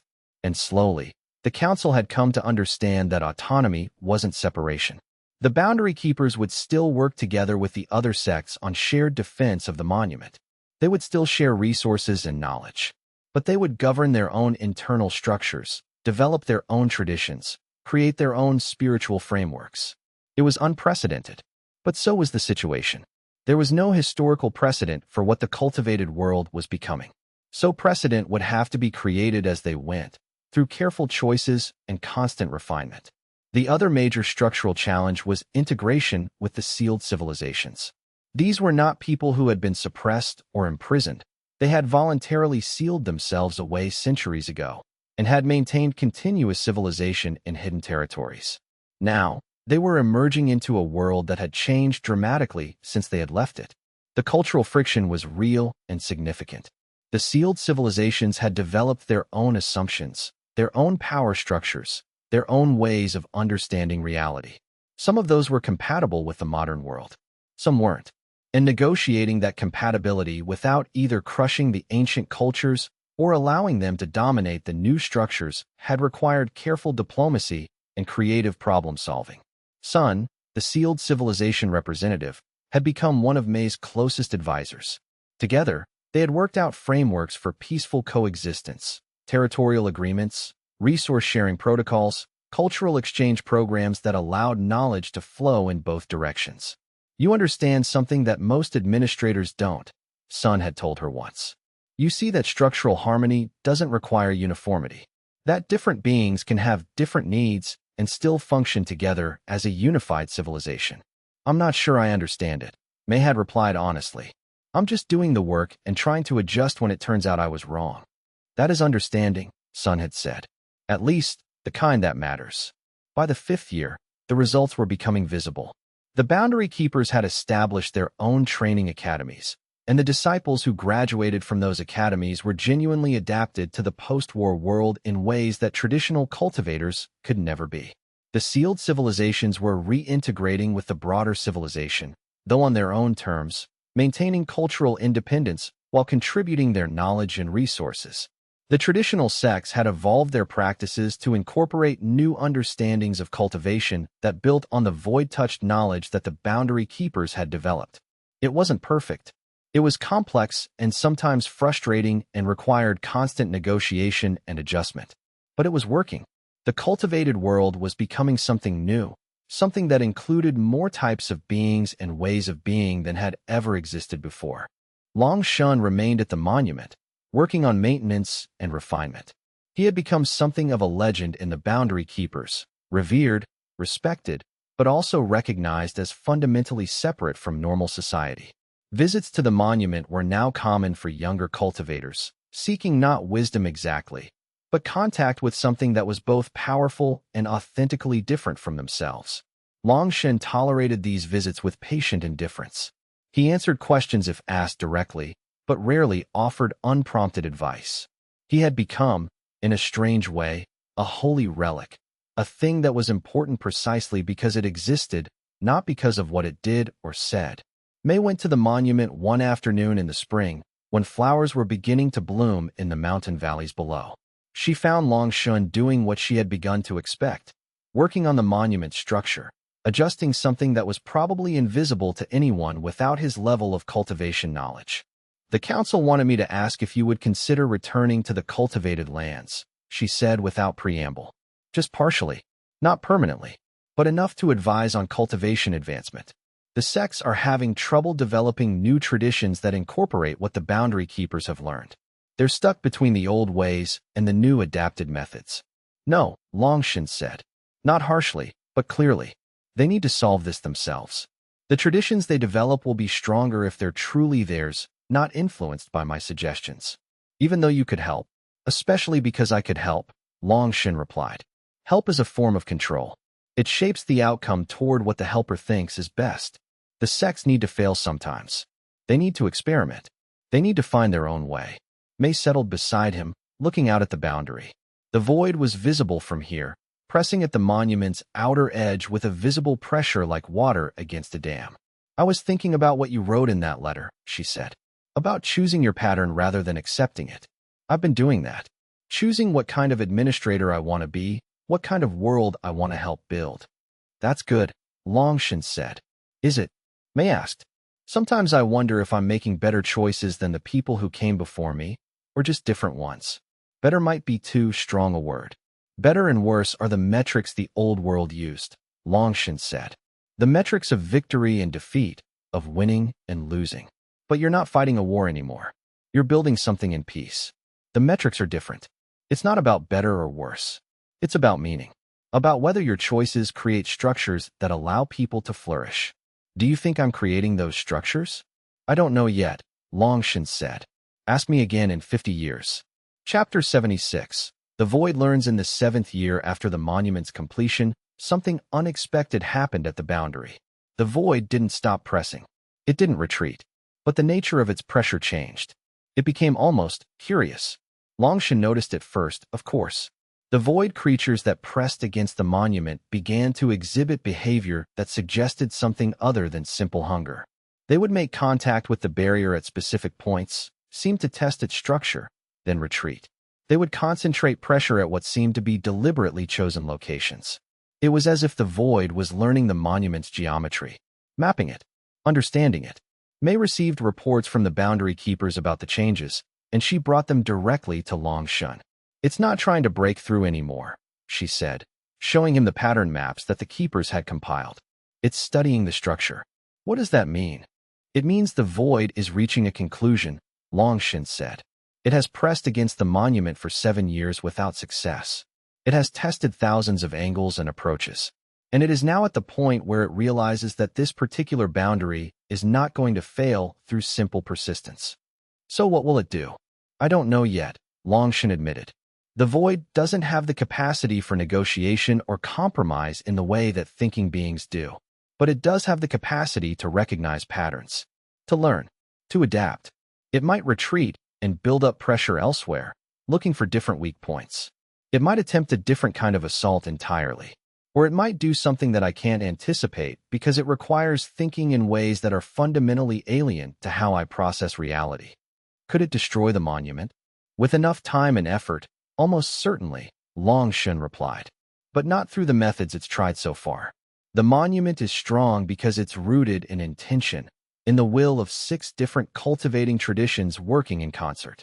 To destroy that, the Void would have to do something that affects intention itself, which is possible, but would require a different kind of strategy. May consider this carefully. What would such a strategy look like? It would involve finding a way to undermine the unity of the 6 traditions, to create doubt in their commitment to the monument, to make them question whether defending the boundary is actually worth the cost. Long Yue paused. Or it would involve finding something that matters more to humanity than the monument itself. Some temptation or threat that would pull attention and resources away from the boundary. But it can't actually do either of those things, May said. The Void can't negotiate. It can't create complex social dynamics. It can't understand human psychology well enough to exploit our weaknesses that way. Not yet, Long Yue said. But the Void is learning. Every year, it presses against the monument, it tests the structure, it experiences the resistance. Every year, it grows more understanding of what works and what doesn't. Eventually, it might develop enough sophisticated understanding to attempt a strategy beyond pure force. It might become capable of subtlety. That conversation haunted May for weeks. The idea that the Void, the fundamental force of dissolution and entropy, might eventually become intelligent enough to use strategy and deception. It was almost as terrifying as the idea of a direct assault, in a different way. She brought it up during the council sessions, trying to explore whether there were defenses against such a strategy. Could they strengthen their unity? Could they create redundancies in the monument structure that wouldn't fail even if some of the 6 traditions wavered? Could they prepare the younger generation of disciples to be more resistant to whatever psychological pressure the Void might eventually develop? The discussions were helpful, but ultimately inconclusive. You could prepare for threats you could imagine, but truly novel strategies, approaches that no one had considered before, you couldn't prepare for those. You could only wait and hope that when they came, you had the resilience to adapt. Chapter 77. The dream. Long Yue had a dream one night, something that rarely happened to him anymore. Dreams were a human thing, associated with sleep and rest. But he still slept sometimes, or something like sleep, and in those moments of reduced consciousness, sometimes visions came. In this dream, he stood at the monument's highest point, and the Void had taken a form. Not the form of creatures or pressure, but the form of something vast and contemplative and utterly alien. It had a presence in the dream, though no shape that could be described in human terms. "You have built a wall," the Void said, and its voice was not hostile, just enormously patient. "It is a good wall. Strong. Well made." "Yes," Long Yue replied in the dream. "It holds you back." "It does," the Void acknowledged. But I wonder, why do you think you hold me back?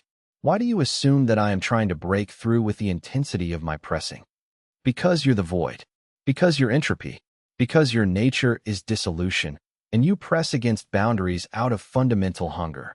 That is a human way of thinking, the void said. Perhaps it is even an ancient way of thinking from the time when you were younger and did not see as far. But I have been pressing for 7 years, and you have been holding for 7 years. In that time, I have learned many things. One of them is that your wall does not actually harm me. It does not diminish me. It simply contains the parts of me that express themselves locally. The rest of me continues to exist, unchanged. The wall divides, but it does not destroy. Yes, Long Yue said. That is the boundary. It allows both of us to exist without destroying each other. Then why? The void asked. Do you assume I wish for the boundary to fail? Why not assume that I have come to accept the boundary, that it serves my interests as well as yours? Long Yue opened his mouth to respond, but the void continued. I am vast beyond your comprehension. The creatures you fight, the pressure you resist, these are only the smallest fragmentary expressions of my nature. The rest of me, the greater part, has no interest in your world. It does not hunger for your cultivation lands. The parts that do hunger, they are contained by your monument. And in containment, they become a known quantity. They do not scatter into chaos.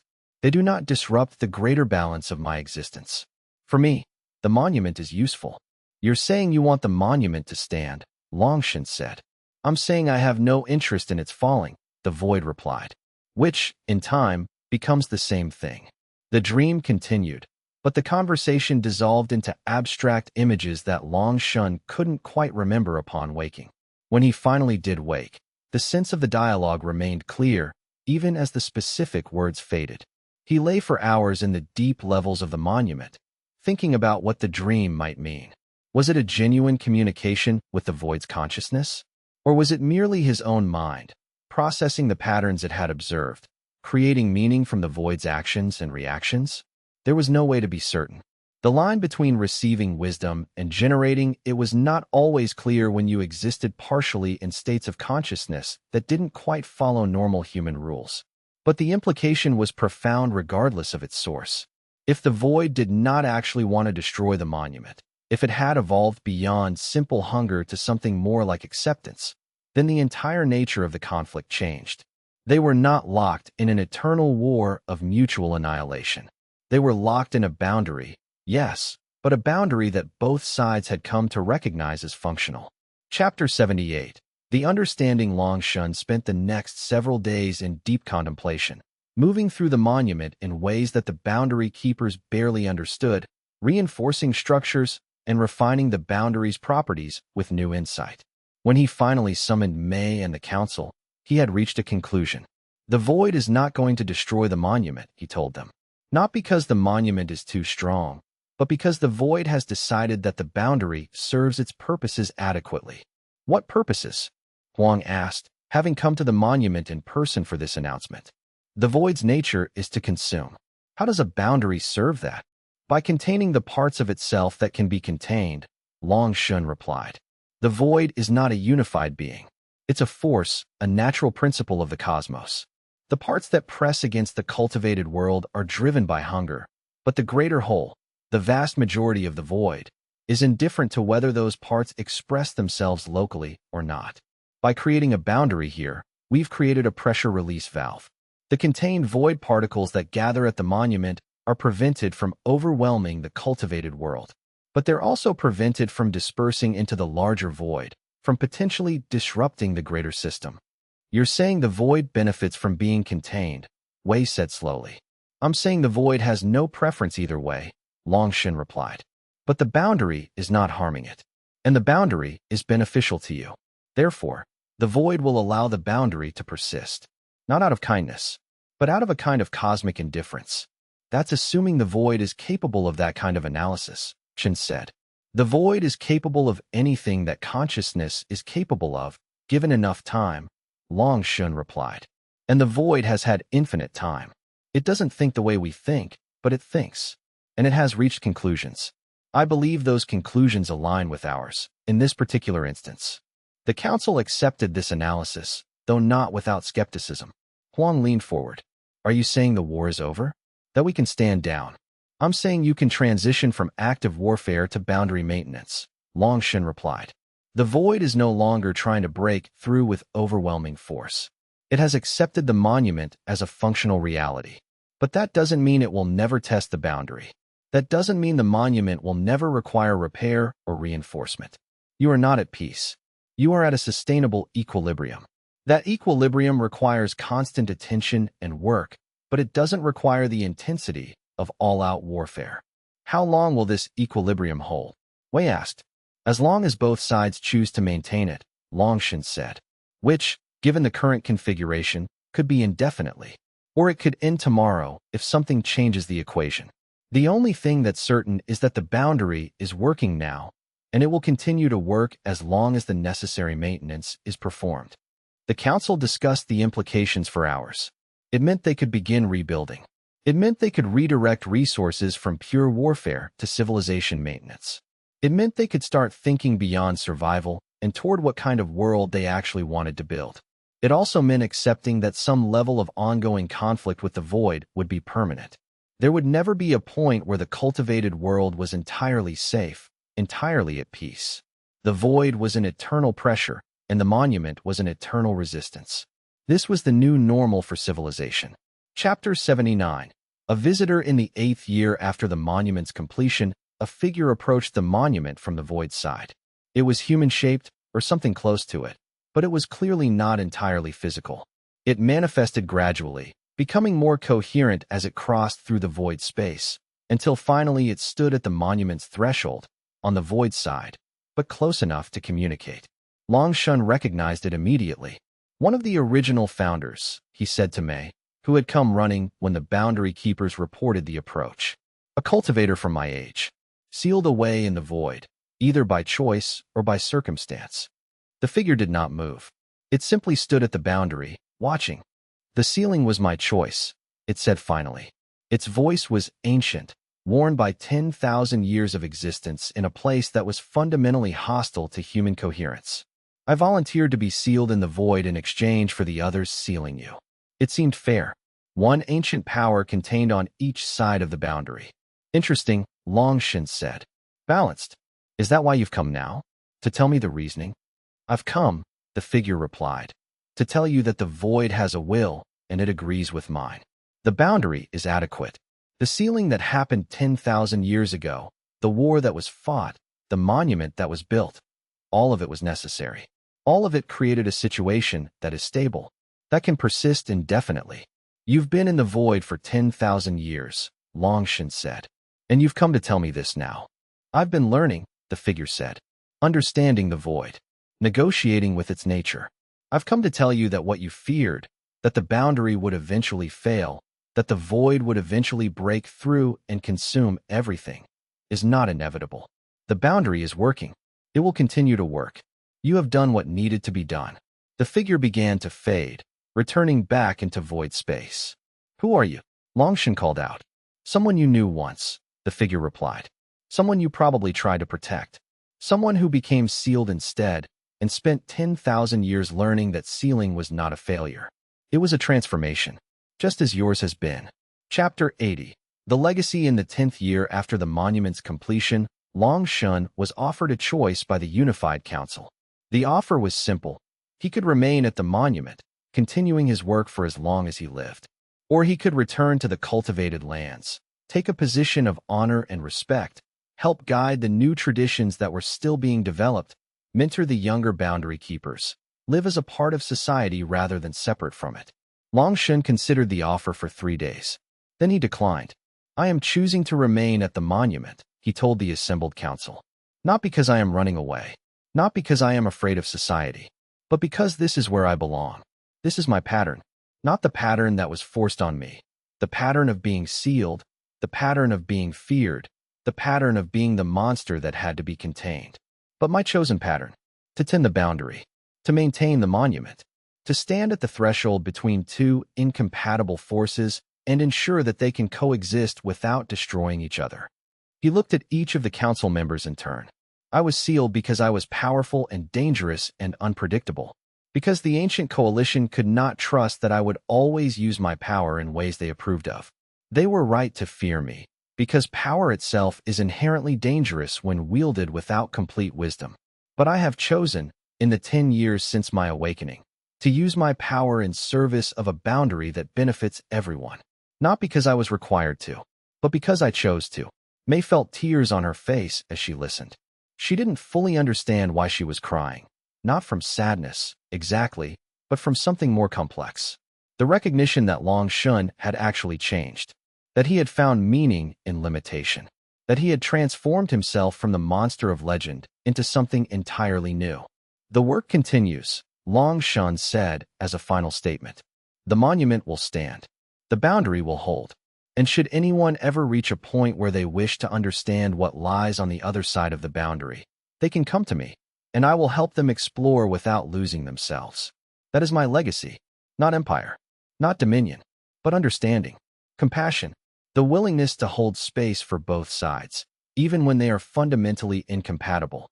The council left the monument having accepted Long Yue's decision. As Mei prepared to depart with the others, Long Yue walked her to the boundary's edge. Thank you, he said, for believing I had changed when you had no reason to believe it.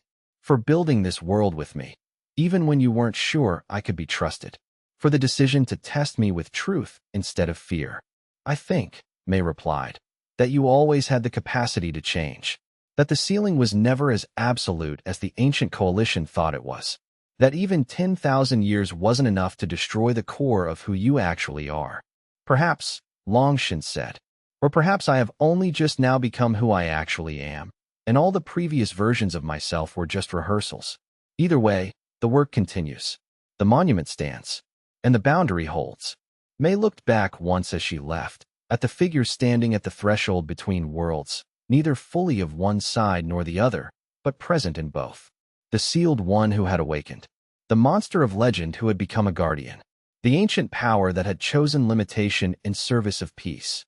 And she understood, finally, what the ceiling had been for all along. Not punishment, not imprisonment, but transformation.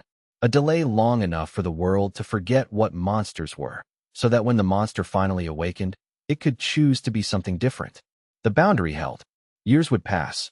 Generations of cultivators would come to the monument, some to study Long Yue's techniques, some to meditate at the threshold, some to simply understand what it meant to stand between two incompatible forces and choose balance.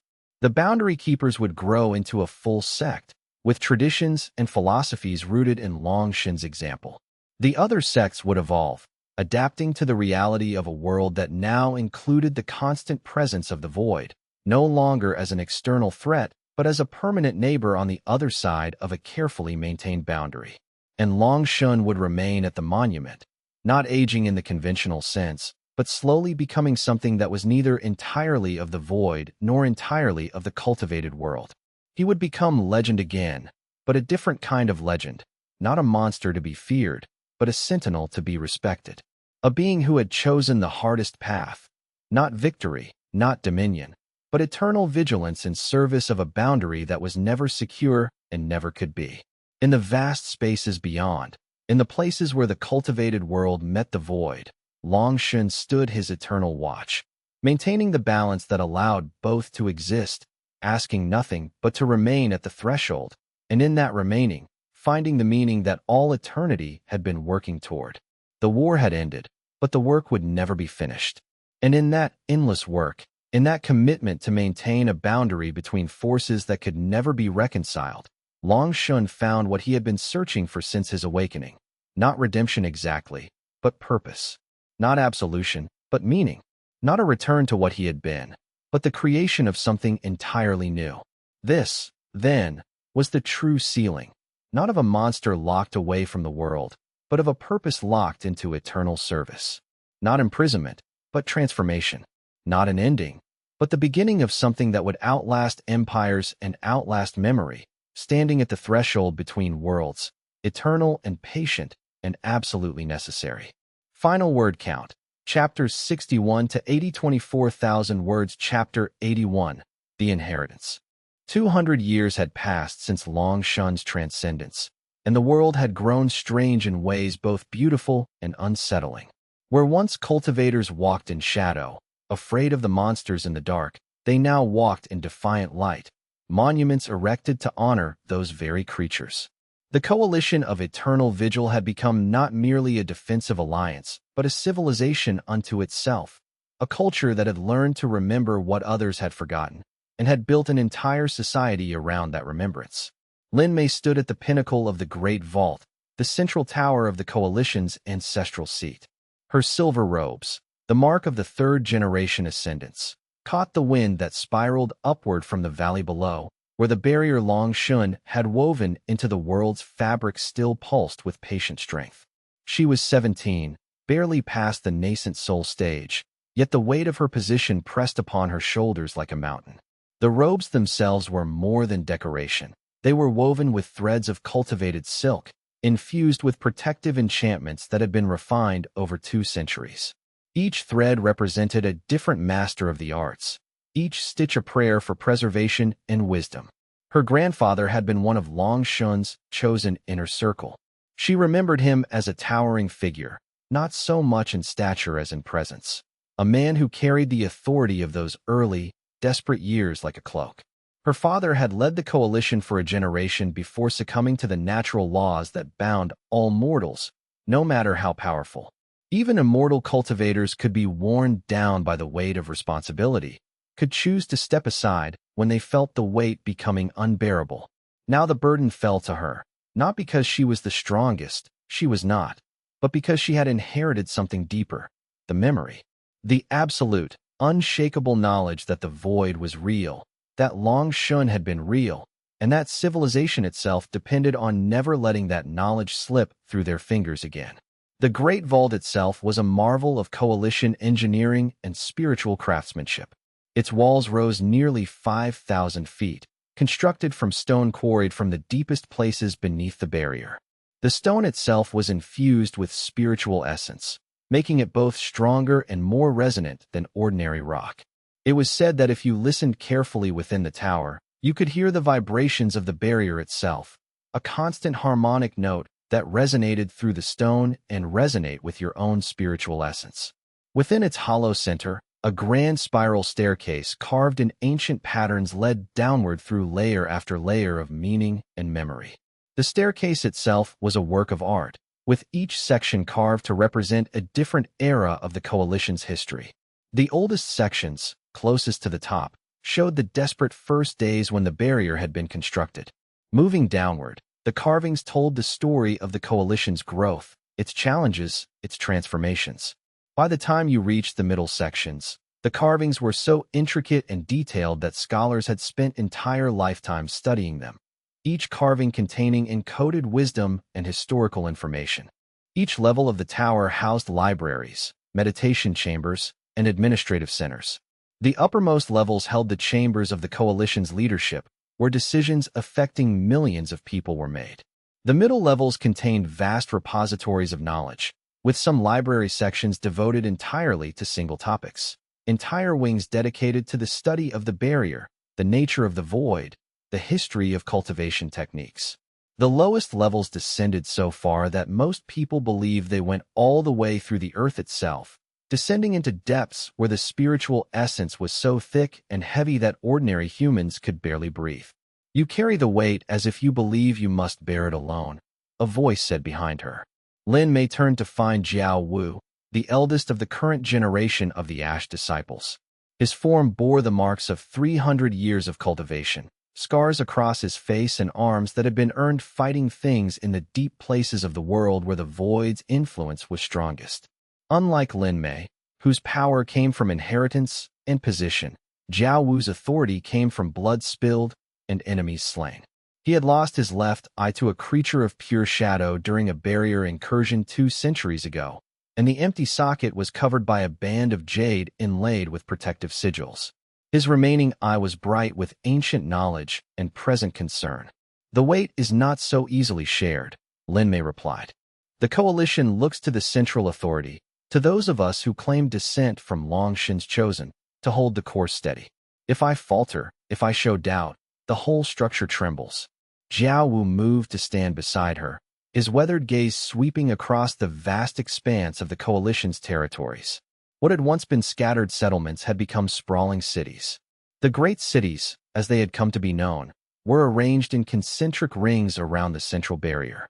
The outer cities, closest to the frontier of the barrier, housed the warrior classes and the barrier keepers. The middle cities contained the merchants, craftspeople, and scholars.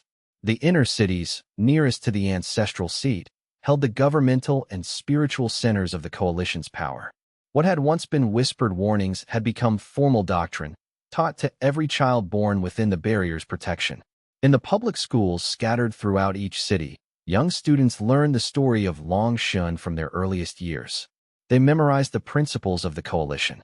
They studied the structure of the barrier and the nature of the void.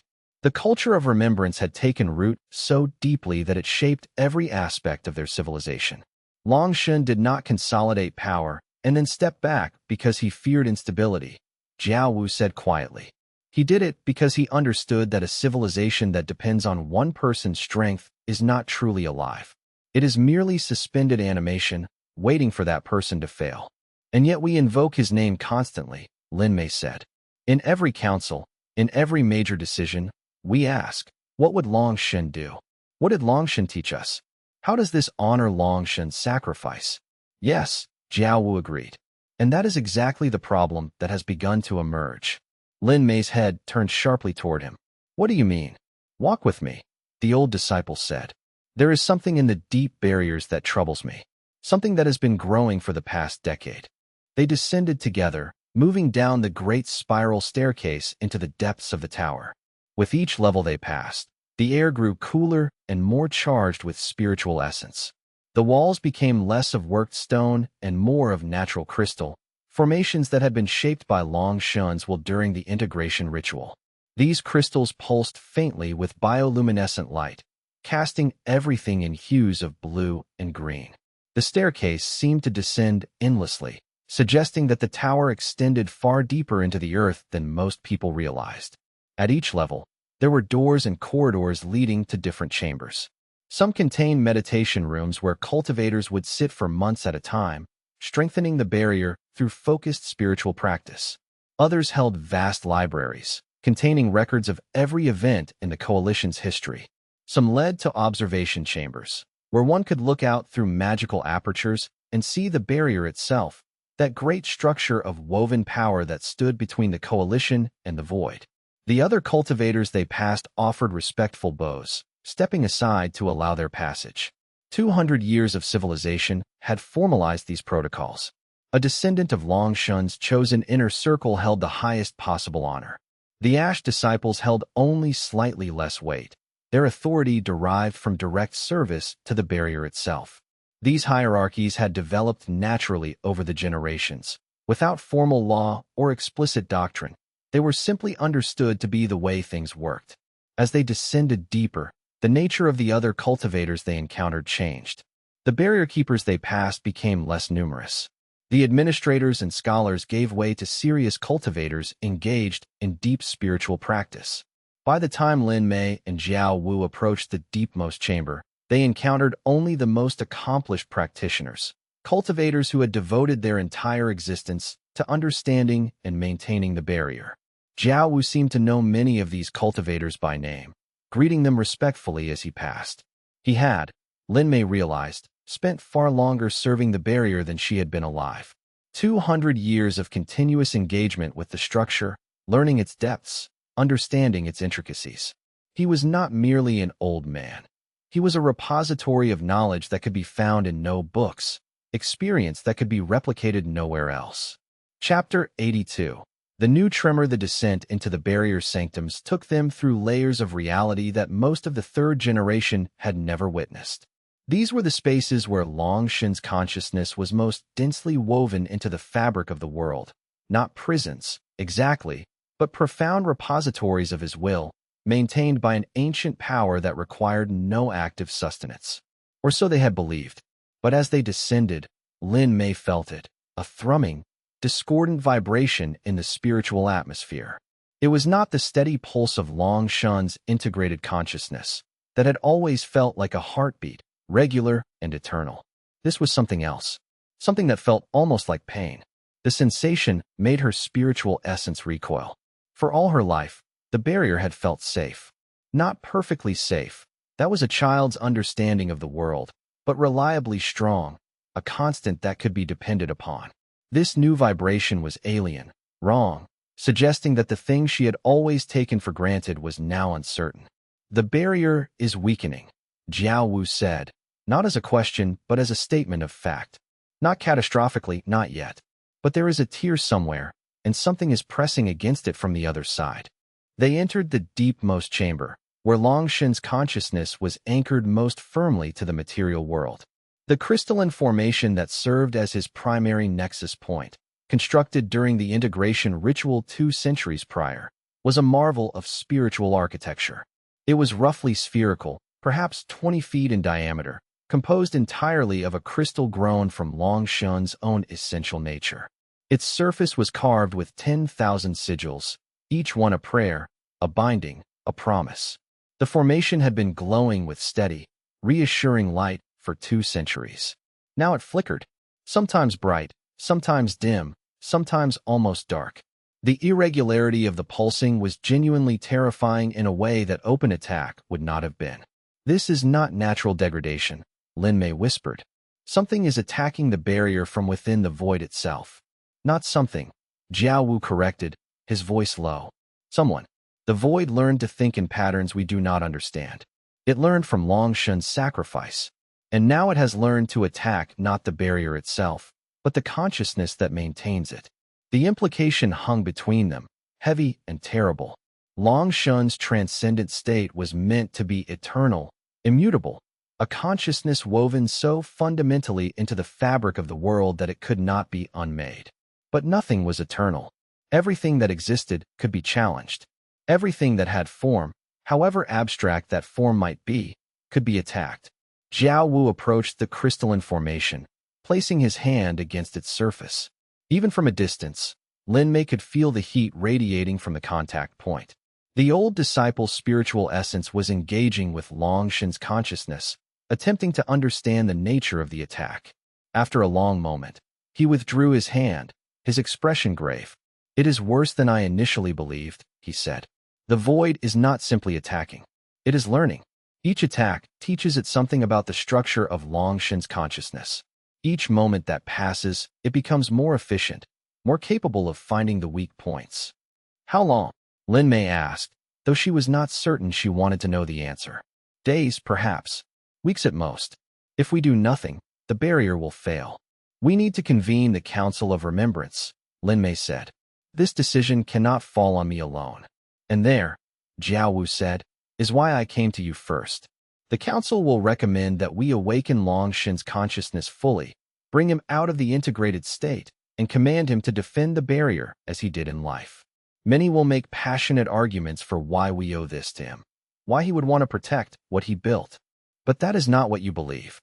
"It is not," Jiao Wu agreed.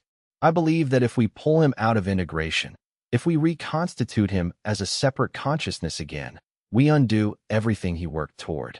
We tell the next generation that when things become hard, they can simply call upon the ancestor. We teach them dependence. And dependence is a form of death." Lin Mei felt the weight of his words settle into her bones. She was 17 years old. She had not asked for this choice. But it was hers to make, and she knew with absolute clarity that this moment would define not just her reign, but the entire future of the coalition. The responsibility felt immense. And yet, beneath the fear, she felt something else. The echo of what Long Shen must have felt, standing alone with impossible choices, with only his own conviction to guide him. "We will convene the council," she said. "But we will not ask Long Shen to save us. We will ask him for guidance." Chapter 83, The Awakening. The ritual to partially awaken Long Shen's consciousness required the participation of all the senior cultivators of the 3rd generation. They gathered in the deepmost chamber, 200 strong, their power combining to create pathways through which the transcendent consciousness could manifest. The ritual was not one that had been performed recently. It required expertise and understanding that only the most accomplished cultivators possessed. It was, in many ways, like trying to send a message to a consciousness that no longer had the form to receive messages, like trying to wake someone from a sleep so deep that they existed in another realm entirely. The ritual took 3 full days to prepare, gathering power, aligning will, creating the spiritual channels through which a transcendent consciousness could speak to its creators. Cultivators from across the coalition began arriving at the Great Vault the moment the ritual was announced. Some came because they were required to, as part of their duties as barrier keepers. Others came because they had to know what was happening, could not stand the uncertainty. The cultivators arranged themselves in concentric circles around the crystalline formation. Each person held a position corresponding to their power level, their training, and their spiritual affinity. The most powerful occupied the inner circle, closest to Long Yue's nexus point. The least experienced, though still remarkably capable, occupied the outer rings. The arrangement was not arbitrary. It was based on understanding of how spiritual power flowed, how the energy of multiple cultivators could be combined without creating turbulence or discord. The inner circle cultivators would bear the most strain, would be most directly exposed to whatever response Long Yue's consciousness might generate. Some of them had trained for decades for this moment, understanding that the communication with a transcendent consciousness could be dangerous, could transform a person in ways they could not predict. The outer rings served different functions. Some cultivators were there to maintain the structural integrity of the ritual itself, ensuring that the pattern remained stable no matter what happened in the inner circles. Others were there as observers and messengers, ready to carry word of what was discovered to the council waiting in the chambers above. Still others were there simply to add their power to the collective effort, to ensure that enough energy was available to sustain the ritual for as long as it might be needed. As the ceremony reached its culmination, they began to sing, an ancient chant whose words predated even Long Yue's awakening in this age, but whose meaning had been preserved through 2 centuries of transmission. The chant spoke of awakening, of recognition, of the bond between guardian and those guarded. It spoke of gratitude and respect, of the willingness to carry forward what had been given. The sound was not entirely human. It contained harmonics that no single human throat could produce, created by the way the cultivators' voices wove together in a complex pattern of layered resonance. 200 different voices, each one trained to perfect clarity and control, combined to create a sound that seemed to come from the very earth itself, from the walls of the chamber, from the spiritual essence that suffused the barrier. As they sang, they also began to push their spiritual energy outward, creating a kind of luminous mist within the chamber.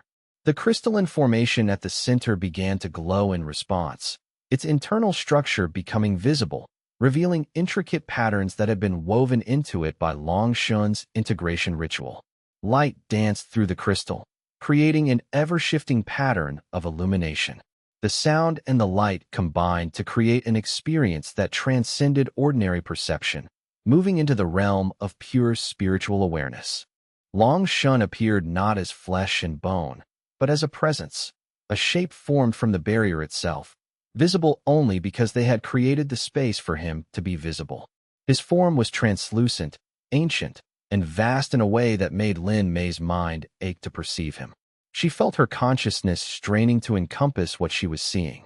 This was not Long Yue as a person, but Long Yue as a fundamental principle of existence, temporarily compressed into a shape that human minds could comprehend. "I have been dreaming," Long Yue said, his voice like distant thunder. "For 200 years, I have been dreaming of what comes after. What does this dream mean? Why have you called me?" Lin Mei stepped forward, her small form almost insignificant beneath that vast presence. But she did not waver. The responsibility that she carried was not the burden of her years or her power. It was the burden of truth. She had come to understand something in the past few days of preparation, something that Jiao Wu had known all along, that to speak truth to power, even transcendent power, was the highest act of respect that could be offered. "The void evolves," she said, her voice steady. "It has found a way to attack the barrier from within, to press against your integration. We felt the pain of that pressure and came to understand that even your transcendence is not permanent, that even you can be challenged." There was a long silence.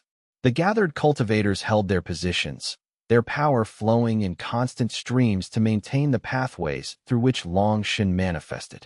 Then, slowly, Long Yue's consciousness seemed to withdraw slightly, as if considering.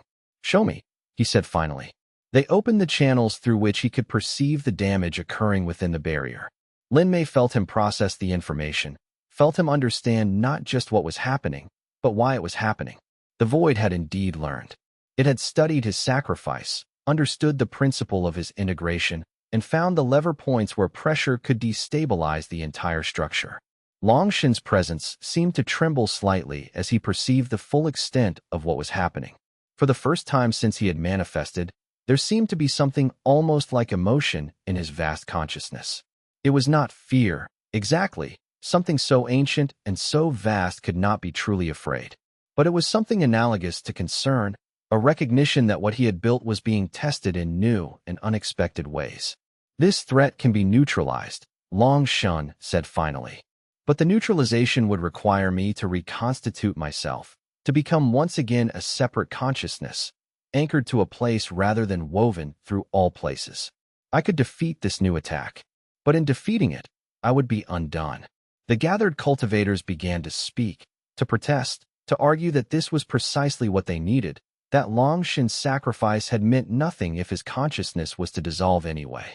The chamber erupted in voices, each one adding to the desperate chorus of those who wanted salvation delivered from above. "Silence," Long Yue's voice cut through like a blade. The silence was absolute and immediate. "You do not yet understand what I have become, nor do you understand what you are about to become." He turned his attention fully to Lin Mei. "Your grandfather told me, in those final moments before I transcended, that he was afraid. Afraid that in making myself eternal, I would make you all mortal by comparison.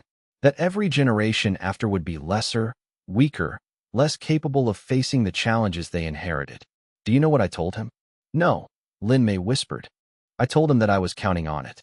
That I was counting on each generation being weak enough to be forced to grow beyond themselves. That the only true strength was the strength to survive without an eternal guardian. The eternal guardian is a cage, and cages, no matter how beautiful, are still prisons." He paused, and Lin Mei felt something shift in the vast presence that surrounded them.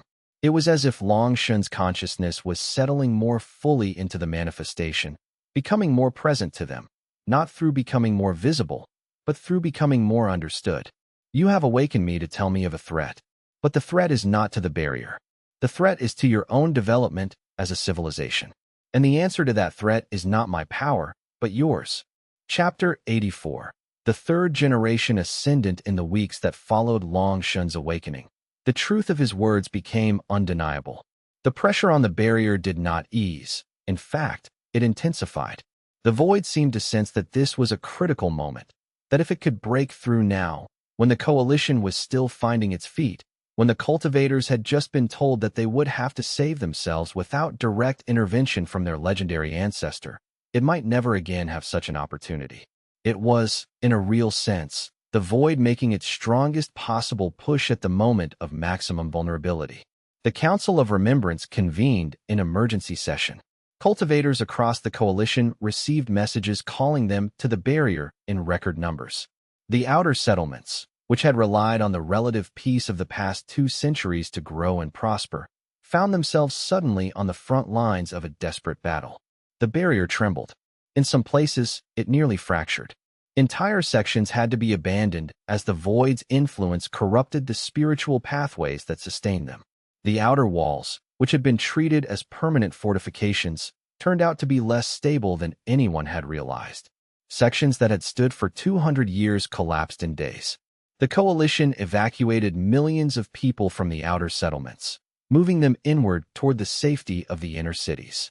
The movement of millions of people is not a simple task, and the coalition discovered that 200 years of peace had left them unprepared for the logistics of a true crisis. Food supplies ran short. Shelters were inadequate. The roads between the outer settlements and the inner cities became clogged with refugees, and the military forces of the coalition had to divide their attention between defending the barrier and maintaining order among the displaced populations. The refugee crisis was immense, unprecedented, The coalition had never had to manage such displacement before. Entire families found themselves separated. Communities that had existed for generations were scattered across the inner territories. The culture and traditions that had been preserved in the outer settlements were disrupted, displaced, sometimes lost entirely as families were forced to flee with nothing but what they could carry. And yet, in many cases, this displacement led to unexpected outcomes. Refugees from the outer settlements brought knowledge and skills that had been practiced in isolation into contact with the broader coalition. New connections were forged between previously separated communities. The enforced mingling of different populations led to new ideas, new collaborations, new possibilities that would not have emerged in the stable isolation of the pre-crisis period. The cultivators of the coalition, however, did not call for Long Yue's aid again. Instead, they strengthened the barrier through their own efforts, layering their combined power over the places where the void pressed most insistently. It was exhausting work, terrifying work, work that consumed the attention of nearly every capable cultivator in the coalition. Day after day, cultivators ascended to the barrier's sanctums and threw their power into the struggle. Night after night, they collapsed in exhaustion, hoping they would live to see another dawn. That's occurred. Great masters fell defending the boundary between worlds. Entire sects threw themselves into the struggle, their members accepting the possibility that they might not survive to see the end. The death toll was staggering. In just 3 months, more cultivators died than had died in the entire 2 centuries since Long Yue's transcendence. But they held, and in holding, something remarkable began to happen. The cultivators of the 3rd generation, who had been taught that they could never match the legendary figures of the age of Long Yue, who had been trained to revere the past more than to believe in themselves, began to understand that they were, themselves, becoming legendary. Young disciples reached immortal ascension stages that the oldest records suggested took centuries to achieve. The crisis had forced a rapid acceleration of growth that would not have been possible in peace. Those with latent potential found themselves suddenly accessing power that they had not known they possessed. The existential threat to civilization itself was a catalyst for transformation that no ordinary training could replicate. New techniques were developed, inspired not by ancient wisdom, but by necessity and innovation. The traditional schools began to share their secrets with each other, breaking down barriers that had existed for 2 centuries. Rival sects put aside their competition and worked together.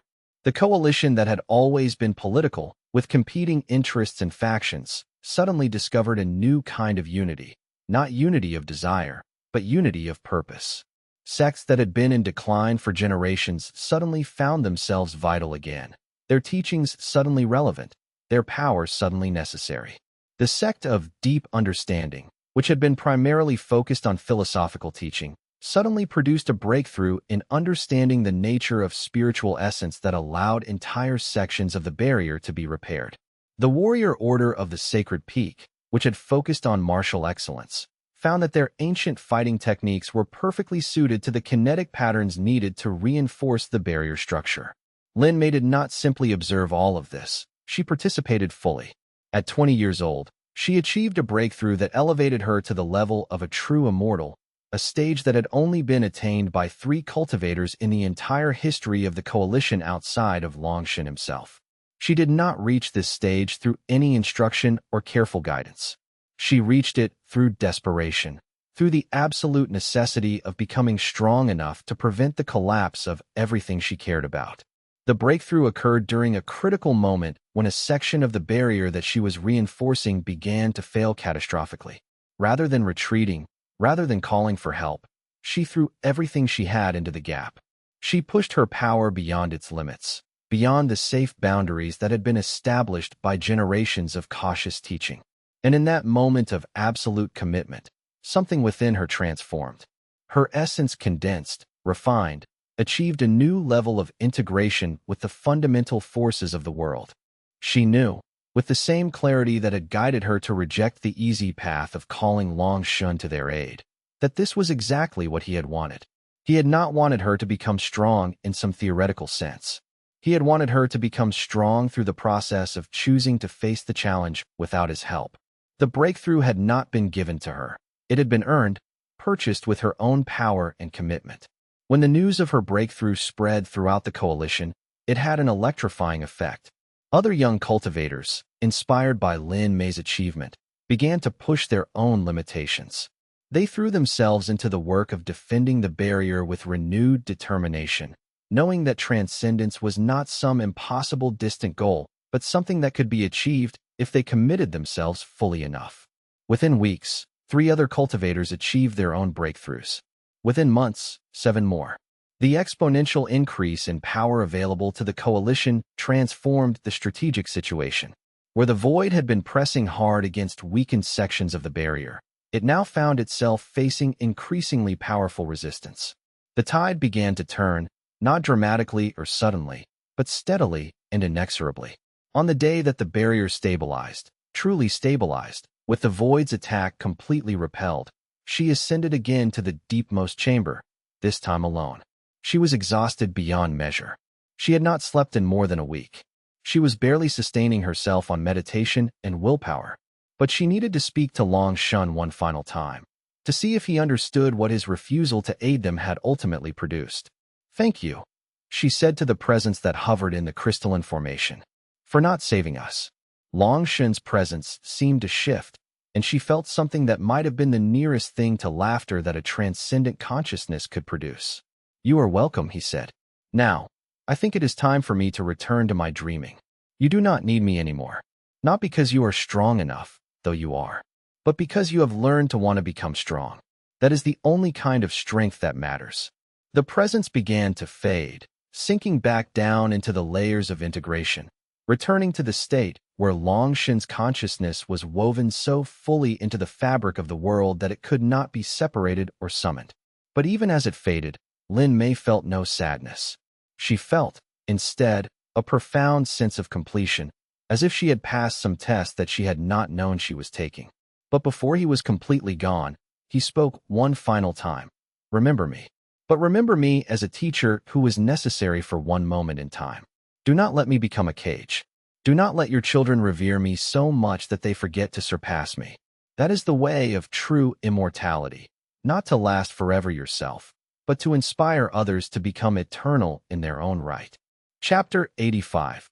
A civilization transformed. The century that followed the void's attack became known as the Age of Ascension. The coalition that had been held together by the legacy of Long Yue transformed into something far greater. A civilization that held that legacy not as a chain, but as a foundation from which to leap. The reconstruction after the attack was enormous in scope. Entire regions of the coalition had been devastated. Cities that had stood for 200 years had been evacuated and partially destroyed. The infrastructure that had been built to maintain the barrier in peace had to be completely redesigned to maintain it under conditions of stress. But in the process of reconstruction, something remarkable happened. Rather than simply rebuilding what had been, the coalition reimagined itself. New cities rose along the barrier, each one designed not just for function but for the future. Architecture that had been purely utilitarian became beautiful. Public spaces were created not just for meditation and study, but for celebration and innovation. The culture of remembrance did not diminish. If anything, it deepened, but it changed in character. Rather than asking, "What would Long Yue do?" the coalition began asking, "What would Long Yue wish us to become?" And the answer to that question was always something greater than himself. New schools of thought emerged, developing philosophies and techniques that went far beyond the teachings that had been passed down from the Age of Legends. A young scholar named Jing Qian developed a theory of spiritual cultivation that suggested entirely new pathways to power. An artist named Wei Chun created sculptures that captured the essence of the barrier in ways that words could not express. A diplomat named Huang Li negotiated treaties with the other great powers of the world, slowly expanding the coalition's influence beyond its original borders. The barrier became not a fortress, but a boundary, a negotiated space where the coalition and the void coexisted in a state of perpetual tension. It was not peace. It was too dynamic, too contested, to be called peace. But it was stability. It was life. It was the possibility of continued growth. Lin Mei lived to see her great-grandchildren reach adulthood, and in their eyes she saw not reverence for the past, but hunger for the future. They studied the old ways. Yes, but only so they could surpass them. They honored the names of the legendary cultivators, but they did so with the understanding that legends were meant to be built upon, not preserved in amber. She watched as they pursued their own innovations, their own paths to power. Some of her great-grandchildren became cultivators, following the paths of martial enhancement and spiritual development. Others became scholars, artists, builders, explorers. The unified pressure of the crisis had created an entire generation of exceptional people, and they used their gifts in countless different ways. When Lin Mei finally passed into whatever state awaited an immortal who had lived 3 centuries, the coalition did not fall into chaos. There was no shortage of capable leaders, no shortage of cultivators who had spent their entire lives preparing to take on greater responsibility. The leadership transitioned smoothly, as it should have, as Long Yue had always intended it would. Her funeral was a remarkable event, attended by representatives from every region of the coalition. But it was not a mournful occasion. Lin Mei had lived a full life, had accomplished extraordinary things, and had seen the world become something far better than it had been when she was born. The tributes to her were not just expressions of grief, but expressions of gratitude. Gratitude for the choice she had made to lead the coalition towards self-reliance rather than dependence on the legacy of the past. In her will, Lin Mei left instructions that her body be cremated and her ashes scattered in the area of the barrier where she had made her greatest breakthrough. She wanted no monument erected to her name, no statue of her likeness. Instead, she asked that the location become a place of study and meditation, a place where young cultivators could come to seek their own breakthroughs, their own moments of transcendence. And in the deepmost chamber, in the place where Long Yue's consciousness dreamed its eternal dream, there was a satisfaction that transcended the limitations of individual consciousness. Everything he had sacrificed for was coming to pass. The monsters were not forgotten. The world had learned to face the darkness, and the next generation would do it without him.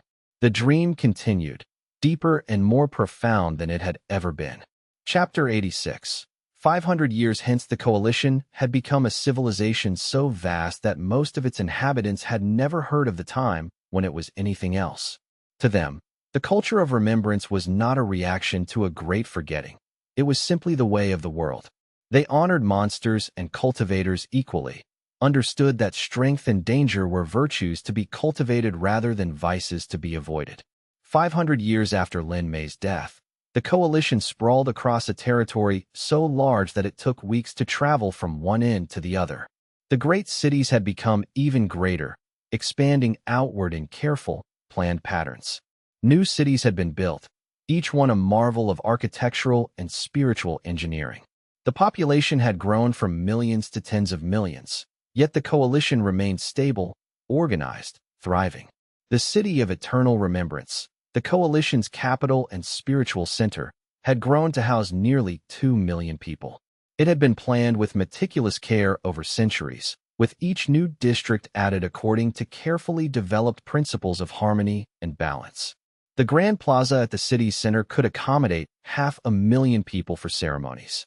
The libraries held records so extensive that scholars estimated it would take a person several lifetimes to read through all the texts. The temples and meditation centers provided places for spiritual practice that ranged from simple rooms for individual meditation to vast amphitheaters where thousands of cultivators could practice together. New settlements had been established further from the central territories, expanding the coalition's reach and influence. These new cities became centers of specialized learning. One city became the center for the study of barrier technologies, another focused on developing new forms of cultivation, a third became known for its artistic innovations. Trade networks extended outward from the coalition's territories, bringing goods and knowledge from distant lands. Merchants traveled back and forth, carrying reports of other civilizations, other ways of thinking about the world, other approaches to problems that the coalition faced. This external perspective challenged the coalition's isolation, forcing them to continually reconsider their assumptions in light of alternative possibilities. Young cultivators came from across the known lands to study in the coalition's academies. The coalition had become an international center of learning, a place where the most brilliant minds in the world came to study and innovate. The teachings of Long Yue were canonical, yes, but so were the teachings of 1,000 others who had built upon his foundation. The barrier was maintained through a complex system of rotating cultivation rotations, where thousands of cultivators shared the burden of strengthening it. Xiao Chun, a cultivator of the 7th generation ascendant, had never believed in Long Yue at all, not in the way his ancestors had. To him, Long Yue was a historical figure, certainly one of importance, but not particularly more important than the dozen other legendary cultivators whose statues lined the great avenue of learning. He had read the histories, had studied the ancient texts, had come to understand Long Yue as a person rather than a god. This gave him a unique perspective on the barrier. Where others saw a sacred structure maintained by the will of the legendary, Xiao Chun saw a piece of technology, extraordinarily sophisticated and ancient, but still comprehensible through reason and study. He spent 3 decades studying the deep mechanics of the barrier, understanding how Long Yue's consciousness was distributed through it, how power flowed through its structure. When Xiao Chun first proposed the theory that the barrier could be made not just stronger, but self-sustaining, through a technique that would distribute Long Yue's integrated consciousness even more thinly across the entire structure, the reaction was mixed. Some cultivators embraced the idea enthusiastically, seeing in it the culmination of 1,000 years of progress, the moment when the coalition would finally be free from dependence on the distant echo of Long Yue's transcendent consciousness. Others treated it as heresy, as a dangerous tampering with something that had been perfected through centuries of careful maintenance. The debate consumed the coalition's intellectual circles for decades. Scholars wrote treatises arguing for and against the proposal. Cultivators conducted experiments to test Xiao Chun's theories. The proposal was presented to the Council of Remembrance, where it was debated with passionate intensity. Some council members argued that Xiao Chun was trying to erase Long Yue's memory, to replace his legacy with a purely technical achievement. Others countered that honoring Long Yue meant completing what he had started, that the ultimate fulfillment of his vision would be a civilization that no longer needed him at all. We risk everything, the elder cultivators warned in the council debates. If your theory is wrong, if you weaken the integration, the barrier could collapse. We have no way to restore it. If my theory is right, Xiao Chun countered, his voice steady and confident, we stop being dependent on a technique developed 500 years ago. We take full responsibility for our own protection. We become the barrier, rather than merely maintaining something that another person created. The Council of Remembrance, which had evolved into more of an advisory body than a true seat of power, debated the proposal for months. Great philosophers argued for and against. The ascendant cultivators submitted their analyses. The younger generation made passionate appeals for innovation, while the older cultivators warned of catastrophe. But ultimately, they approved it, because, they understood, this was the path that Long Yue himself had laid out. This was what his transcendence had ultimately been about, making himself unnecessary. To reject Xiao Chun's proposal would be to betray the fundamental principles that the coalition had been founded upon. The implementation of Xiao Chun's technique took a full decade. It required the coordination of cultivators across the entire coalition, required the development of new theoretical frameworks, required the invention of instruments and methods that had never been attempted before.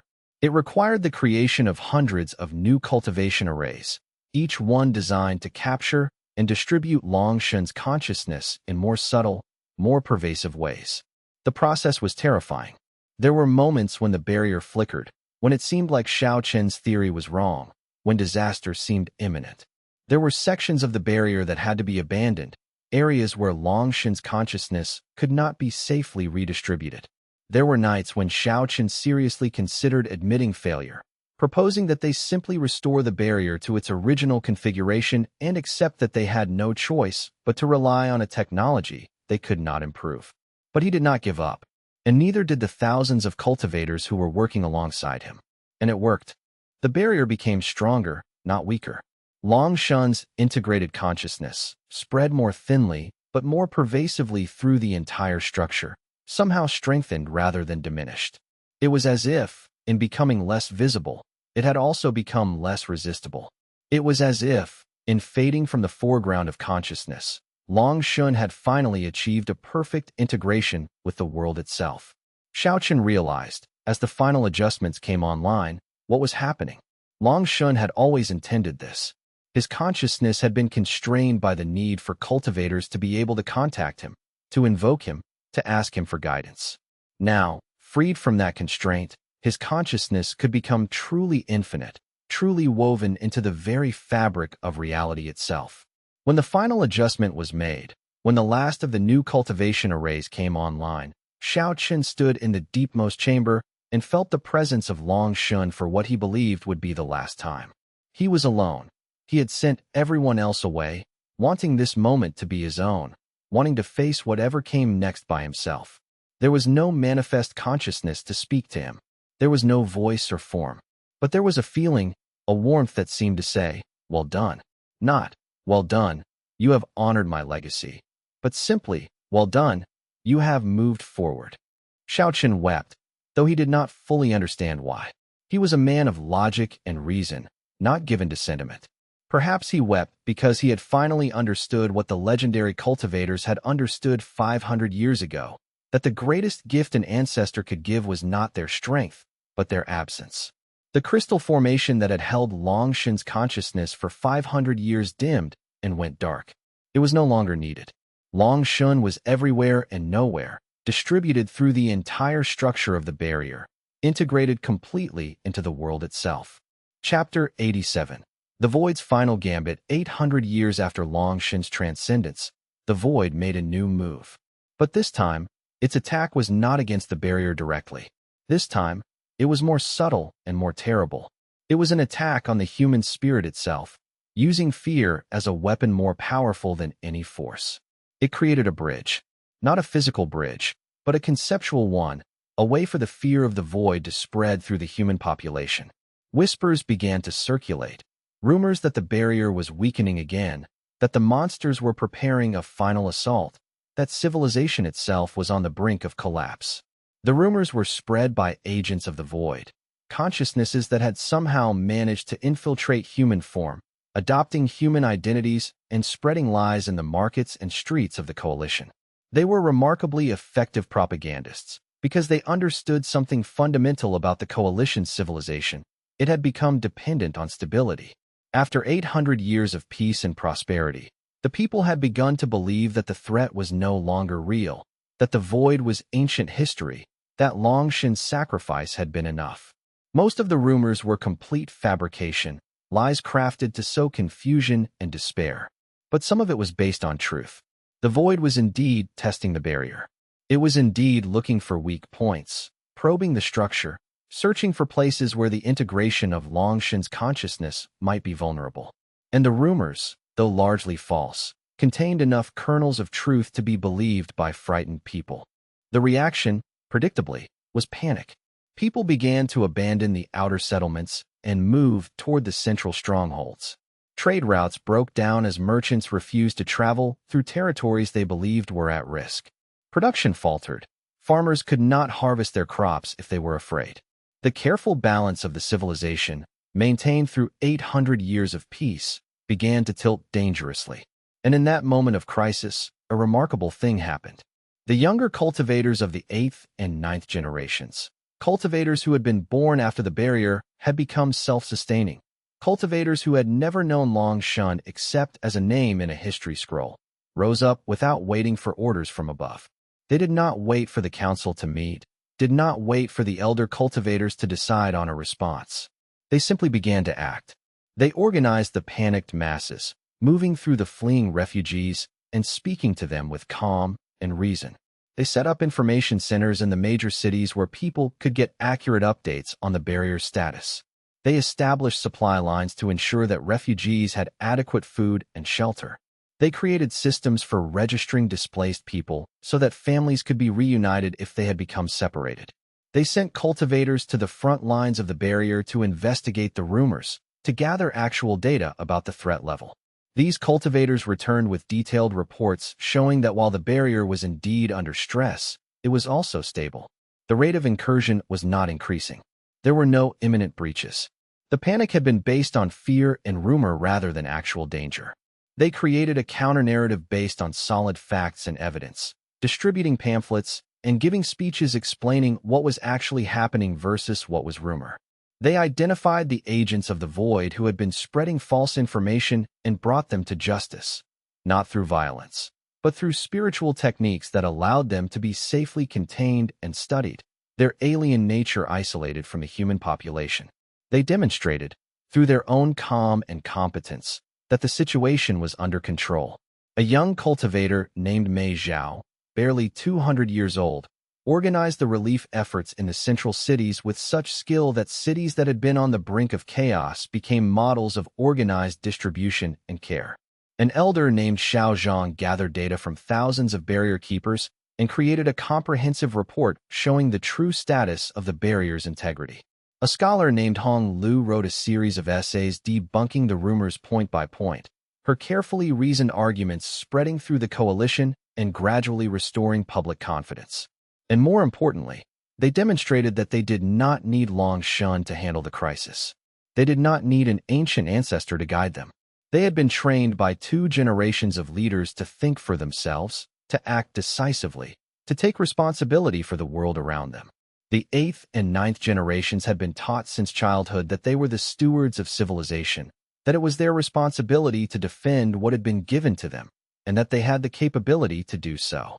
The elder cultivators watched all of this unfold and understood, finally and completely, the final lesson that Long Yue had been teaching all along.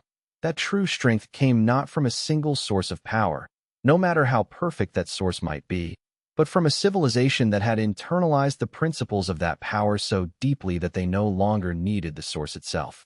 Long Yue's absence was complete. His consciousness was still woven into the barrier, would remain woven into it until the end of the universe. But he was truly absent in the way that mattered. He was not needed. The civilization had grown beyond him. The crisis ended within weeks. The cultivators of the 8th and 9th generations had not destroyed the void's infiltrators or repelled some great attack. Instead, they had simply organized the community response, had spread truth through the fog of fear, and had shown that the coalition could handle its own problems. Chapter 88. The void withdraws. The void's final gambit ended not with a bang, but with a gradual withdrawal. The pressure on the barrier eased. The whispers faded. The false reports of imminent attack dried up. Whatever intelligence the void had gained from its infiltrators was no longer sufficient to justify the continued effort of maintaining a presence in the coalition's territories. The void was learning something important, that a civilization which had been forced to stand on its own feet was stronger, not weaker, than one that depended on external salvation. The void had hoped that fear would undermine the coalition. Instead, facing fear together, the people of the coalition had only grown more unified, more determined, more capable of defending themselves. The process of withdrawal was gradual. The pressure on the barrier did not suddenly disappear. Instead, it decreased by increments, declining so slowly that cultivators had to study the records of the past century to confirm that the rate of void intrusion was actually dropping. But eventually, the trend became undeniable. In a very real sense, the void had lost. It had thrown everything it had at a civilization that had learned to stand on its own feet, and it had failed. The fear that it had hoped to exploit had been met not with panic, but with competence. The weakness it had hoped to find had been sealed not by an eternal guardian, but by a society that had learned to guard itself. The coalition's leaders began to discuss the implications of what had occurred in careful, measured conversations held in the highest chambers of the Great Vault. The void had been understood, for all of history since Long Yue's transcendence, as an eternal enemy, an incomprehensible force that could only be met with eternal vigilance and eternal opposition. But now, something different was becoming apparent. The elders of the coalition, some of whom had lived for hundreds of years and had direct memories of previous crises, began to notice a pattern. The void did not simply attack endlessly. It tested, it probed, it learned what it could, and then if the barrier proved too strong, it withdrew and waited. Perhaps the void operated on timescales so vast that human generations were mere blinks in its eyes. Perhaps it was willing to wait thousands of years for circumstances to shift in its favor. Or perhaps it had objectives other than simple conquest. Perhaps it was simply interested in understanding this barrier, this strange structure that had been built to oppose it. The void was not infinite in its resources or its patience. It could be resisted. It could be defeated, not in the sense of being destroyed, but in the sense of being made to choose withdrawal rather than continued assault. The barrier was not a wall that held forever. It was a boundary that could be actively maintained and defended. This realization changed something fundamental in the coalition's understanding of itself.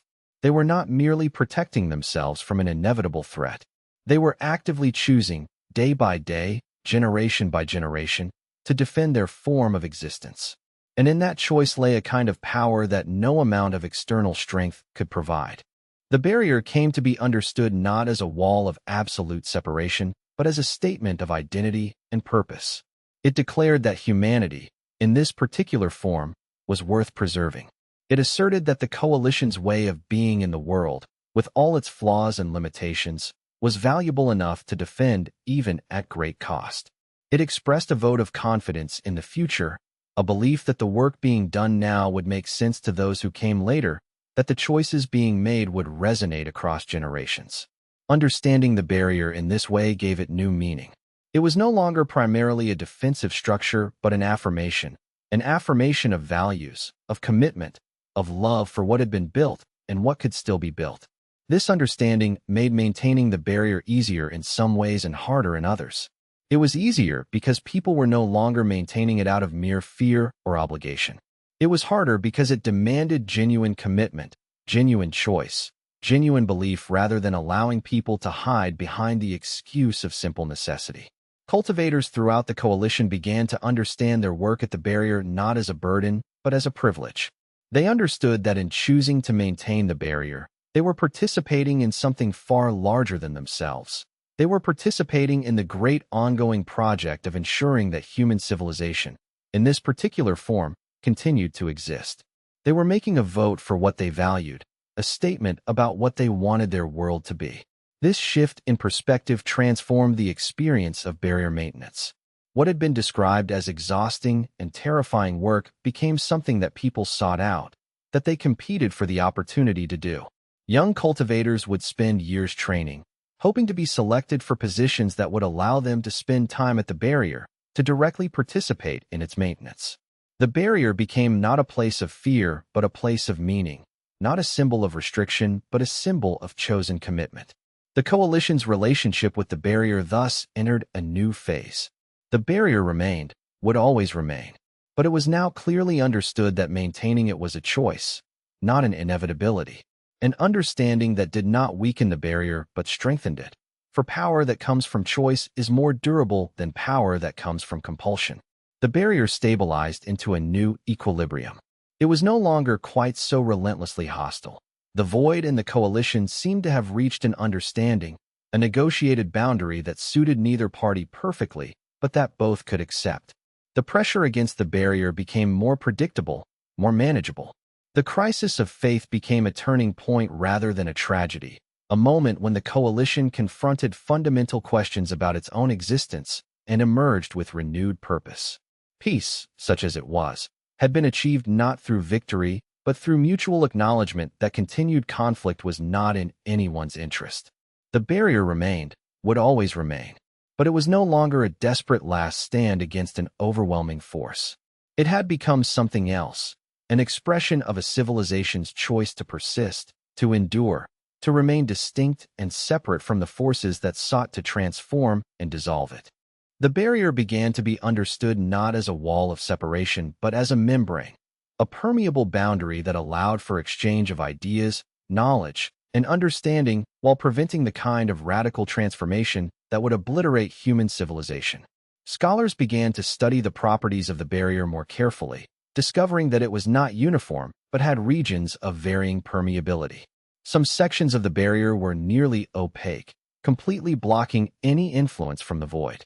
Other sections were more subtle, allowing for limited contact and communication.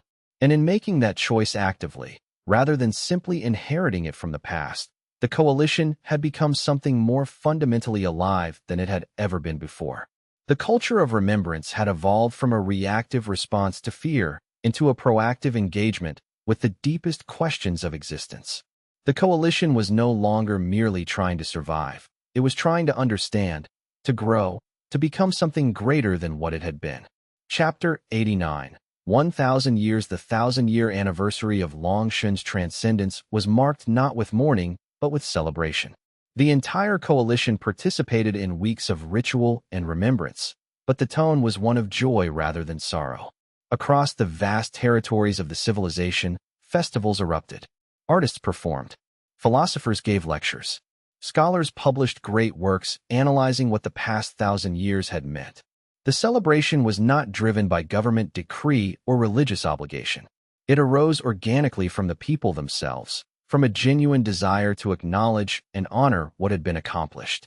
Throughout the coalition's territories, spontaneous gatherings emerged, communities organizing their own commemorative events, artists creating their own works, scholars writing their own analyses.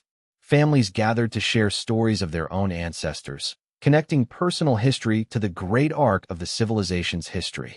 Grandparents told their grandchildren about relatives who had fought in the defensive crisis 200 years ago. They described the barrier keepers who had maintained the structure through decades of careful work. They shared memories of the times when civilization had faced crisis and endured.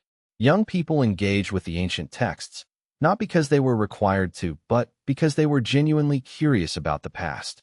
Universities throughout the coalition held special seminars on Long Yue's teachings and their relevance to contemporary problems. Discussion groups formed spontaneously in taverns and public squares, as ordinary people engaged in philosophical debates about what Long Yue had meant, what his sacrifice had accomplished, what his absence meant for the future. Merchants created special commemorate versions of popular products. Alesh brewed with celebratory inscriptions, clothes dyed with patterns honoring the barrier, jewelry crafted to symbolic representations of the coalition's history. Markets throughout the coalition came alive with special festivals celebrating the anniversary, with musical performances and artistic displays drawing crowds of thousands. Long Yue had sacrificed his individual existence so that others could flourish. And flourish they had. The civilization he had protected had grown beyond the limits of what any one consciousness, no matter how vast, could have imagined. 1,000 years ago, the coalition had been small, desperate, struggling to maintain its existence against an overwhelming threat. Now it spanned territories that took weeks to cross. Its population numbered in the tens of millions. Its culture had become so rich and complex that scholars could spend entire lifetimes studying a single region. The culture of remembrance had evolved into something that honored not just Long Yue, but the principles he had embodied. The willingness to put the future before the present, the understanding that strength meant making yourself less necessary rather than more necessary, the faith that each generation could surpass the last. The barrier, after 1,000 years, was stronger than it had ever been. Not because Long Yue maintained it, but because 1,000 years of accumulated knowledge and power had been poured into perfecting it. Every generation had added its own contribution, had made its own innovations, had built upon what came before without ever being enslaved to it. New techniques for strengthening the barrier emerged every few decades. New theories about its structure enabled improvements that would have been impossible in earlier ages. The barrier had become not a static monument to Long Yue's power, but a living, evolving structure maintained by the ongoing commitment of the civilization. The monsters, those creatures of the void that had once been forgotten, were now more honored than they had ever been.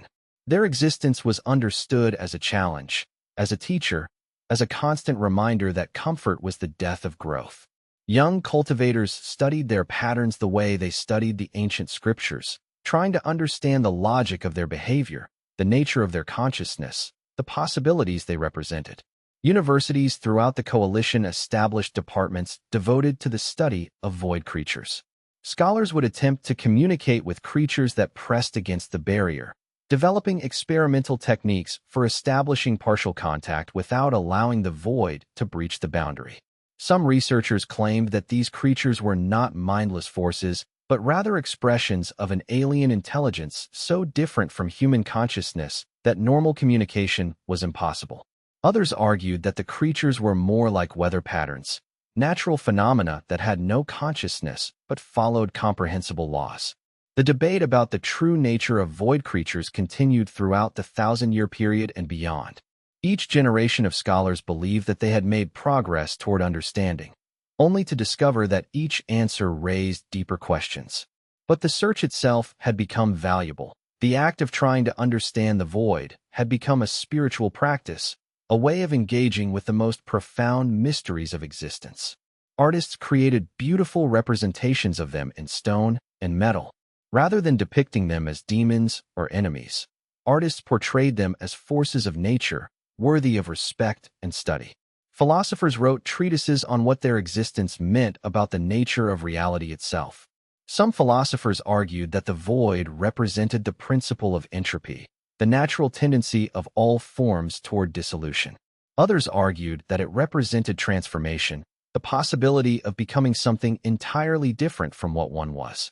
In the great plaza of the coalition's ancestral seat, a monument was erected. Unlike the monuments that had been built in the centuries immediately following Long Yue's transcendence, monuments that had depicted him as a god, his face carved in stone, his name written in letters that could be read from miles away, this monument was abstract. It showed only the barrier itself, perfectly rendered in crystal and jade, perfectly symmetrical, perfectly eternal. The monument was not a representation of power, but of principle. It captured in physical form the idea that the barrier was not Long Yue's creation alone, but the creation of all who had maintained it, who had believed in it, who had been willing to defend it. The monument was designed to be viewed from the inside, from within the coalition's territories, rather than from the outside looking in.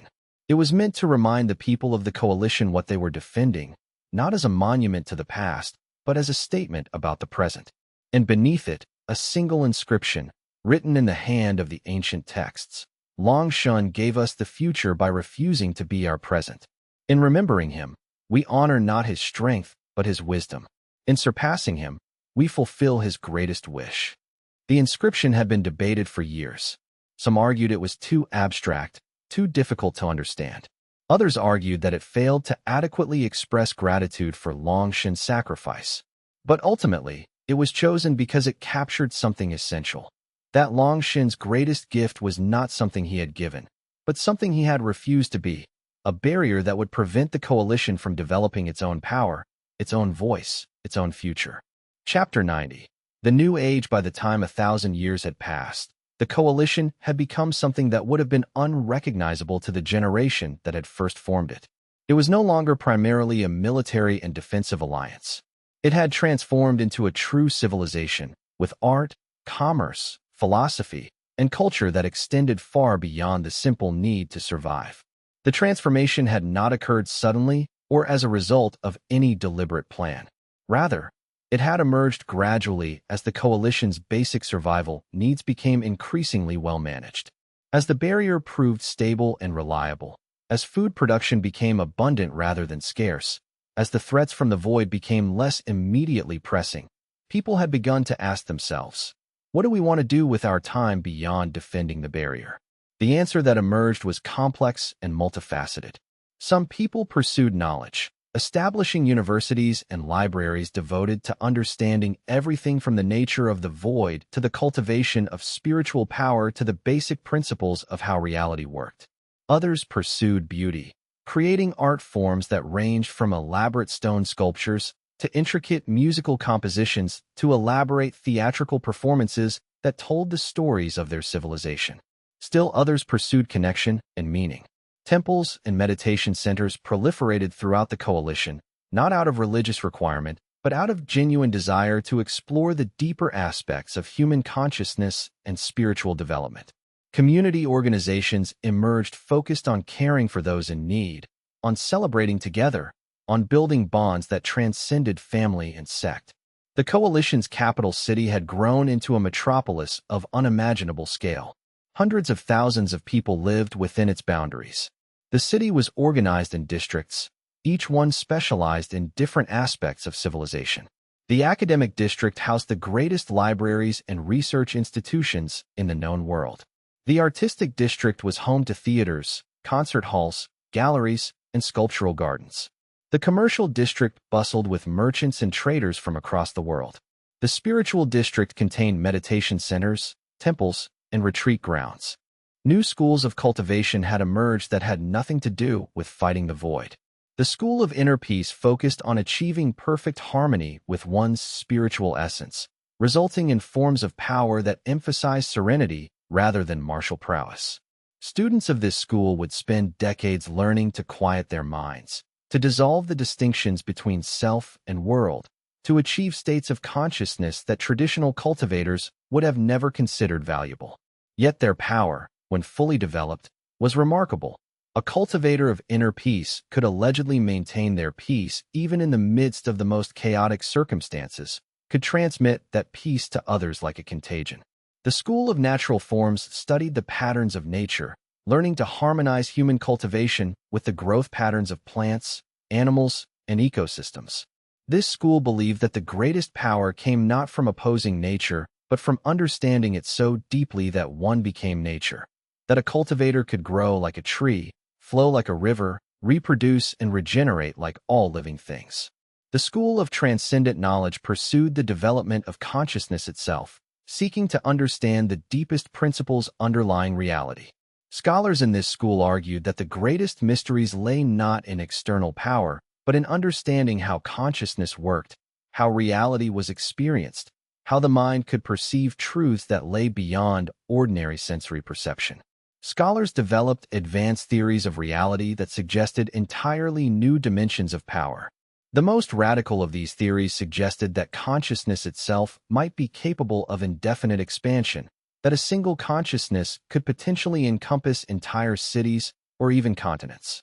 Some cultivators spent their entire lives testing this theory, developing techniques that would allow consciousness to expand while maintaining coherence and individual identity.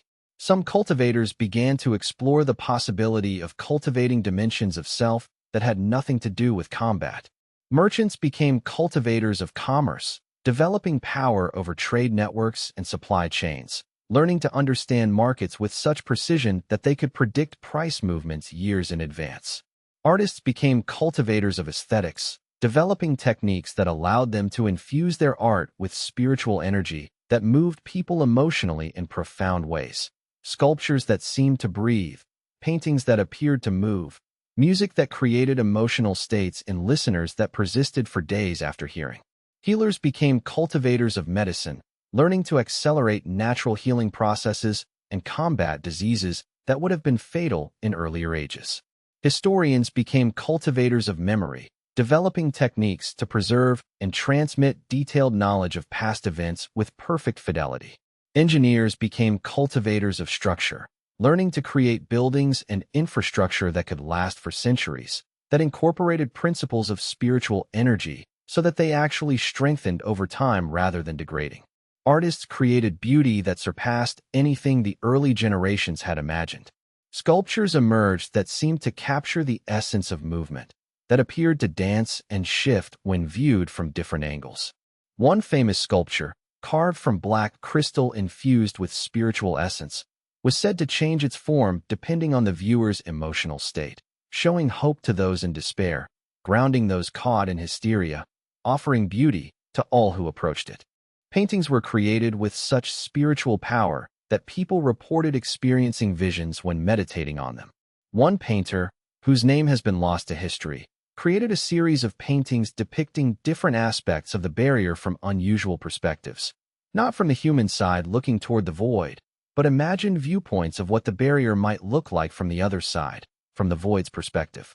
These paintings were controversial, some claiming they were blasphemous, others arguing that understanding the perspective of one's opponent was essential to true wisdom. Poets composed verses so perfectly crafted that a single reading of their words could change how a person understood reality. There was a famous epic poem, written over the course of 3 centuries by a succession of poets who each added their own section, that told the entire story of the coalition from its founding to the present day. The poem was structured so that different readings revealed different meanings. You could read it as a heroic narrative of triumph, or as a tragic story of sacrifice and loss, or as a philosophical meditation on the nature of civilization itself, depending on how you approached it.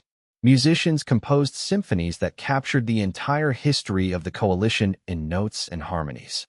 One piece, titled 10,000 Years of Awakening, was composed to last exactly 1,000 minutes and contained within it musical representations of every major event in the coalition's history. The premiere of this piece, played in the great amphitheater of the coalition's capital, was attended by hundreds of thousands of people and broadcast through specially enchanted stones to regions throughout the civilization. And yet, the barrier remained. It was still tested regularly, still required constant maintenance, still demanded the service of thousands of cultivators every day. But it was no longer the center of civilization. It was simply one aspect of existence, important, but not all-consuming. Young people could choose to become barrier keepers if they wished, but they could also choose any of 1,000 other paths. The barrier had become something that was maintained because it was necessary, not because maintaining it was the entire purpose of existence. Barrier keepers came from all walks of life and all philosophical traditions. Some saw the barrier as a sacred trust, a spiritual practice that connected them to the deepest truths of existence. Others saw it as a technical challenge, a puzzle to be understood and optimized through careful study. Still others saw it as a practical necessity, important, but not particularly mysterious or meaningful. All of these perspectives were valued. The barrier did not care what cultivators believed about its significance. It cared only that it was maintained, and it was maintained most reliably by people with diverse motivations and understandings. A cultivator who maintained the barrier because they loved beauty might create elegant techniques that were more efficient than clumsy ones developed for reasons of pure utility. A cultivator who maintained it for pragmatic reasons might notice structural inefficiencies that more spiritually motivated cultivators overlooked. The result was a barrier that was stronger and more adaptive than any monolithic structure could have been. It incorporated the wisdom of thousands of different traditions, the insights of countless different perspectives, the best ideas from centuries of accumulated experience and innovation. The barrier had become, in its own way, a living manifestation of the coalition's diversity and strength. The culture of remembrance had evolved into something far more subtle and sophisticated. Rather than constantly invoking Long Yue's name, the coalition had integrated his teachings so completely that they were often forgotten. Young people would make decisions based on principles that ultimately derived from Long Yue's philosophy, but they would not know the source. They would assume the principles were simply common sense, obvious truths that everyone understood. A young artist, composing her first great work, would unconsciously structure her creative process around the principle of making unnecessary what she had initially found necessary. A young scholar, developing a new theory, would not realize that his approach of building toward obsolescence was derived from Long Yue's teachings. A young leader, managing her community, would make decisions that reflected 1,000 years of accumulated wisdom without ever thinking to attribute that wisdom to a legendary figure from the distant past. In a way, this was the greatest success that Long Yue could have achieved. Not to be remembered as a specific individual, not to be worshipped or revered as a god, but to be integrated so completely into the culture that his existence became foundational, like the earth beneath their feet or the air they breathed. He had wanted to make himself unnecessary, and he had succeeded beyond his wildest imaginings. He had become so thoroughly unnecessary that most people did not even realize that everything they did carried his imprint. The age of legends was over. The age of history had come, and history, unlike legend, was supposed to be built upon, transcended, and eventually forgotten in favor of what came next. Long Yue's story was becoming history, and history, in the coalition's understanding, was not something to be preserved in amber, but something to be lived, learned from, and ultimately transcended. Chapter 91. The New Void. 980 years after Long Yue's transcendence, as the 1,000-year mark approached, something unexpected occurred. A new tear appeared in the barrier. But this tear was not created by the void attacking from without. It was created from within, by a consciousness that had arisen in the human territories and had begun to question the very foundations upon which the coalition had been built. Her name was Wei Ling, and she was the most brilliant philosopher of her age. Born into the 10th generation after Long Yue's transcendence, Wei Ling had grown up in a civilization where monsters were abstract concepts studied in ancient texts, where the barrier was simply one aspect of existence among many, where the void itself was almost mythical, a dangerous but distant threat that seemed to grow less real with each passing generation. Wei Ling had become interested in history not because she loved the past, but because she wanted to understand the present.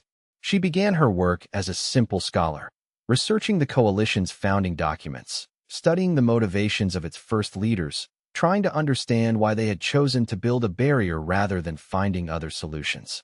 Her early work was cautious, respectful of the coalition's traditions, but increasingly searching. Over decades of careful study, she had access to the deep archives of the coalition, to texts that most cultivators never saw, to historical records that went back to the founding of the barrier itself. She traveled to the barrier's sanctums and spoke with the oldest barrier keepers, people who had been alive when Long Yue was still regularly invoked. She read the journals of the cultivators who had worked with Long Yue, studying their descriptions of his state of consciousness before transcendence, their accounts of what his final moments had been like. She studied the technical manuals that described how the barrier was maintained, understanding not just how to maintain it, but how it had been designed, what assumptions had gone into its construction. She examined records of early conflicts with the void, trying to understand what they meant. She collected accounts of people who had witnessed void intrusions, interviewing them about what they had seen, how they had experienced the presence of the void. Through all of this research, Wei Ling began to develop a theory. It was not a sudden realization, but a gradual accumulation of evidence and insight. She began to notice patterns in how the barrier had been used, how it had been understood, how people's fear of the void had shaped their entire approach to civilization. And she began to ask whether all of these choices had been necessary, whether there might have been alternatives that the coalition had never considered. And in studying these records, she had arrived at a troubling conclusion. The barrier was not a shield. It was a cage. The void was not attacking civilization. It was being imprisoned by civilization. And in maintaining the barrier, the coalition was not protecting the world. It was preventing the world from evolving. Wei Ling's great work, published when she was 700 years old, was titled The Walls We Build. And it was simultaneously a historical analysis, a philosophical treatise, and a desperate plea for reconsideration of the coalition's fundamental approach to existence. The void is not inherently evil, Wei Ling argued in the Great Council, her voice steady and her eyes clear despite her age. It is simply different. It is the force of change, of transformation, of the dissolution of old forms so that new ones can be born. By imprisoning it behind a barrier, we have arrested the natural evolution of the world. We have made ourselves into an eternal stasis, forever defending a single point in time against the flow of history. One council member stood to object, but Wei Ling raised her hand and continued. Let me finish my argument before you respond. I understand that what I am saying challenges assumptions that have been foundational to our civilization for 1,000 years.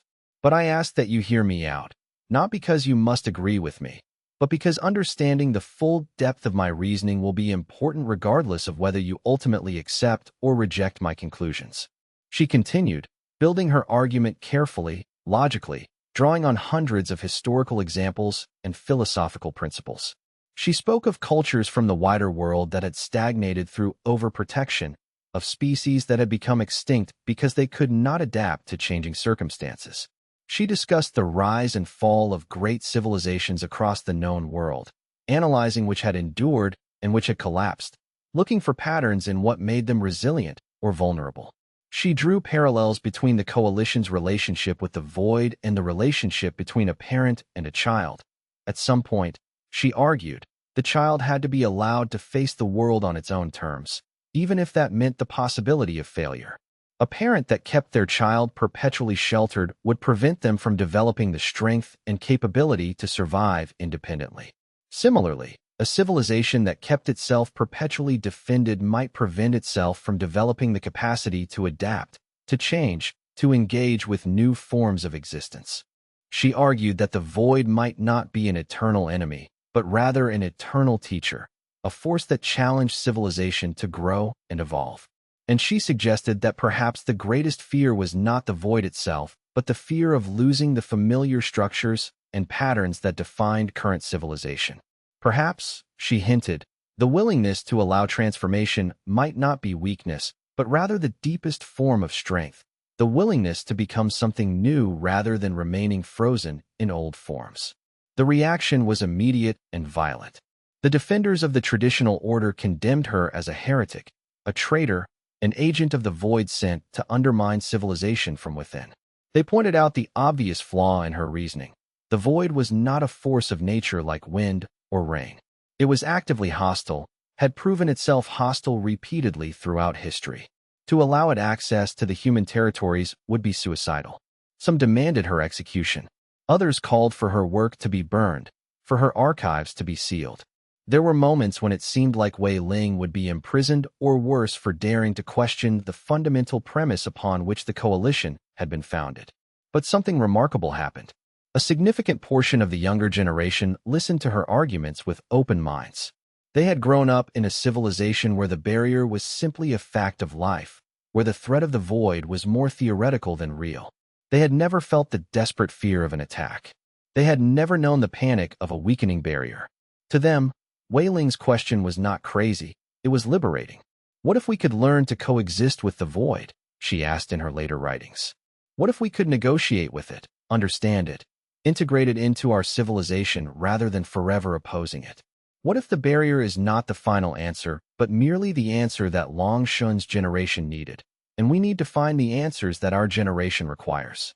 The implications of her philosophy were staggering. They suggested that everything the coalition had built, everything Long Yue had sacrificed for, might be based on a fundamental misunderstanding of the nature of reality. The question that had seemed settled forever, the question of whether the barrier was necessary, suddenly became open again. And in opening that question, Wei Ling had created a crisis not of the barrier, but of belief itself. Chapter 92. The crisis of faith. The crisis that Wei Ling's philosophy engendered was not primarily intellectual. It was existential.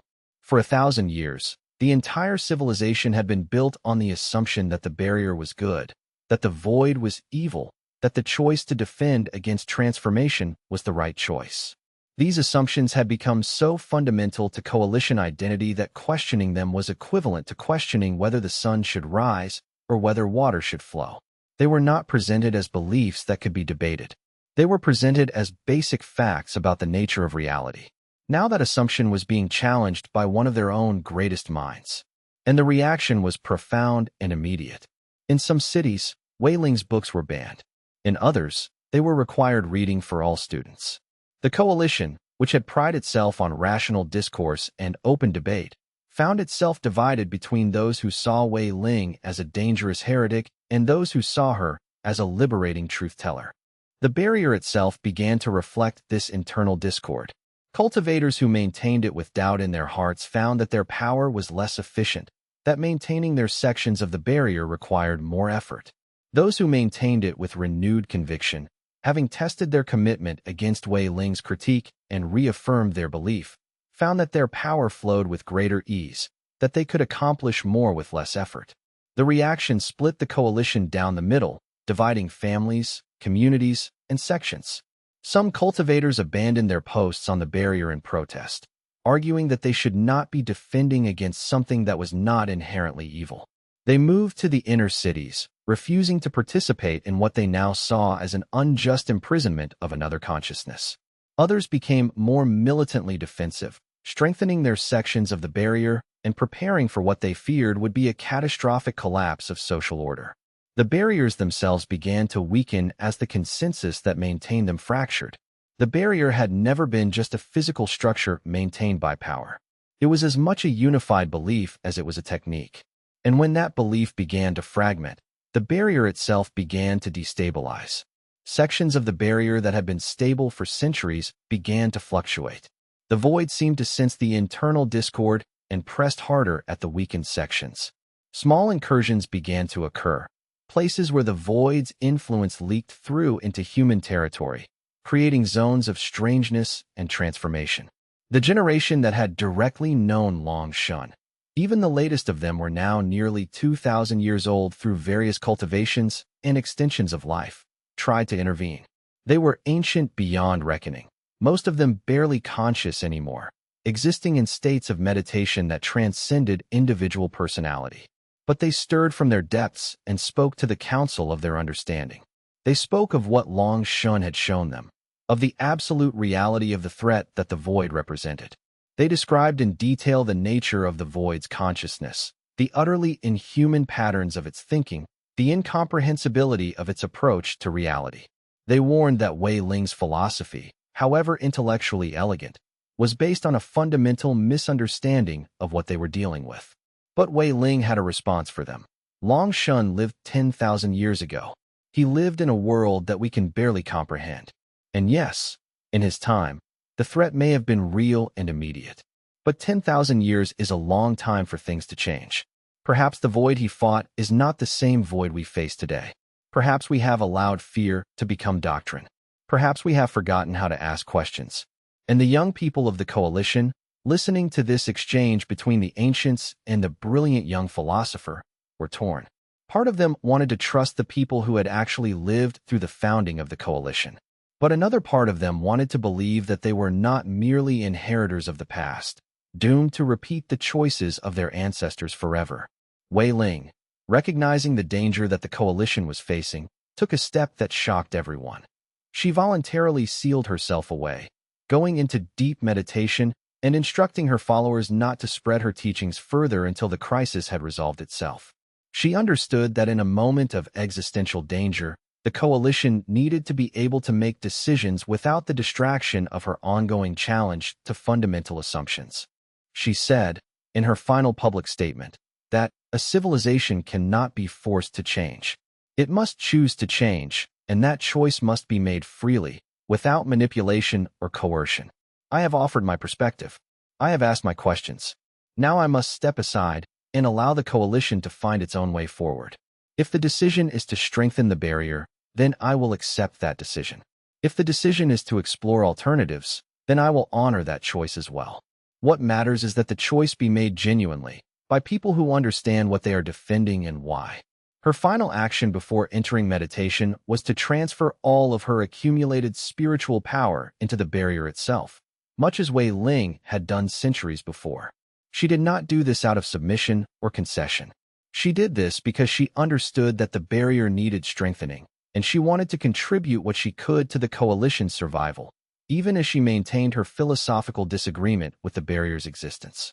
But her words had already spread, and the seeds of doubt had already been planted in the minds of an entire generation. Even as cultivators worked to defend the barrier against the void's attack, they worked with a new understanding, that this barrier was something the coalition had chosen, not something that was inevitable or eternal. That understanding, while potentially dangerous in a moment of crisis, ultimately made the coalition stronger. Chapter 93. The barrier under siege. As the philosophical crisis deepened, the barrier began to truly suffer. Not from external attack. The void was content to exploit the internal divisions of the coalition, but from lack of maintenance. As more and more cultivators abandoned their posts, convinced by Wei Ling's arguments or simply demoralized by the collapse of consensus, the barrier weakened in dozens of places simultaneously. The outer settlements, which had relied on the barrier's strength for their security, suddenly found themselves vulnerable. Entire communities had to be evacuated as the protection they had taken for granted began to fail. The military forces of the coalition were stretched impossibly thin, trying to maintain dozens of critical sections of the barrier that were all threatened simultaneously. For the first time in 1,000 years, the void began to press through more aggressively, and the pressure brought clarity to the debate. It was one thing to argue in the abstract about whether the barrier was necessary. It was another thing entirely to feel the void pressing against your home, to see with your own eyes the reality of the force that lay beyond the barrier. The void did not reason. It did not negotiate. It was, in its way, more alien than Wei Ling's philosophy had suggested. It was not evil. That was a human judgment that the void was too inhuman to either deserve or be capable of avoiding. But it was absolutely incompatible with the kind of civilization that humans had built. The two forms of consciousness had fundamentally different ways of existing, fundamentally different ways of understanding reality. Where the void pressed through the barrier, reality began to unravel. Not violently, but gently, like a watercolor left in the rain. The laws of physics became negotiable.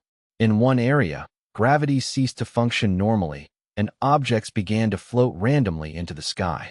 Cultivators who tried to maintain their posts found themselves weightless, having to resort to entirely new techniques to keep themselves anchored. In another, time became optional. Some regions experienced events in reverse, causality becoming unmoored from its normal progression. Cultivators would perform actions and see them undo themselves, would speak and hear their words reverse themselves back into their mouths. Consciousness became something that could be dissolved and reformed in entirely new configurations. People found their individual identities beginning to merge with those around them, the boundaries between self and other becoming blurred and indistinct. A cultivator maintaining the barrier in one location might suddenly find themselves experiencing the thoughts and feelings of the cultivator maintaining the barrier in a distant location, their consciousness becoming a shared entity spanning multiple bodies. Some cultivators fled this experience in terror. Others found it strangely beautiful and profound, a glimpse into a form of existence that transcended the isolation of individual consciousness. It was not destruction. Destruction implied the removal of something, the cessation of existence. This was something else, transformation so absolute that human civilization could not persist within it. A human being transformed by the void would not cease to exist, but their existence would be fundamentally different in ways that they could not understand before the transformation occurred. Some people who were touched by the void's influence reported that afterward, they could no longer quite remember what it had felt like to be human, what had motivated them as individual beings with separate desires and goals.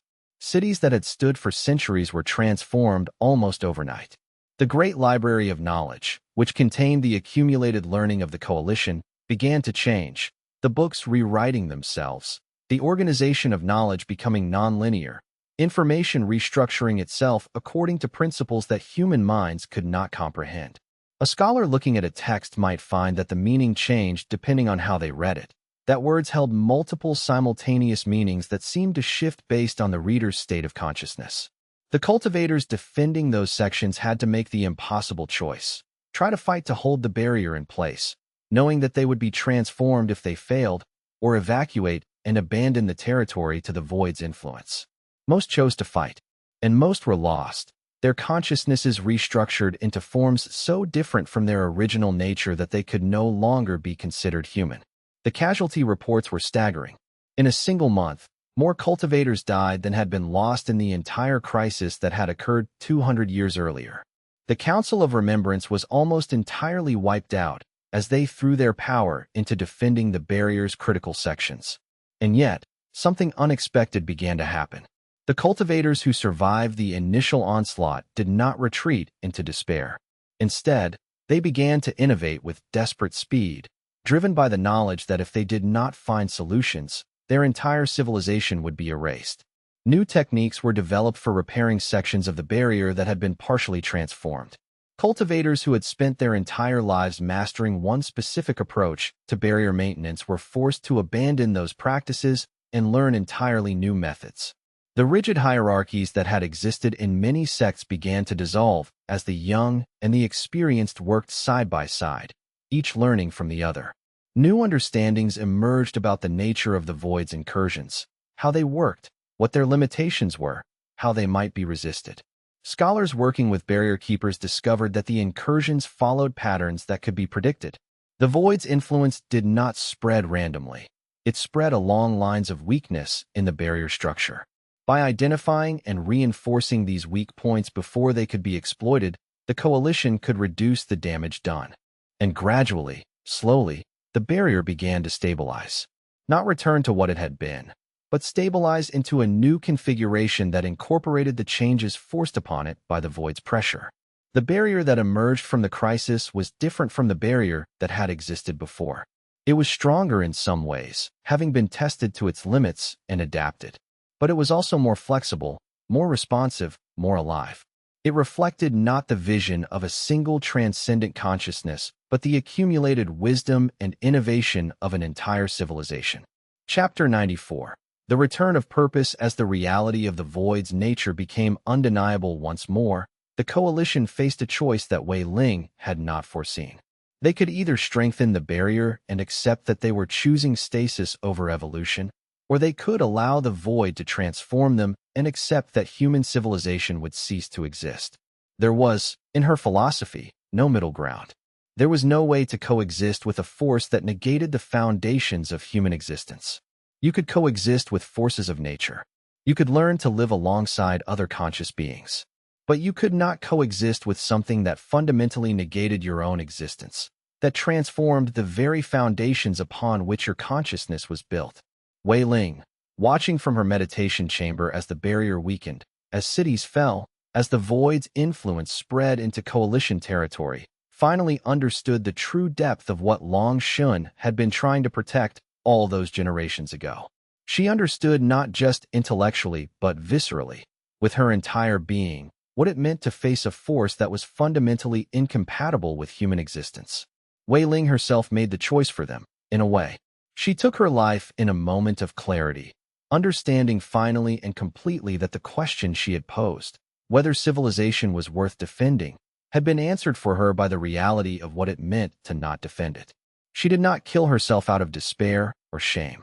Rather, she released her consciousness from her body in a carefully controlled manner, redirecting all of her accumulated spiritual power toward the barrier, adding her essence to the great structure that stood between the coalition and the transforming force of the void.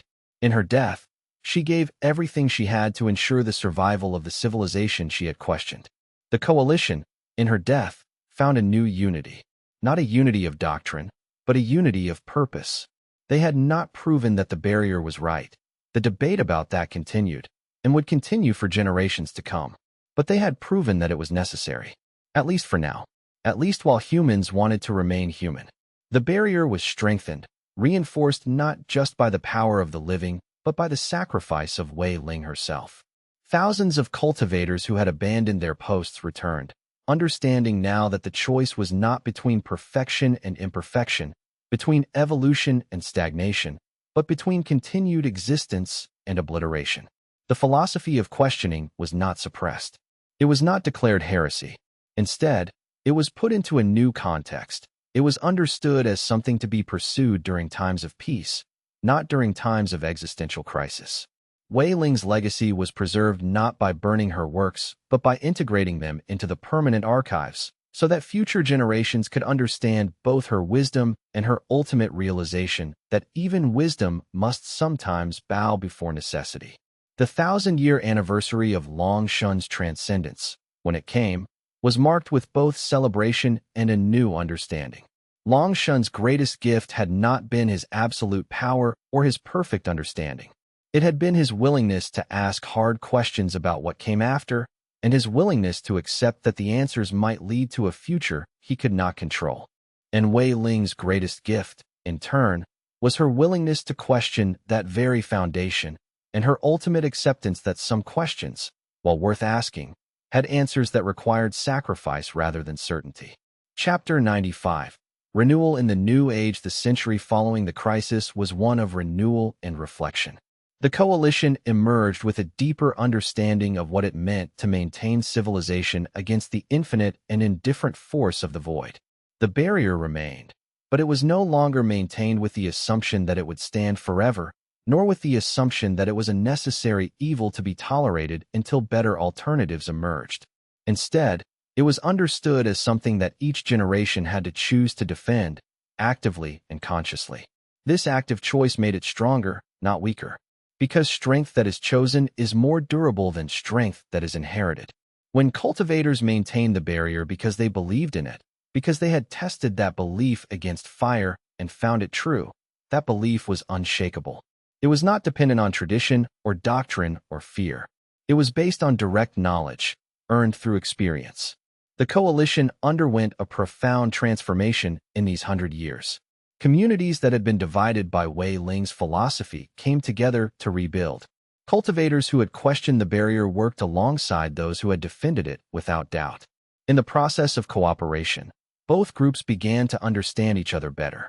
The questioners understood that the barrier was not merely a limitation, but a choice that required constant renewal. The defenders understood that questioning and debate were essential to ensuring that the barrier remained a genuine choice rather than becoming a dogma. The outer cities that had been damaged or destroyed by the Void's incursions were reconstructed not as they had been, but as they could be: stronger, more resilient, more beautiful. The experiences of the crisis were incorporated into the design, so that future generations could learn from them simply by walking through the city streets. Buildings in the rebuilt cities were designed with historical markers explaining what had occurred at each location, what lessons had been learned, what choices had been made. Walking through a city became a form of education, an engagement with history not as something remote and past, but as something immediate and present. The reconstruction effort itself became a form of cultural expression. Artists worked with engineers to ensure that practical structures were also beautiful. Philosophers debated what each rebuilt city should represent, what values should be embedded in its design. The rebuilding was not merely a response to crisis. It was an affirmation of the coalition's commitment to its own future, a demonstration that the civilization would not merely endure, but would flourish. New philosophical schools emerged that tried to synthesize Wei Ling's critique with the practical necessities of maintaining the barrier. These schools did not claim to have final answers. Instead, they asked better questions. How can we defend ourselves without becoming enslaved to defense? How can we maintain what we have built without refusing to grow? How can we honor the future without abandoning the present? These questions did not have final answers, but asking them changed the coalition, made it more flexible, more resilient, more fully alive. Each generation that engaged with these questions came up with new insights, new approaches, new ways of thinking about the fundamental tensions that lay at the heart of their civilization. Some cultivators began to study the nature of the Void more deeply, not to find a way to coexist with it, but to understand it more completely. What had seemed like mindless force began to look, on closer examination, like a different kind of consciousness, one that operated on principles so different from human consciousness that communication seemed impossible, but that might not be fundamentally incomprehensible. Others focused on the barrier itself, treating it not as a fixed structure, but as a living system that could be continuously improved, adapted, evolved. They developed new techniques for maintaining it that were less exhausting for individual cultivators, that distributed the burden more evenly, that incorporated new insights from other fields of study. A cultivator working in the barrier sanctums might spend decades researching a new way to integrate spiritual power into the barrier structure, eventually producing a technique that would be used by millions of people for centuries afterward. Still others began to work on creating spaces within the coalition where questioning was actively encouraged, where people could explore radical ideas about the nature of civilization without those ideas immediately becoming threats to the barrier itself. These spaces, called halls of inquiry, became centers of philosophical and spiritual innovation. In these halls, people could ask forbidden questions, pursue dangerous lines of reasoning, test ideas that would never be acceptable in mainstream society. The coalition supported these halls not because it agreed with all the ideas explored within them, but because it understood that questioning and debate were essential to the long-term health of the civilization. The halls of inquiry became gathering places for the most brilliant minds in the coalition. Philosophers, scholars, artists, and cultivators of every tradition would come together to engage in dialogue. Some conversations would last for years, with participants continuously refining their arguments and deepening their understanding. Others would explode into conflict, with thinkers passionately defending incompatible positions. But all of it was valued as part of the ongoing cultural conversation that kept civilization vital and alive. The barrier itself became a symbol not of fear, but of choice. It represented the human decision to persist as human, to choose the forms and structures that defined civilization, even in the face of infinite alternatives.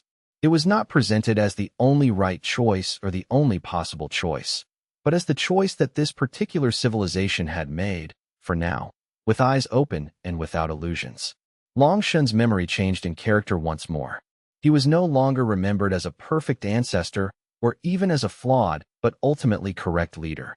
He was remembered as someone who had faced an impossible choice and made a decision that had lasted 1,000 years, and whose decision had opened the door to 1,000 more years of growth, questioning, and renewal. That was all. That was enough. Temples and shrines dedicated to Long Shun still existed, but their function changed. Rather than places where people came to ask for aid or to seek Long Shun's guidance, they became places where people came to reflect on the choices that Long Shun had made and to meditate on what those choices meant for their own lives. Rather than asking, what would Long Shun do? They began asking, what choice would I make in a situation like the one Long Shun faced? This subtle shift in questioning transformed the temples from places of dependence into places of genuine spiritual development. The coalition's understanding of its own history became more nuanced and complex. Rather than seeing history as a simple progression from the desperate early days to a triumphant present, historians began to recognize the contingency of historical development. Different choices at different moments could have led to vastly different outcomes. Long Shun's choice to transcend was not inevitable. It was one choice among many possibilities. Wei Ling's philosophy was not wrong, even though it proved to be politically impossible at the moment it was articulated. Even the Void's attacks were not simple malice, but the actions of a fundamentally different form of consciousness pursuing goals that humans could barely comprehend. This more complicated understanding of history did not lead to cynicism or despair. Rather, it led to deeper appreciation for the choices that had actually been made, for the sacrifices that had actually been offered, for the growth that had actually been achieved. The coalition's history became something to learn from rather than something to be defeated by, a source of wisdom rather than a burden of inherited assumptions. Chapter 96. 5,000 years after Long Shun's transcendence, the coalition had become something so vast and complex that no single human consciousness could fully comprehend it. The civilization now stretched across multiple continents, connected by trade routes and spiritual pathways that took weeks or months to traverse. The population had grown to hundreds of millions, organized in thousands of cities, each one unique in its character and culture. The barrier had been maintained continuously for 5,000 years, never falling, never surrendering. It had been tested countless times by the Void. There had been crises and near catastrophes, moments when it seemed like the barrier might fail. But it had endured, not because of any single person's power, but because of the accumulated commitment of billions of people across thousands of generations. The technology of cultivation had advanced so far beyond what Long Shun had known that modern cultivators would have seemed like gods to the original generation. New techniques had been developed for extracting and manipulating spiritual energy. New schools of thought had emerged that approached cultivation not as a means to power, but as a path to understanding. New forms of cooperation had been created that allowed cultivators to combine their efforts in ways that would have been impossible in earlier ages. And yet, despite all of this progress, the fundamental question remained the same. Why maintain the barrier? What was it protecting? Was human civilization, with all its flaws and contradictions, worth the endless effort that went into maintaining it? Different answers emerged in different eras, different cities, different schools of thought. Some cultivators argued that human civilization was worth protecting because it alone had the capacity for art, for beauty, for meaning-making. They pointed to the great achievements of the coalition, the sculptures, the music, the philosophy, the literature, and argued that these things were unique expressions of human consciousness that would be lost if the Void were allowed to transform civilization. Others argued that the barrier was worth maintaining not because of what it protected, but because the act of maintaining it created community, purpose, connection. To them, the value of the barrier lay not in preserving some abstract ideal of human civilization, but in creating the conditions under which human beings could work together toward a common goal. A society united in maintaining the barrier was stronger, more vibrant, more fully human than a society that had achieved peace through allowing itself to be transformed. Still others argued that the barrier was a necessary evil, something that had to be maintained in the present moment, but that future generations should work toward transcending. To them, the ultimate goal should be to create conditions where the coalition and the Void could genuinely coexist, where human civilization could continue to exist alongside transformed consciousness, where the barrier could eventually become unnecessary. In the later eras, new philosophies emerged. Some cultivators began to argue that the barrier should be gradually weakened, that the coalition should prepare itself for a gradual integration with the void. Others argued for the complete dismantling of the barrier and the voluntary transformation of human consciousness into forms that could coexist with the void's influence. But these were minority voices. The mainstream coalition, for 5,000 years, maintained its commitment to the barrier, not because that commitment was absolute or unquestioned, but because it was constantly renewed through choice. Each generation had to decide anew whether to maintain what the previous generation had built. And each generation, faced with that choice, chose to continue. Not universally, not without doubt, not without debate, but consistently enough to keep the barrier standing, to keep human civilization persisting, to keep the choice alive for the next generation to make. It was, in its way, the most perfect expression of what Long Yue had aimed for. Not an eternal guardian, but an eternal conversation. Not a problem solved once and for all, but a problem that each generation was invited to engage with, to wrestle with, to make their own choice about. By the end of the 5,000-year period, the debate about the barrier had become so nuanced and complex that new philosophical schools had emerged dedicated entirely to analyzing different aspects of it. The school of defensive necessity argued that the barrier would always be needed as long as the void existed, because coexistence was fundamentally impossible. The school of potential coexistence argued that eventually, humanity might evolve to a state where transformation by the void was not destructive but regenerative, that there might come a time when merging with the void would not mean losing one's humanity, but rather achieving a higher form of it. A third school, the school of eternal choice, argued that the specific nature of whether the barrier was truly necessary was less important than maintaining the collective choice to defend it. This school believed that the spiritual health of civilization depended not on the certainty that the barrier was right, but on the continued willingness to choose it, to renew that choice generation after generation, to defend it consciously rather than reflexively. These debates did not result in violence or schism. Rather, they resulted in deepening understanding and renewed commitment. Each argument made by one school strengthened the arguments of the others. Each challenge to the barrier's necessity made those who chose to defend it understand more deeply why they were choosing to do so. The culture of philosophical debate itself became a form of spiritual practice, a way of maintaining the civilization's engagement with fundamental questions about its own nature and purpose. Chapter 97. The eternal conversation. If there was one remarkable truth about the civilization that had grown from Long Yue's sacrifice, it was this. The conversation never ended. Long Yue had not solved the problem of how to deal with the void. He had simply created the conditions in which that problem could be perpetually addressed. The barrier remained, but it was no longer fixed. It evolved constantly, shaped by the needs of the present and the dreams of the future. Sections of it would be strengthened when threats increased.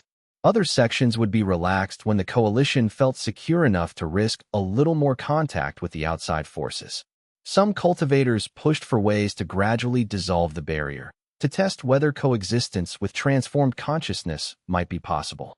Others worked to reinforce it, fearful of any weakening. This dynamic tension was not weakness. This was not a slow dissolution of what Long Yue had built. It was the fullest expression of what he had intended. He had not wanted to create something static, something that would be defended by rote, something that would calcify and eventually crack under its own rigidity.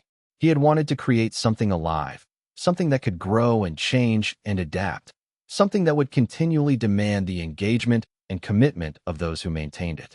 The great irony was that by becoming more alive, the barrier had become more eternally strong. It did not persist through the force of a single individual's will.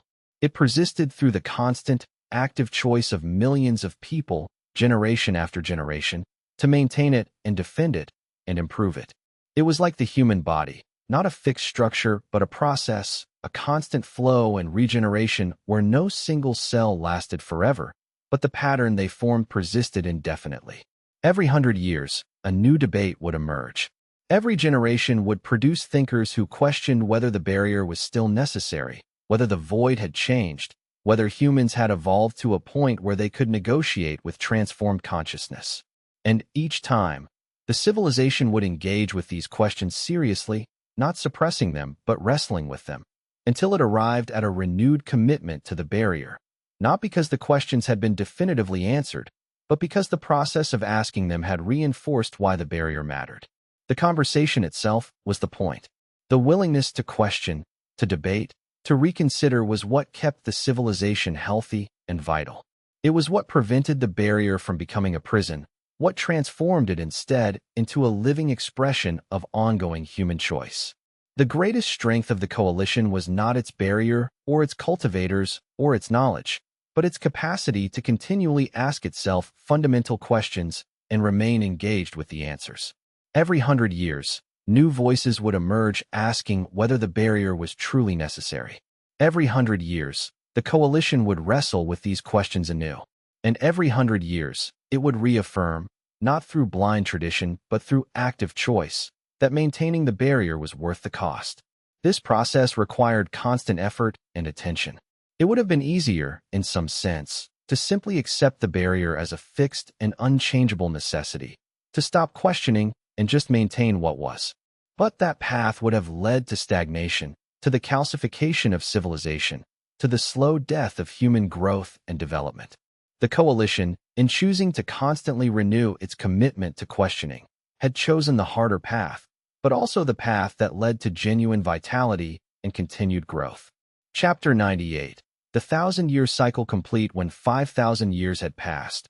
A cycle of 5,000-year periods, a neat and satisfying number in an age that still valued such symbolism. The coalition performed a grand ritual to mark the occasion. Every major city participated. Every sect contributed. Every cultivator who had the power to travel to the central seat made the journey. The ritual took months to prepare. Scholars worked with historians to trace the story of the coalition's development, identifying the key moments that had shaped its trajectory. Artists created works that would be displayed during the ceremony. Musicians composed new pieces that would be performed alongside ancient music that had been preserved from the earliest generations of the coalition. The actual celebration lasted for one full lunar month, with different aspects of the ceremony occurring in different locations. In the great cities, public celebrations drew millions of people who gathered to remember the sacrifice of Long Yue and to celebrate the civilization that had grown from it. In the barrier sanctums, cultivators performed the delicate spiritual work of maintaining and reinforcing the structure that had protected them for 5,000 years. In the temples and meditation centers, monks and nuns performed rituals that honored not just Long Yue, but all the great teachers and leaders who had come after him. The ritual was not something that Long Yue had prescribed. It was a creation of the current generation, an expression of their own cultural values and spiritual understanding. But it drew on elements that could be traced back through history, through countless generations, to the very founding of the coalition. In this way, the ritual was both completely new and ancient beyond measure, a perfect expression of how the coalition honored both innovation and tradition simultaneously. In the deepmost chamber, cultivators gathered to commune with what remained of Long Yue's consciousness.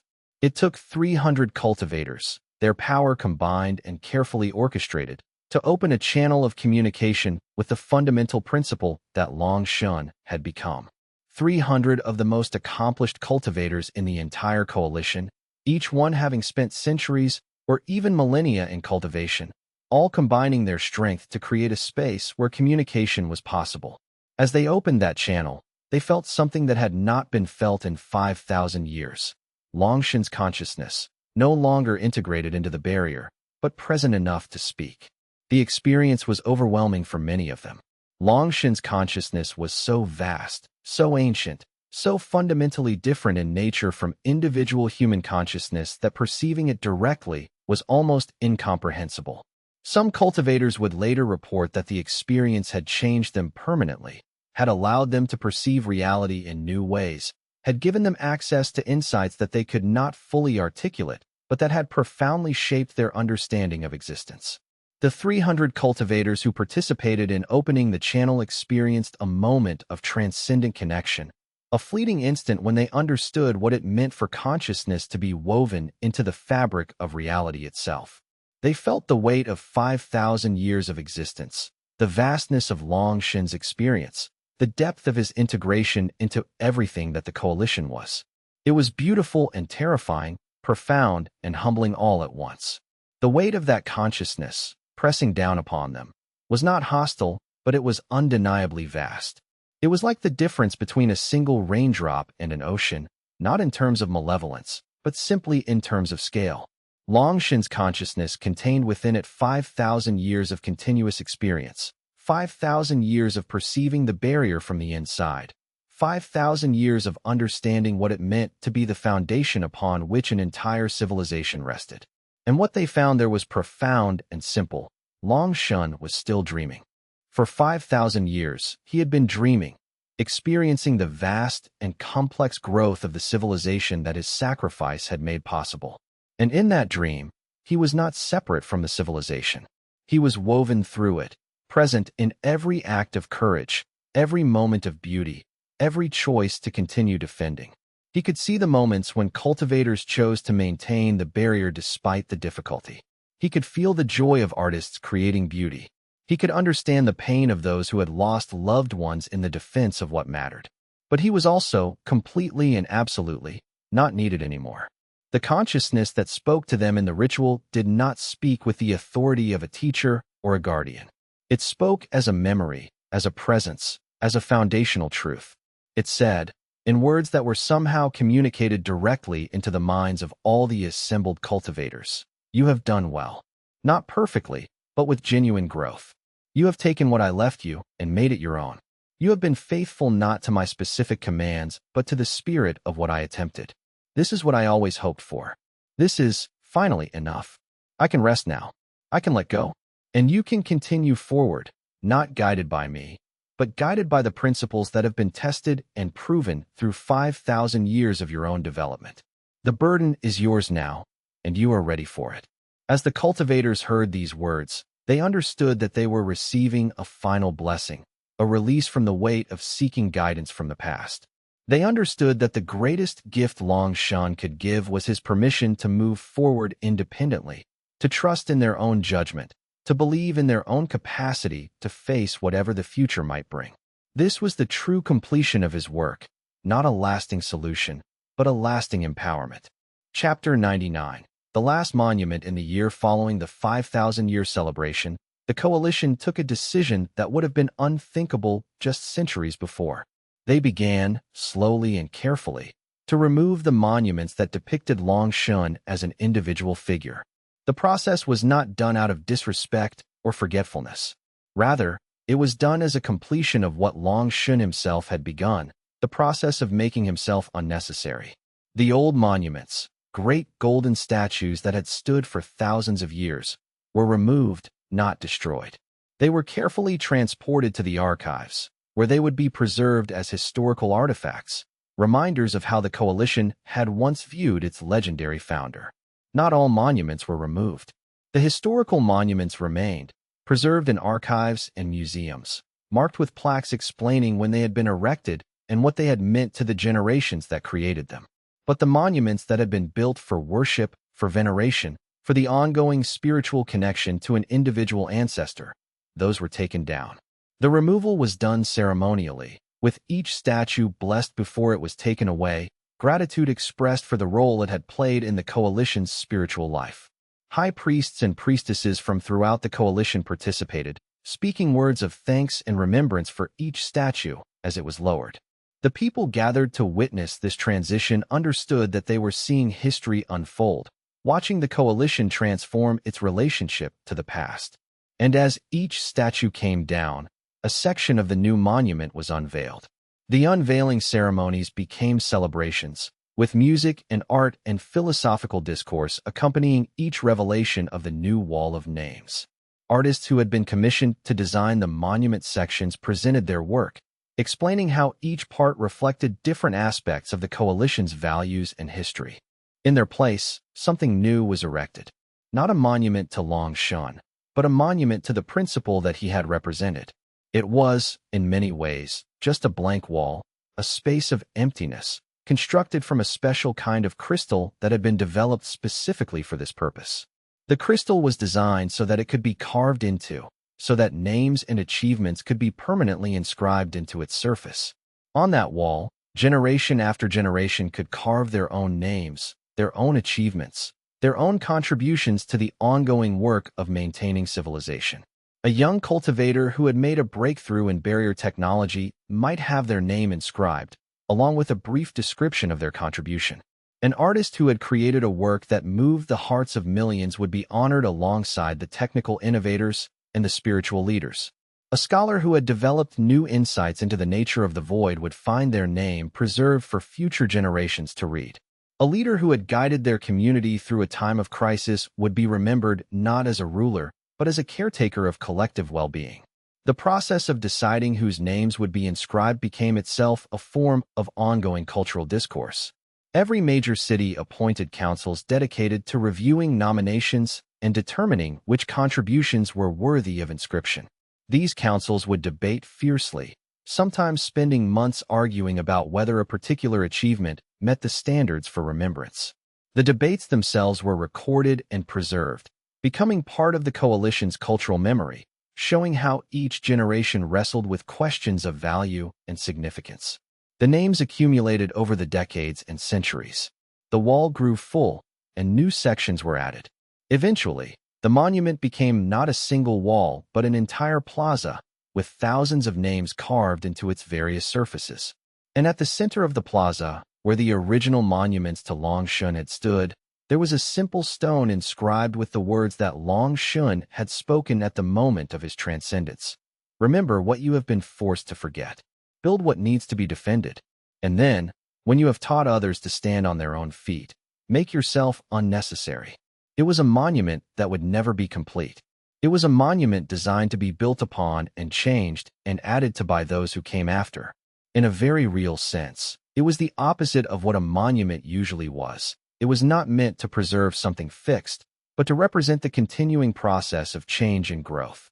It was a monument not to a person but to a principle, not to an achievement but to a process, not to the past but to the future. By the end of the 5,000 years, the wall of names covered an area of nearly a square mile. Millions of names had been carved into its surface, some carved deeply with careful precision, others lightly etched as if by tentative hands.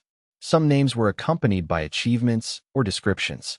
Others stood alone, the individual honored simply by the existence of their name on the wall. Young scholars had begun to write books analyzing the patterns of names, trying to understand what kinds of achievements had been considered most worthy of inscription. Engineers noticed that names appeared most frequently during times of crisis or great innovation. Artists saw patterns in how their predecessors had been honored. Philosophers found meaning in the fact that the wall continually grew, that there would always be space for more names, that the process of honoring the contributions of past generations would never be truly finished. Long Yue himself would have, if he could have been asked in any way that would receive an answer, approved of this monument more than any golden statue ever erected in his name, because it represented the completion of his work, not the work of building a barrier, but the work of creating a civilization capable of maintaining that barrier without needing him to sustain it. The wall was a physical manifestation of his deepest wisdom, that the highest goal of a teacher was to make themselves unnecessary, that the greatest gift an ancestor could give was to enable their descendants to stand completely on their own feet. Chapter 100. 5,000 years hence, in the time that stretched beyond the 5,000-year mark, the coalition evolved into something that could barely be called the same civilization. The barrier remained. That was the one constant. But everything else had changed. The cities were different, having been rebuilt countless times, each iteration incorporating new technologies and new understandings of what urban spaces could be. Some cities grew vertically, reaching toward the sky in spires of crystal and living wood. Others expanded horizontally, becoming vast networks of interconnected communities spread across entire valleys. Some cities changed their locations entirely, moving to new regions as the needs of the civilization evolved. The arts were different. The music that had once been composed for formal ceremonies now came in varieties that contemporary creators could barely recognize. Visual arts had evolved to include media that did not exist in the time of Long Yue. Works that incorporated living light, works that existed in higher dimensions that human perception could only partially access, works that invited participation and transformation from those who experienced them. The sciences were radically different. having advanced into fields of study that Long Yue could never have imagined. Cultivators were not merely manipulating spiritual energy anymore. They were understanding the fundamental nature of consciousness itself, exploring the boundaries between individual mind and collective consciousness, developing technologies that could directly interface between human thought and other forms of awareness. The social structures had been reformed 1,000 times, adapting to new conditions and new understandings of what civilization could be. The hierarchies that had once seemed fixed and eternal had given way to more fluid arrangements. Leadership was no longer determined by bloodline or power level, but by demonstrated ability and community consent. Some cities experimented with forms of direct democracy where every citizen had a voice in major decisions. Others developed more specialized systems where leadership rotated based on expertise. And yet, if someone from the original coalition had been brought forward to this new age, they would have recognized the fundamental truth that had not changed. This was a civilization built on the principle of remembering what others had forgotten. It was a civilization built on the willingness to defend something, not forever and not perfectly, but with genuine commitment and genuine care. The monsters were honored still, but in ways far more sophisticated than simple reverence. They were studied as teachers in the great universities. Their patterns were analyzed by scholars who had spent entire lifetimes trying to understand the logic of the void's consciousness. They were understood as aspects of reality itself, forces that could not be defeated but could be negotiated with, could be understood, could be integrated into a framework of knowledge that made the incomprehensible slightly less foreign. Artists created representations of the void that were beautiful rather than frightening, not because the artists were denying the danger, but because they had learned to appreciate the power and majesty of the force even as they defended against it. Young people studied the nature of the void in school, not as an enemy to be hated, but as a fundamental principle of existence to be understood and respected. The barrier was maintained not because anyone believed it would last forever, but because every generation understood, in its bones, what the alternative looked like. The dissolution, the transformation, the return to undifferentiated chaos. And every generation, understanding this, chose to maintain the barrier, not out of fear, but out of love for what they had been given, out of desire to preserve the gift that Long Yue and all the generations after him had given them. In a great library at the center of the coalition's ancestral seat, there were texts describing Long Yue. They were ancient, worn by countless hands, but they were not treated with particular reverence. They sat on shelves next to thousands of other texts, many of them written by people who had lived after Long Yue's transcendence, many of them far more recent than the oldest records. A visitor to the library would have to search carefully to even find the texts about Long Yue among all the other materials. A young student named Ming sat in that library, reading a text about Long Yue for perhaps the first time. She had come to the library to research something else entirely, the nature of consciousness in transformed beings, but had found herself drawn to the ancient texts. She read the account of Long Yue's awakening, his realization that the world had forgotten what monsters were, his journey to gather the scattered cultivators, his final transcendence. And as she read, she began to understand why this figure, separated from her by 5,000 years of history, still mattered. Not because he had been the strongest. There were cultivators more powerful now than Long Yue had been. Not because he had provided final answers. The current age understood more about the nature of reality than Long Yue could have dreamed. But because he had asked a question that had never stopped being relevant. What are we willing to defend? What is worth sacrificing for? And then he had lived with the consequences of that choice, integrated himself completely into the answer, and made himself unnecessary. He had not tried to solve the problem of the void once and for all. He had simply created the conditions under which the problem could be perpetually addressed. That was a lesson that no amount of time could make obsolete. That was a lesson that each generation had to learn in its own way, at its own cost. Ming understood this instinctively. She knew that in 1,000 years, when people tried to understand what her age had valued, what her civilization had believed in, they would find the same lesson that she was learning now. That civilization was not a thing you inherited and maintained unchanged. It was a thing you had to choose, moment by moment, generation by generation, by deciding what was worth defending and then building the structures and culture that would defend it. The barrier would endure as long as people chose to maintain it. The coalition would survive as long as people chose to participate in it. The culture of remembrance would continue as long as people chose to engage with the questions that it raised. None of these things were guaranteed. None of them were inevitable. All of them required constant effort, constant choice, constant commitment. And yet, Ming reflected, this was not a burden. It was a gift. Because in being required to choose, the coalition remained genuinely alive.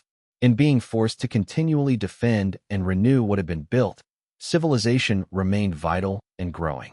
In needing to constantly ask and re-ask fundamental questions, the people of the coalition remained engaged with what mattered most about their existence. The student closed the book. She picked up her pen and began to write her own analysis, her own reflection on what Long Yue's sacrifice meant for her age.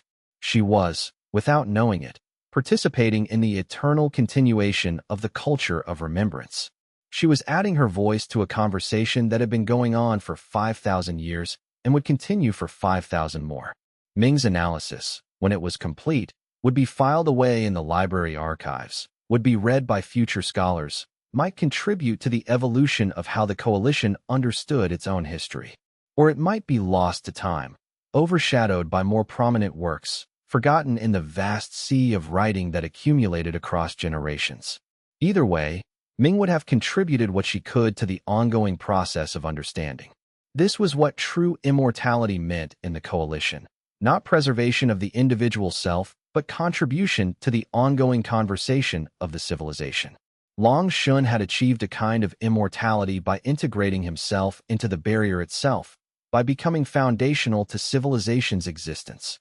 But Ming would achieve a different kind of immortality, through the ideas she expressed, through the perspectives she offered, through her participation in the collective intelligence of the civilization. Like everyone else in the coalition, she would eventually die, would pass from the world.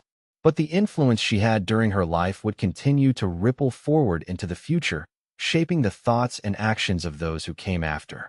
The barrier pulsed with steady strength. The void pressed against it with patient insistence. And the civilization between them, built by millions of choices made by millions of people across 5,000 years, continued forward into an uncertain future, armed with the knowledge that some things were worth defending and the wisdom to know that those things had to be defended by each generation anew. The monsters were remembered. The barrier held. The culture of remembrance continued, not because people were forced to remember, but because remembrance itself had become woven so completely into the fabric of civilization that it was as natural as breathing.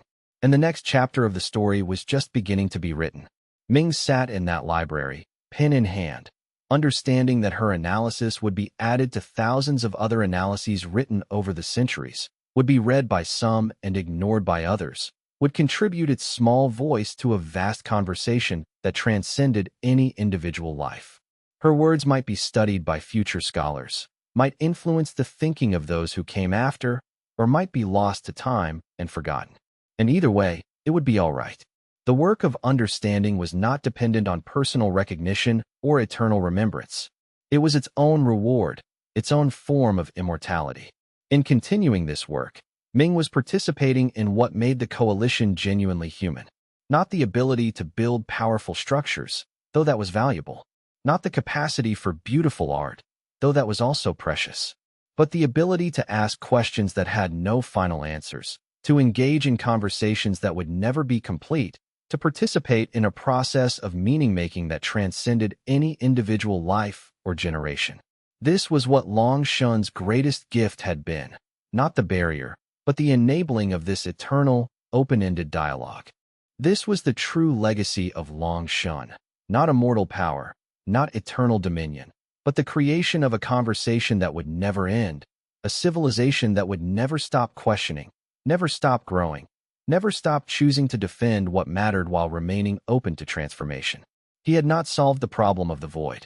He had not created a perfect society or a final answer to the fundamental challenges of existence. He had simply created the conditions under which his successors could continue the work, could ask better questions, could develop deeper understandings. And in doing so, he had created something far more precious than power. He had created meaning. He had created the possibility of genuine human growth, of authentic choice, of a civilization that improved not because of some inherited superiority, but because each generation devoted itself to understanding and to becoming better. This transformation of human consciousness, from dependence to self-reliance, from seeking external salvation to finding internal strength, was the true measure of Long Yue's accomplishment. This was what made his sacrifice eternal, what ensured that his legacy would never fade, no matter how many thousands of years passed. The barrier pulsed with steady strength beyond the walls of the library. The void pressed against it with patient insistence, neither retreating nor conquering, maintaining an eternal tension that kept civilization alive through constant vigilance and constant growth. It was not a dynamic of conflict so much as a dynamic of dialogue, an eternal conversation between two fundamentally different forms of existence, neither able to fully understand the other, yet both shaped by the other's presence. And the civilization between them, built by millions of choices made by millions of people across 5,000 years, continued forward into an uncertain future, armed with the knowledge that some things were worth defending and the wisdom to know that those things had to be defended by each generation anew. The future was not predetermined. It would be shaped by the choices of those who came after, by their willingness to engage with fundamental questions, by their commitment to the ongoing work of maintaining and renewing what had been built. This was the true nature of what Long Yue had accomplished through his transcendence and his absence. Not the creation of eternal safety, but the creation of eternal responsibility. Not the promise of paradise, but the possibility of genuine meaning. Not the end of struggle, but the transformation of struggle into something purposeful and valuable. There would be crises ahead. There would be moments when the barrier seemed close to failing, when the coalition appeared to be on the brink of collapse. There would be philosophers who questioned whether the barrier was truly necessary, whether the costs of maintaining it were justified. There would be invitations to accept transformation, to merge with the void, to become something new.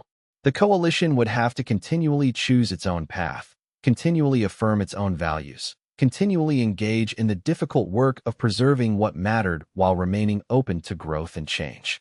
But each time the coalition faced such a moment, each time a generation had to choose anew whether to maintain the barrier or to seek something different, they would draw strength from the accumulated wisdom of 5,000 years of accumulated experience. They would remember the story of Long Yue, not as a figure to be worshipped, but as an ancestor who had asked the right question and made a choice that had endured. They would remember Wei Ling, who had asked whether that choice was still valid, and had ultimately affirmed that it was worth the cost. They would remember all the others whose names were carved on the wall of remembrance, the millions of people whose choices had combined to create and sustain the civilization. And understanding that they stood on the shoulders of giants, understanding that the choices they made were part of a long continuum of human struggle and growth, the cultivators of the coalition would find the strength to do what needed to be done. They would maintain the barrier not from fear, but from love. They would defend civilization not because it was inevitable, but because it was worth the effort. They would continue the conversation that Long Yue had started, asking and re-asking the fundamental questions about what it meant to be human, what was worth defending, and what kind of future they wanted to create. This was the eternal legacy of Long Yue, not a final answer, but an ongoing question. Not a permanent solution, but a permanent commitment to facing whatever challenges arose with honesty, courage, and wisdom. The barrier would endure not because of Long Yue's power, but because generation after generation chose to maintain it. The civilization would survive not because of inherited strength, but because each generation learned from the past, while remaining open to creating something new. And the journey would continue into the future that none could predict, guided by the principles established in the distant past, but constantly renewed by the choices of the present. The coalition would face new challenges, would ask new questions, would develop new understandings. But always, at the heart of what they did, would be the understanding that civilization was something precious, something worth defending, something that had to be chosen anew by each generation. This understanding, inherited from Long Yue but made new by each person who chose to carry it forward, was the greatest gift that could be passed from one generation to the next. If you enjoyed this story, Please subscribe to the channel and hit the bell icon so you never miss a new audiobook. Your likes and comments help this channel grow and bring more stories like this one to life. Thank you so much for listening all the way to the end. It truly means everything.